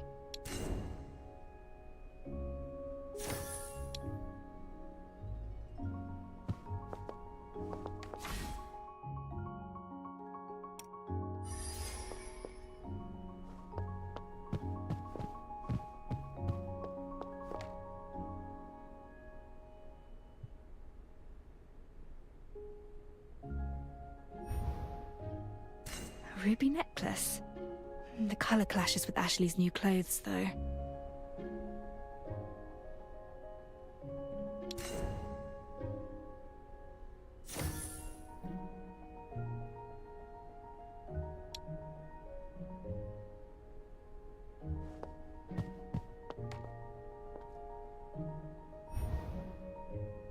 Its colouring is perfect for Ashley.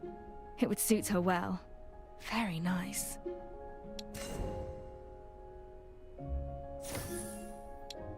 We hope to see you again. I should head back.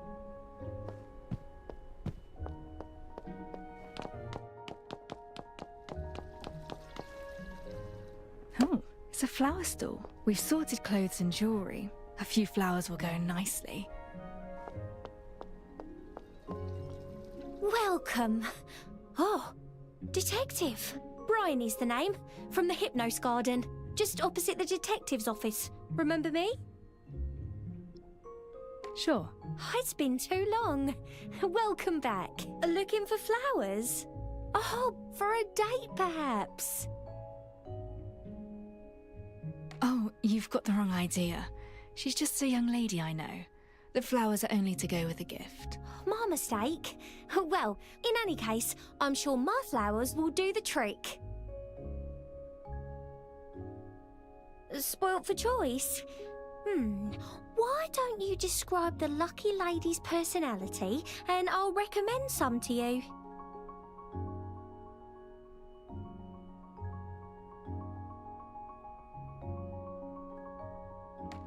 She does her best, never gives up, even when things go south.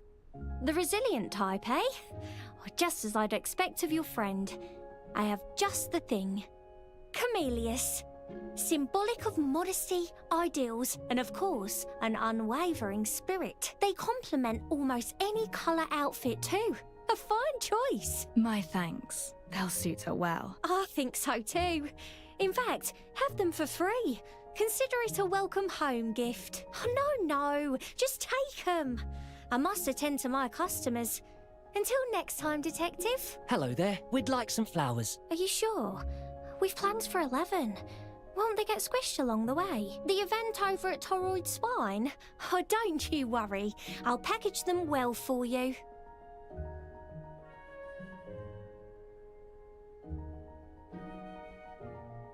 There's a celebration on near Toroid Spine. Time permitting, perhaps we could catch it. I should return to Ashley for now.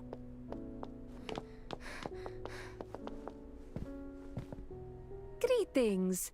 Your friend's all dressed and ready. She remains in the changing room, though. Think she's shy. You better head in.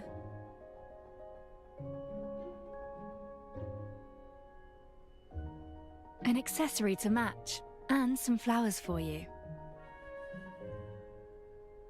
Detective, I'm not too sure this suits me. It's all right. Why don't you come out? If you say so.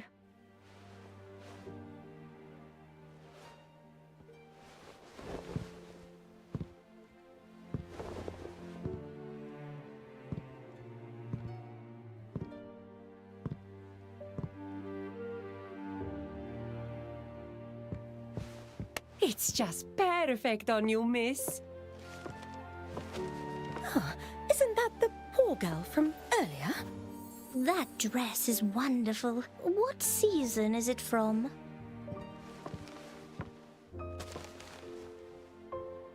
See? If you like it, it'll suit you just fine. I dreamed of visiting this place, buying clothes, but never expected it to actually happen. Thank you, Master Detective.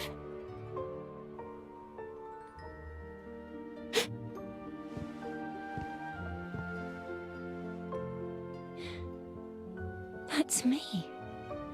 It really resembles that dress.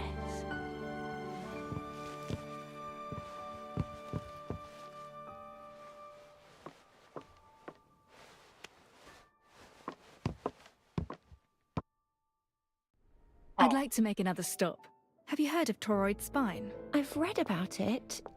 A colossal reactor that attracts the Argent Strand, regulating its flows. I presume you're not taking me to learn about the physics of it all, though.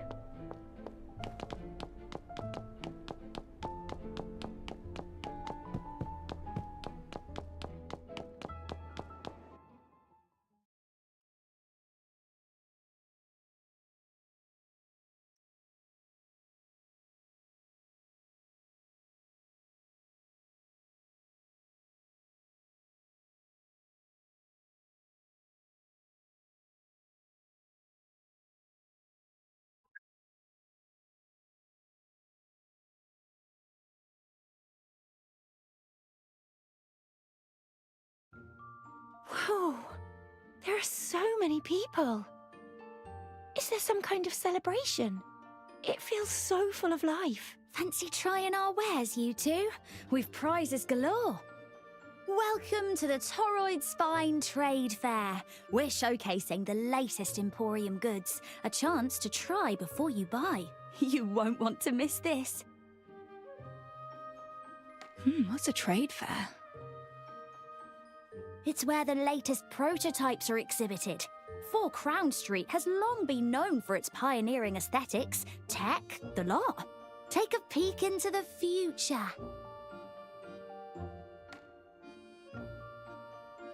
Take this store, for example. Behold the latest in mount technology. House Luna has only just made its Silverian Pegasus prototype public. As dashing as any flesh and blood steed, yet far more more powerful. Many noble gents have a passion for steeds, insisting one loses their connection with their land in a vehicle. Yet here, we have the best of both worlds. I actually have a mount just like it. Good heavens! If so, you must be special indeed. They're beyond the reach of most. I hear they're even capable of flight.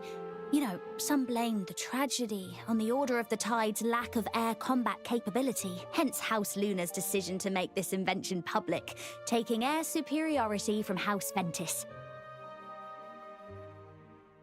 I see.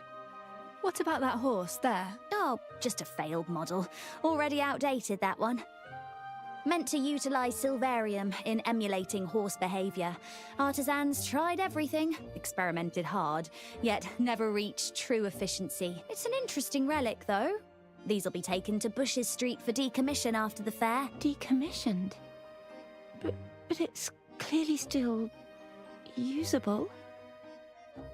Forget the past and look to the future. That's the fair's motto. All right, we shall take a look around. Enjoy yourselves.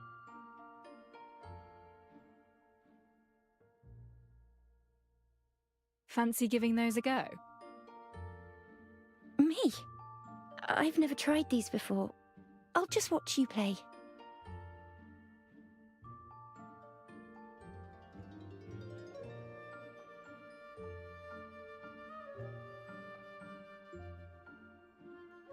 So many stalls. It's simply dazzling. Oh, that puzzle wall is certainly eye-catching. Shall we?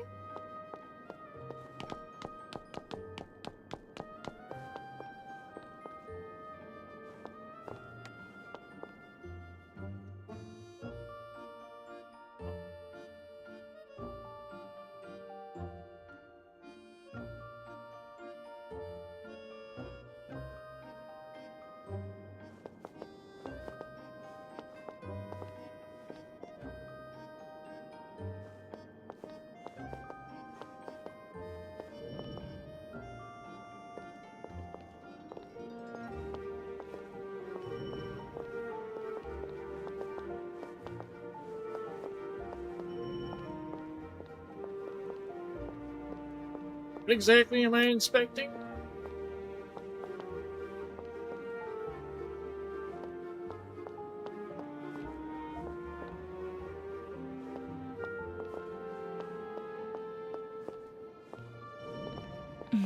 Smells wonderful.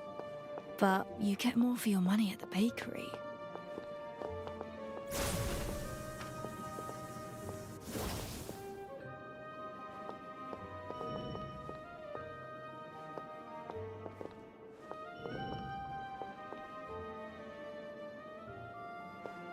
What recordings, though? What? Oh, here we go.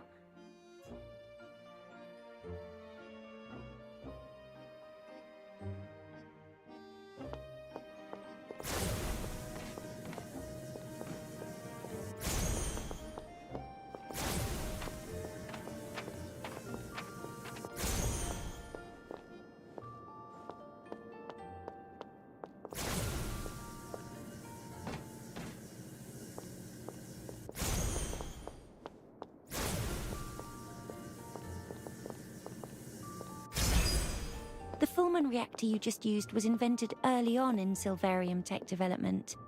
It remains stable to this day. UMI recently came out with the Fresnel reactor, renowned for its stability. Which is the more reliable, I wonder?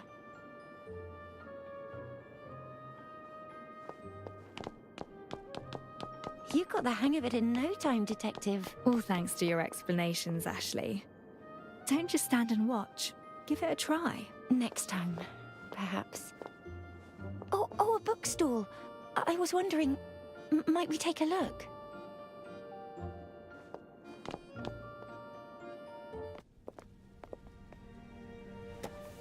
So there's a second volume.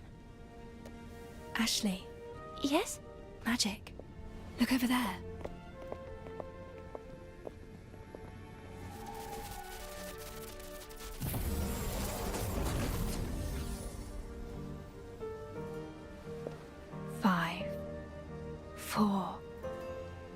3, 2, 1. Tauroid spines teeming with power, attracting swathes of Silverillia. Every now and then, as the Argent Strand flows hit a peak, a wondrous parade of Silverillia will emerge around the Tauroid spine.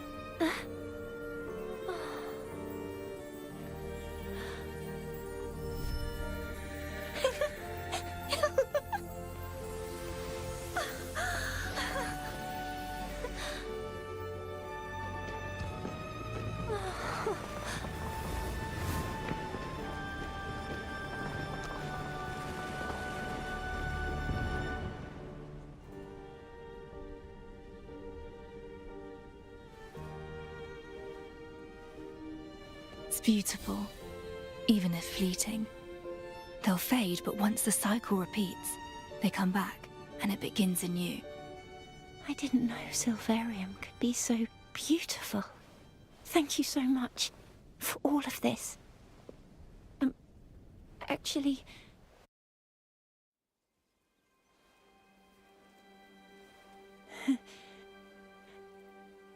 Actually, about the mystery of the stolen silver. The truth behind it. Master Detective? What's wrong? Detective!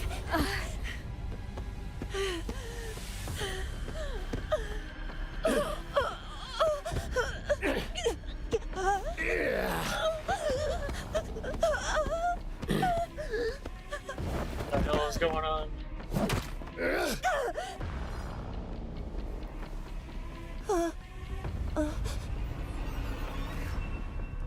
Wake up. Wake up. I think I saw. It's dangerous to be trapped in another's dream. The truth you seek is but a shattered mirror, each shard jagged and sharp. Reach for it too eagerly and you'll hurt yourself. I'll be waiting at the end of the truth.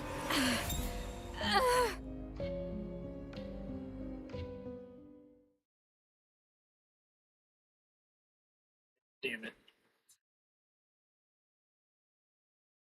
I just like...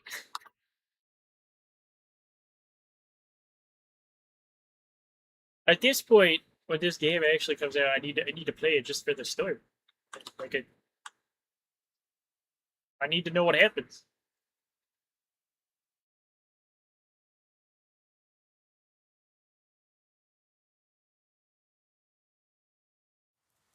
Do you know? Master Detective passed out. Master Detective, you're finally awake.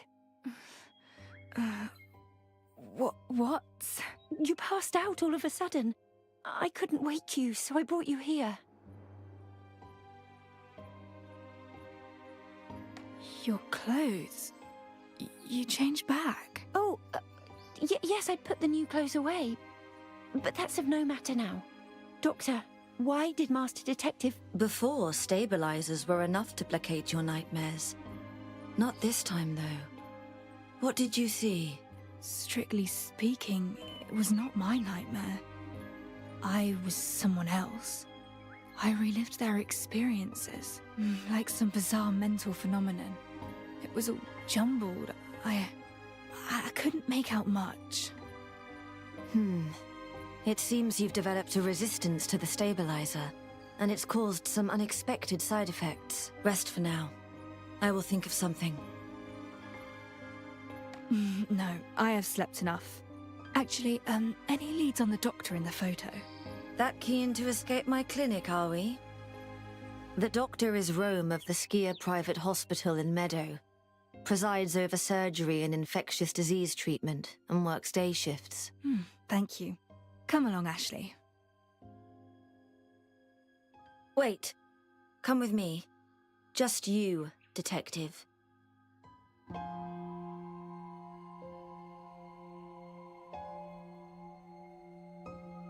Who is she? My assistant. A very capable one at that. You've an assistant now. Where did you find her? I put out a request for one. Why? Why? Do you know her well? Her background? Experience and motivation for serving as your assistant? Yes. Yes isn't enough of an answer. You've seen her bandaged hands. She claims she hurt herself doing manual labor, then that they're old scars. Doesn't stick to her story and won't let me see. Strange, don't you think?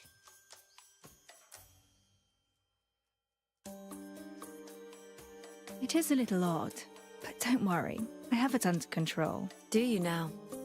You know best. I know what you're getting at, but I trust her. Then so be it. Before you check out, answer me one thing. What? Why did you put a request out for an assistant? Ask Lauren. It was his idea. You know, I'm willing to make concessions if it serves the case. I'm quite aware of what an assistant does, but why not use somebody you already know? I considered it. Of those I know, Lauren's busy with police work and doesn't have the time. Grimm's a little too high profile. We just wouldn't work well together. Who else? The voice pipe barrister. She's lacking the skills needed. No, don't you see what I'm... Oh, forget it. Just go.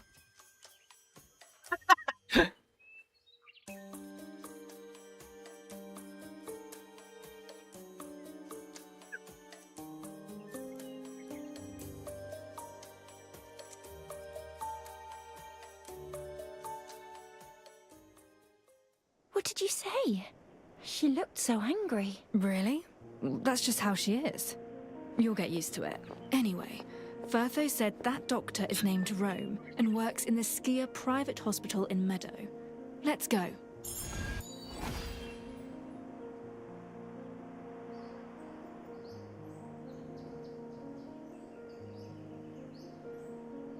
Society is a system of chaos.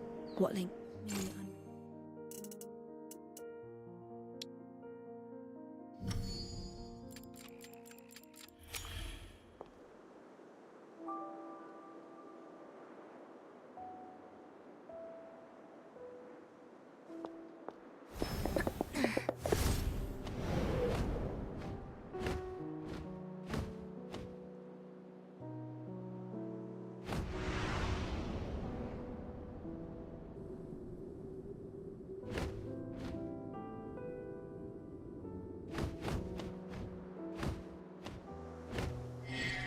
Bird's eye view.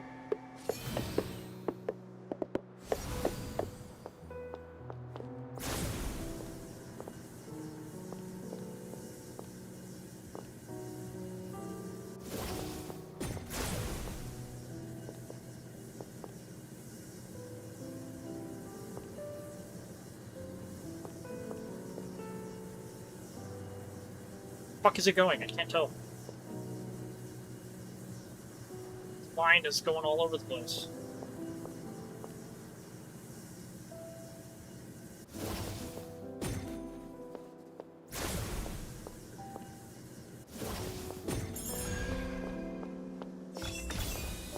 Excellent.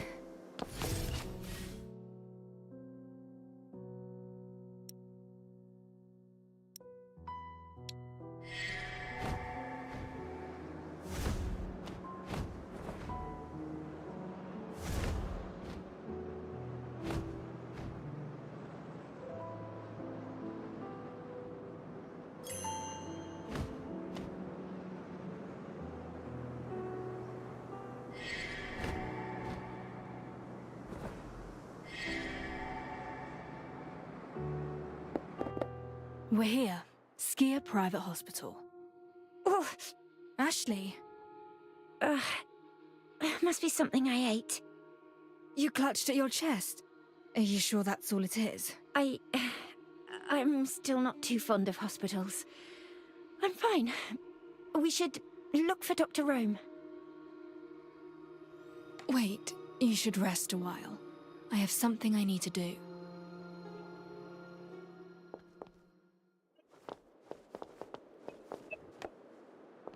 We should look for Dr. Rome.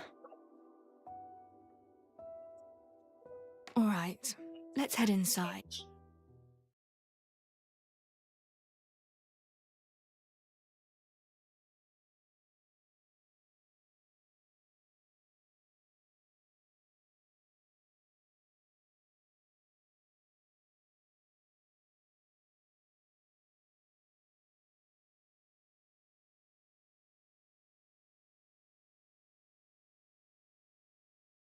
Dr. Rome could be in any one of the offices, Detective. Indeed. We should ask around.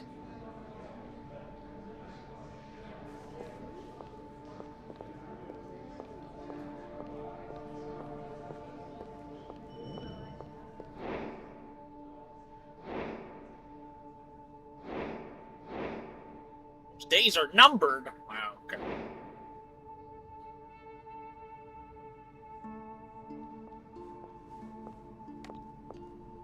You've waited long, haven't you? Which doctor? Rome. It's been a whole fortnight, but he's finally taking patients. The thing is, all these injured laborers arrived, and Rome allowed them to cut in line. Whenever will it be my turn? Hold off on my medication any longer, and this ulcer will heal itself, I tell you.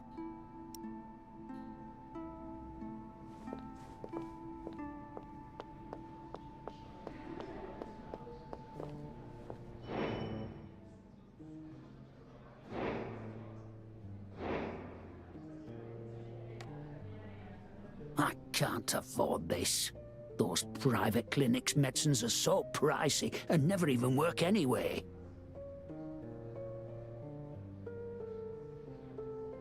Dr. Rome's not like the others. Don't know what us poor folk would do without him.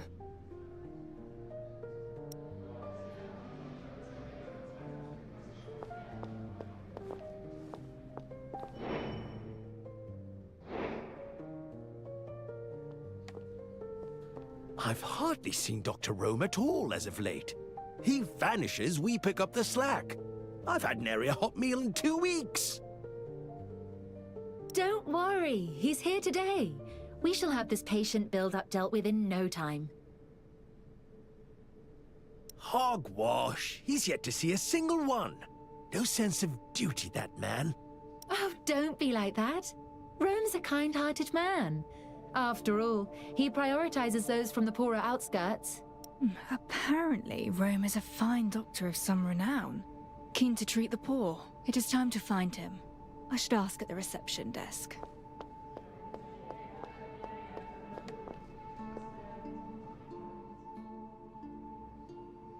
We would like an appointment with Dr. Rome. Apologies, but Dr. Rome's schedule is full for today.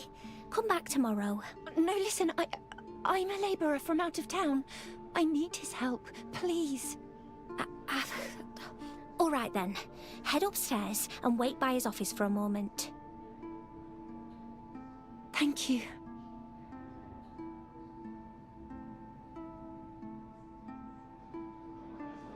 I hear he's known for treating impoverished workers, so I thought it was worth a try. Well, it worked. Let's head upstairs.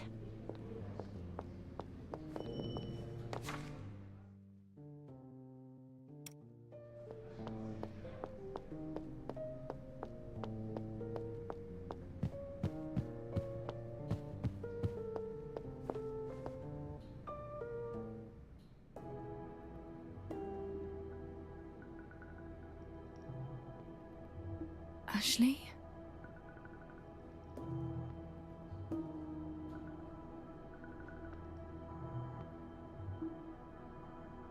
What's with that reaction? I don't feel too well. Just go after him. Leave me. Rome's reaction is most bizarre.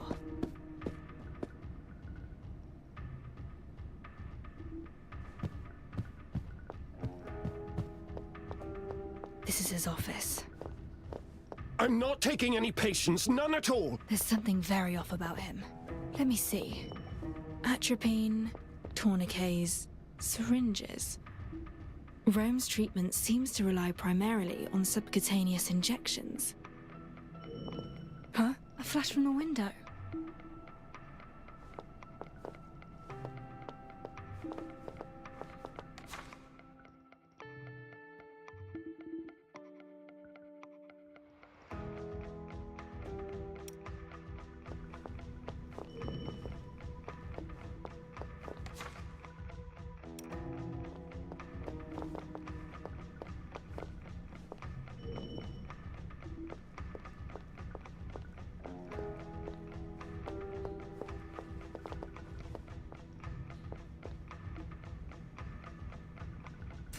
He's rifling through his valuables in a panic. He's preparing to make a run for it. Tense and ghostly pale. He's scared. But of what? It's a photo of a slightly aged residence. The third window in the middle has been circled. United Momentum Works House Call Records.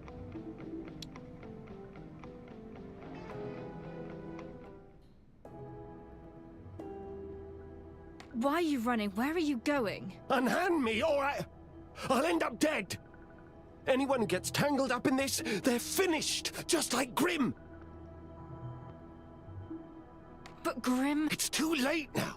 I must get to the bridge headquarters shelter. She cannot find me.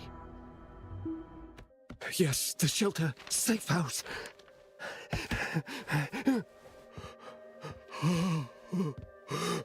Calm yourself. I am a detective. You're safe with me. Just tell me what you know. Detective? You're a detective? I hear footsteps. Listen! High heels! She's getting closer! You! Watch out!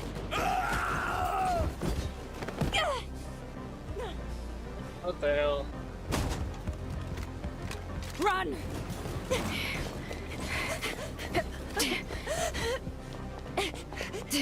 This way!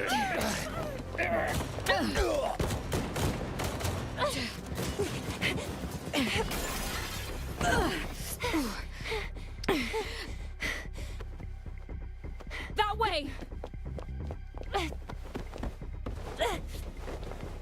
Detective, it's too Get the police! dangerous! Go! Complex terrain. Could be leveraged.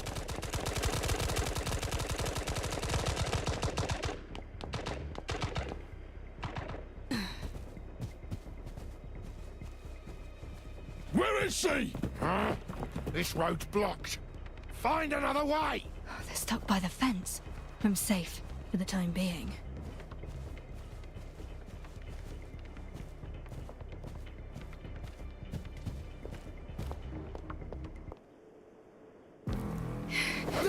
Get her!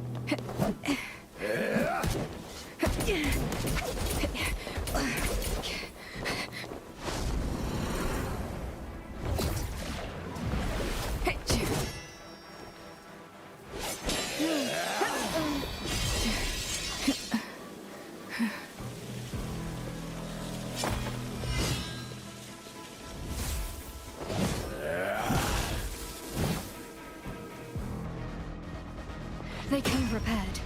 This was premeditated. Well then, let's do this.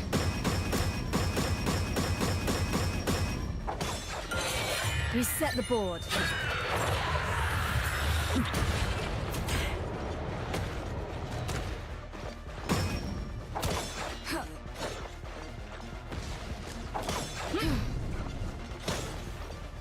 It's over.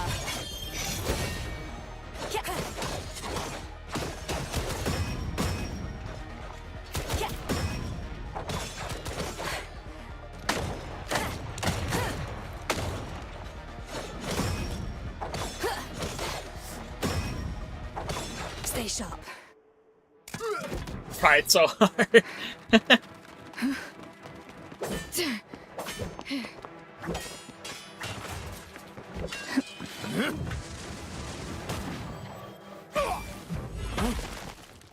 Just in time.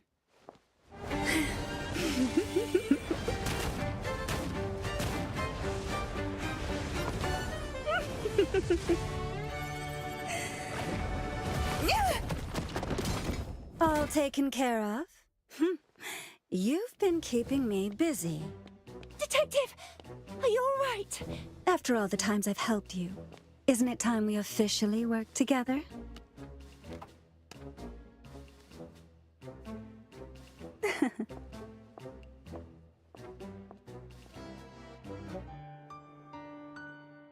Did you loot her here? I alerted the constabulary, but feared they wouldn't make it in time, so...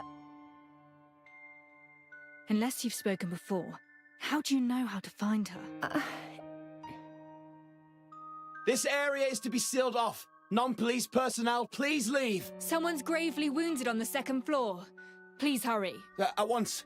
Detective, Chief Inspector Lauren needs to see you urgently. It's perilous out here. Ask him to meet me in my office. Understood. Let's go. All right.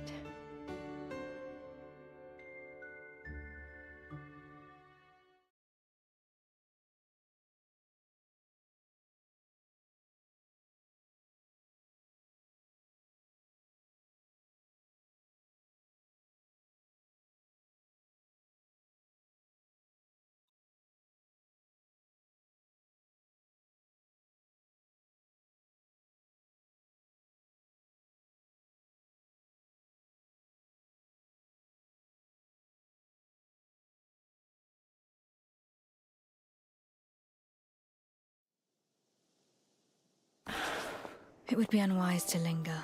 Let's return to the office.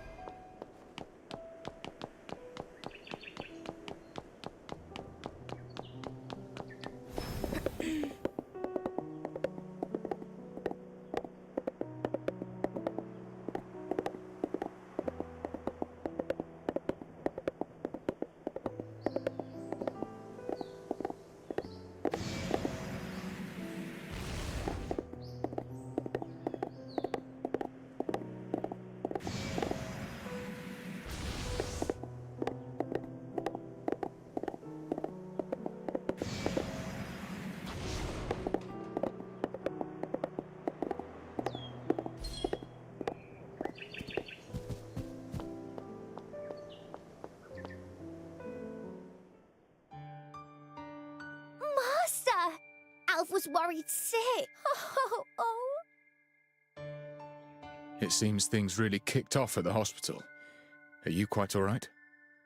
Master Detective and the assassins came to blows, and it was looking bad, so... Don't speak yet. I... Detective? The doctor in the photo is Rome. Those killers appeared at the hospital, gravely wounded him, and then turned on us. Dr. Rome was acting most peculiarly before then. He tried to run, as if he knew he was in mortal danger.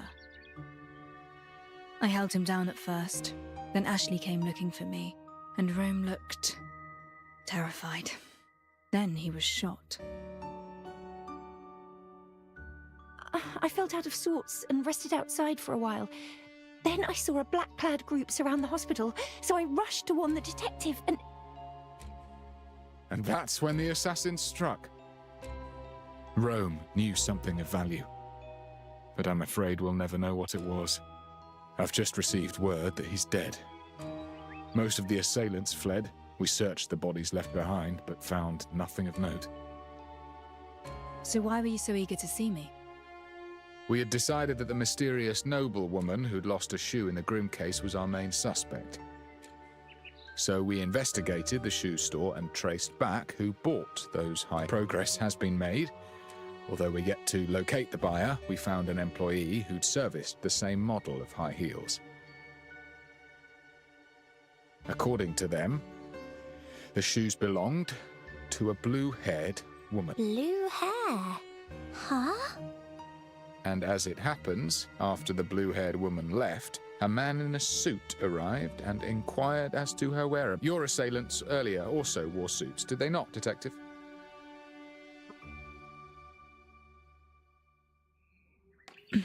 You recruited a helping hand in the interests of safety. That may have backfired. I knew you were hiding something, but I left it alone as you've been genuinely helping Detective. But the hair colour, the killers in suit, Rome's behaviour, and the fact he was silenced like that. And your reaction to the body. That wasn't the look of someone seeing... I didn't kill Rome. Perhaps not. But you are privy to case information that could be shared with those killers, enabling the murder. Seeking work as an assistant, cozying up to the detective. You planned this. I would never mean to harm Master... Given the situation, I have no faith in your innocence, Ashley. I'm taking you in. Master Detective, you... You doubt me too.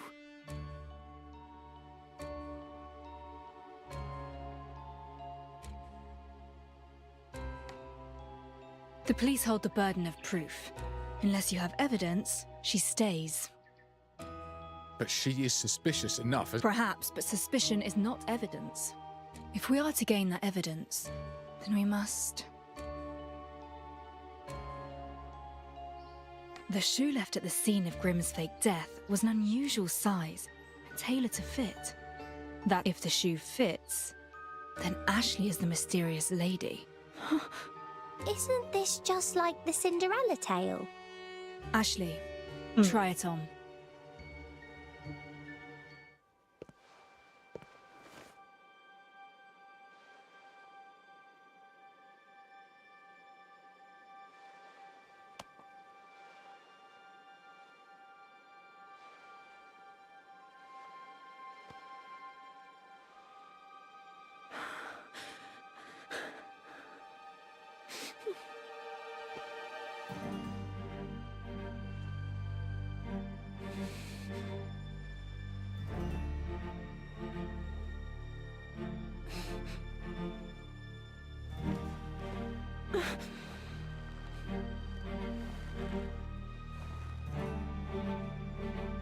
It doesn't fit her.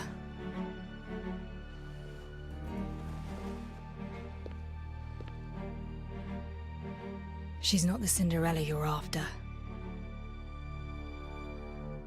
Wait.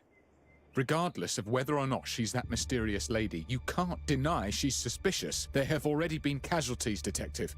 We cannot risk your safety when we don't know the facts.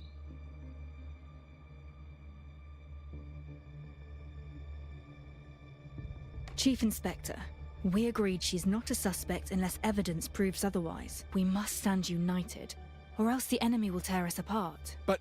Master Detective, I wish to resign as your assistant. Chief Inspector Lauren is not wrong. I am dangerous, and you should steer clear of me. Your suspicions are understandable. There's much I've kept hidden that I can't tell you. Not yet. I suppose my trial period's over, and I was found wanting.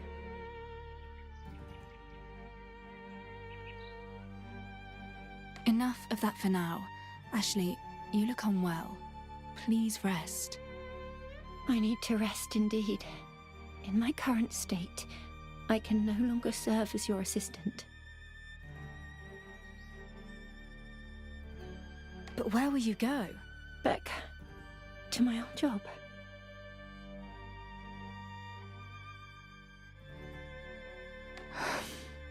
I'm glad I could be your assistant, even if only for a few days. The more you discover, the greater the danger. So call it off. Drop the investigation. As for the riddle, maybe have a think when you have the time.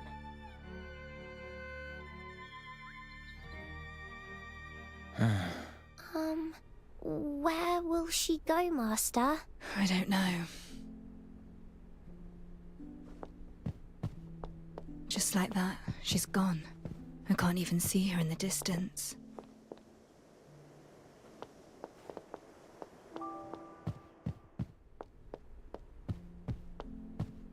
Blue thistles in bloom. Somebody has taken the time to care for them.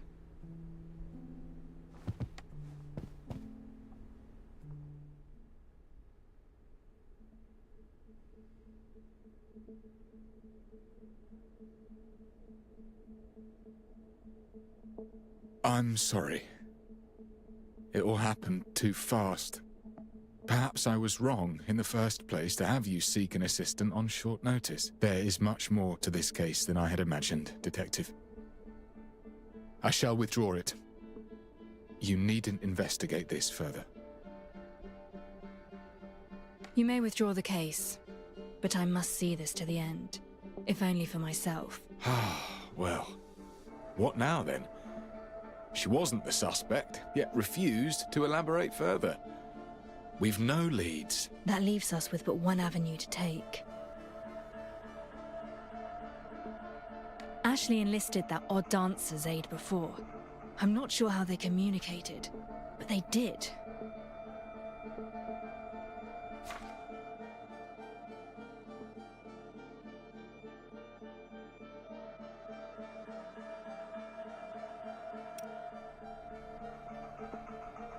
An invite to the boutique quarter ballroom?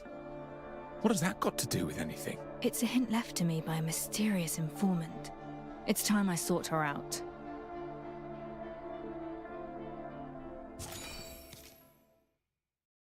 Okay, well, you know what? This is a great point to end anyway. I was just thinking about that.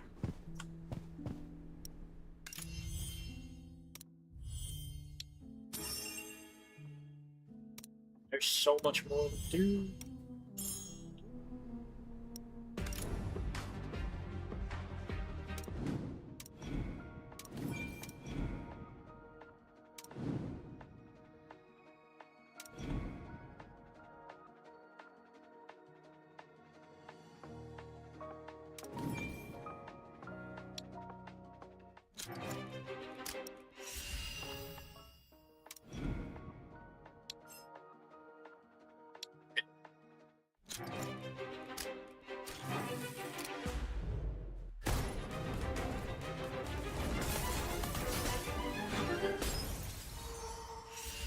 Ish.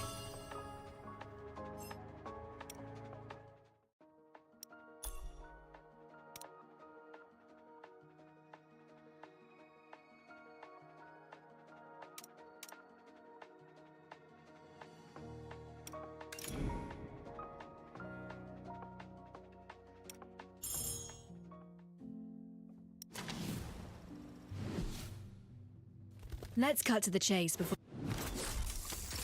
Let's keep those brats in check, and then we'll get to have our vacation in peace.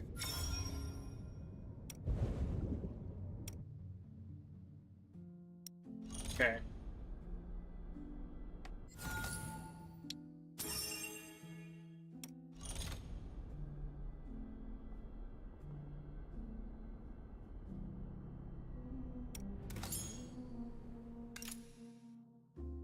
At least I could just go right on to it next time. Alright. Let's see.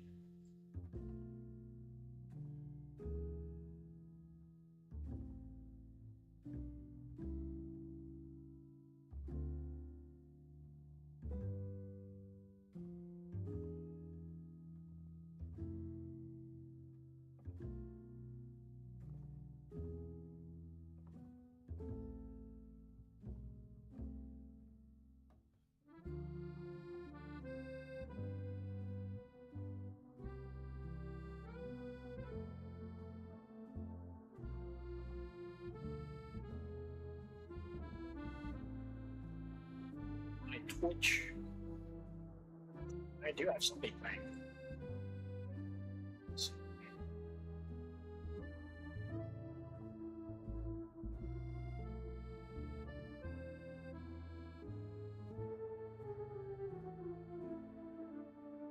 I literally just, that's funny, I literally just did this.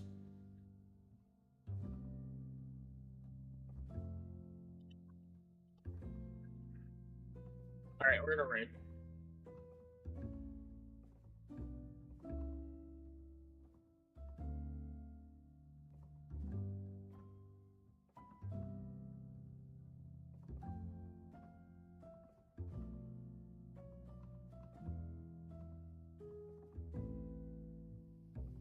Alright, anyway.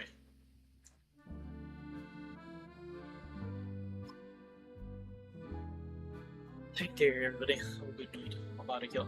Bye.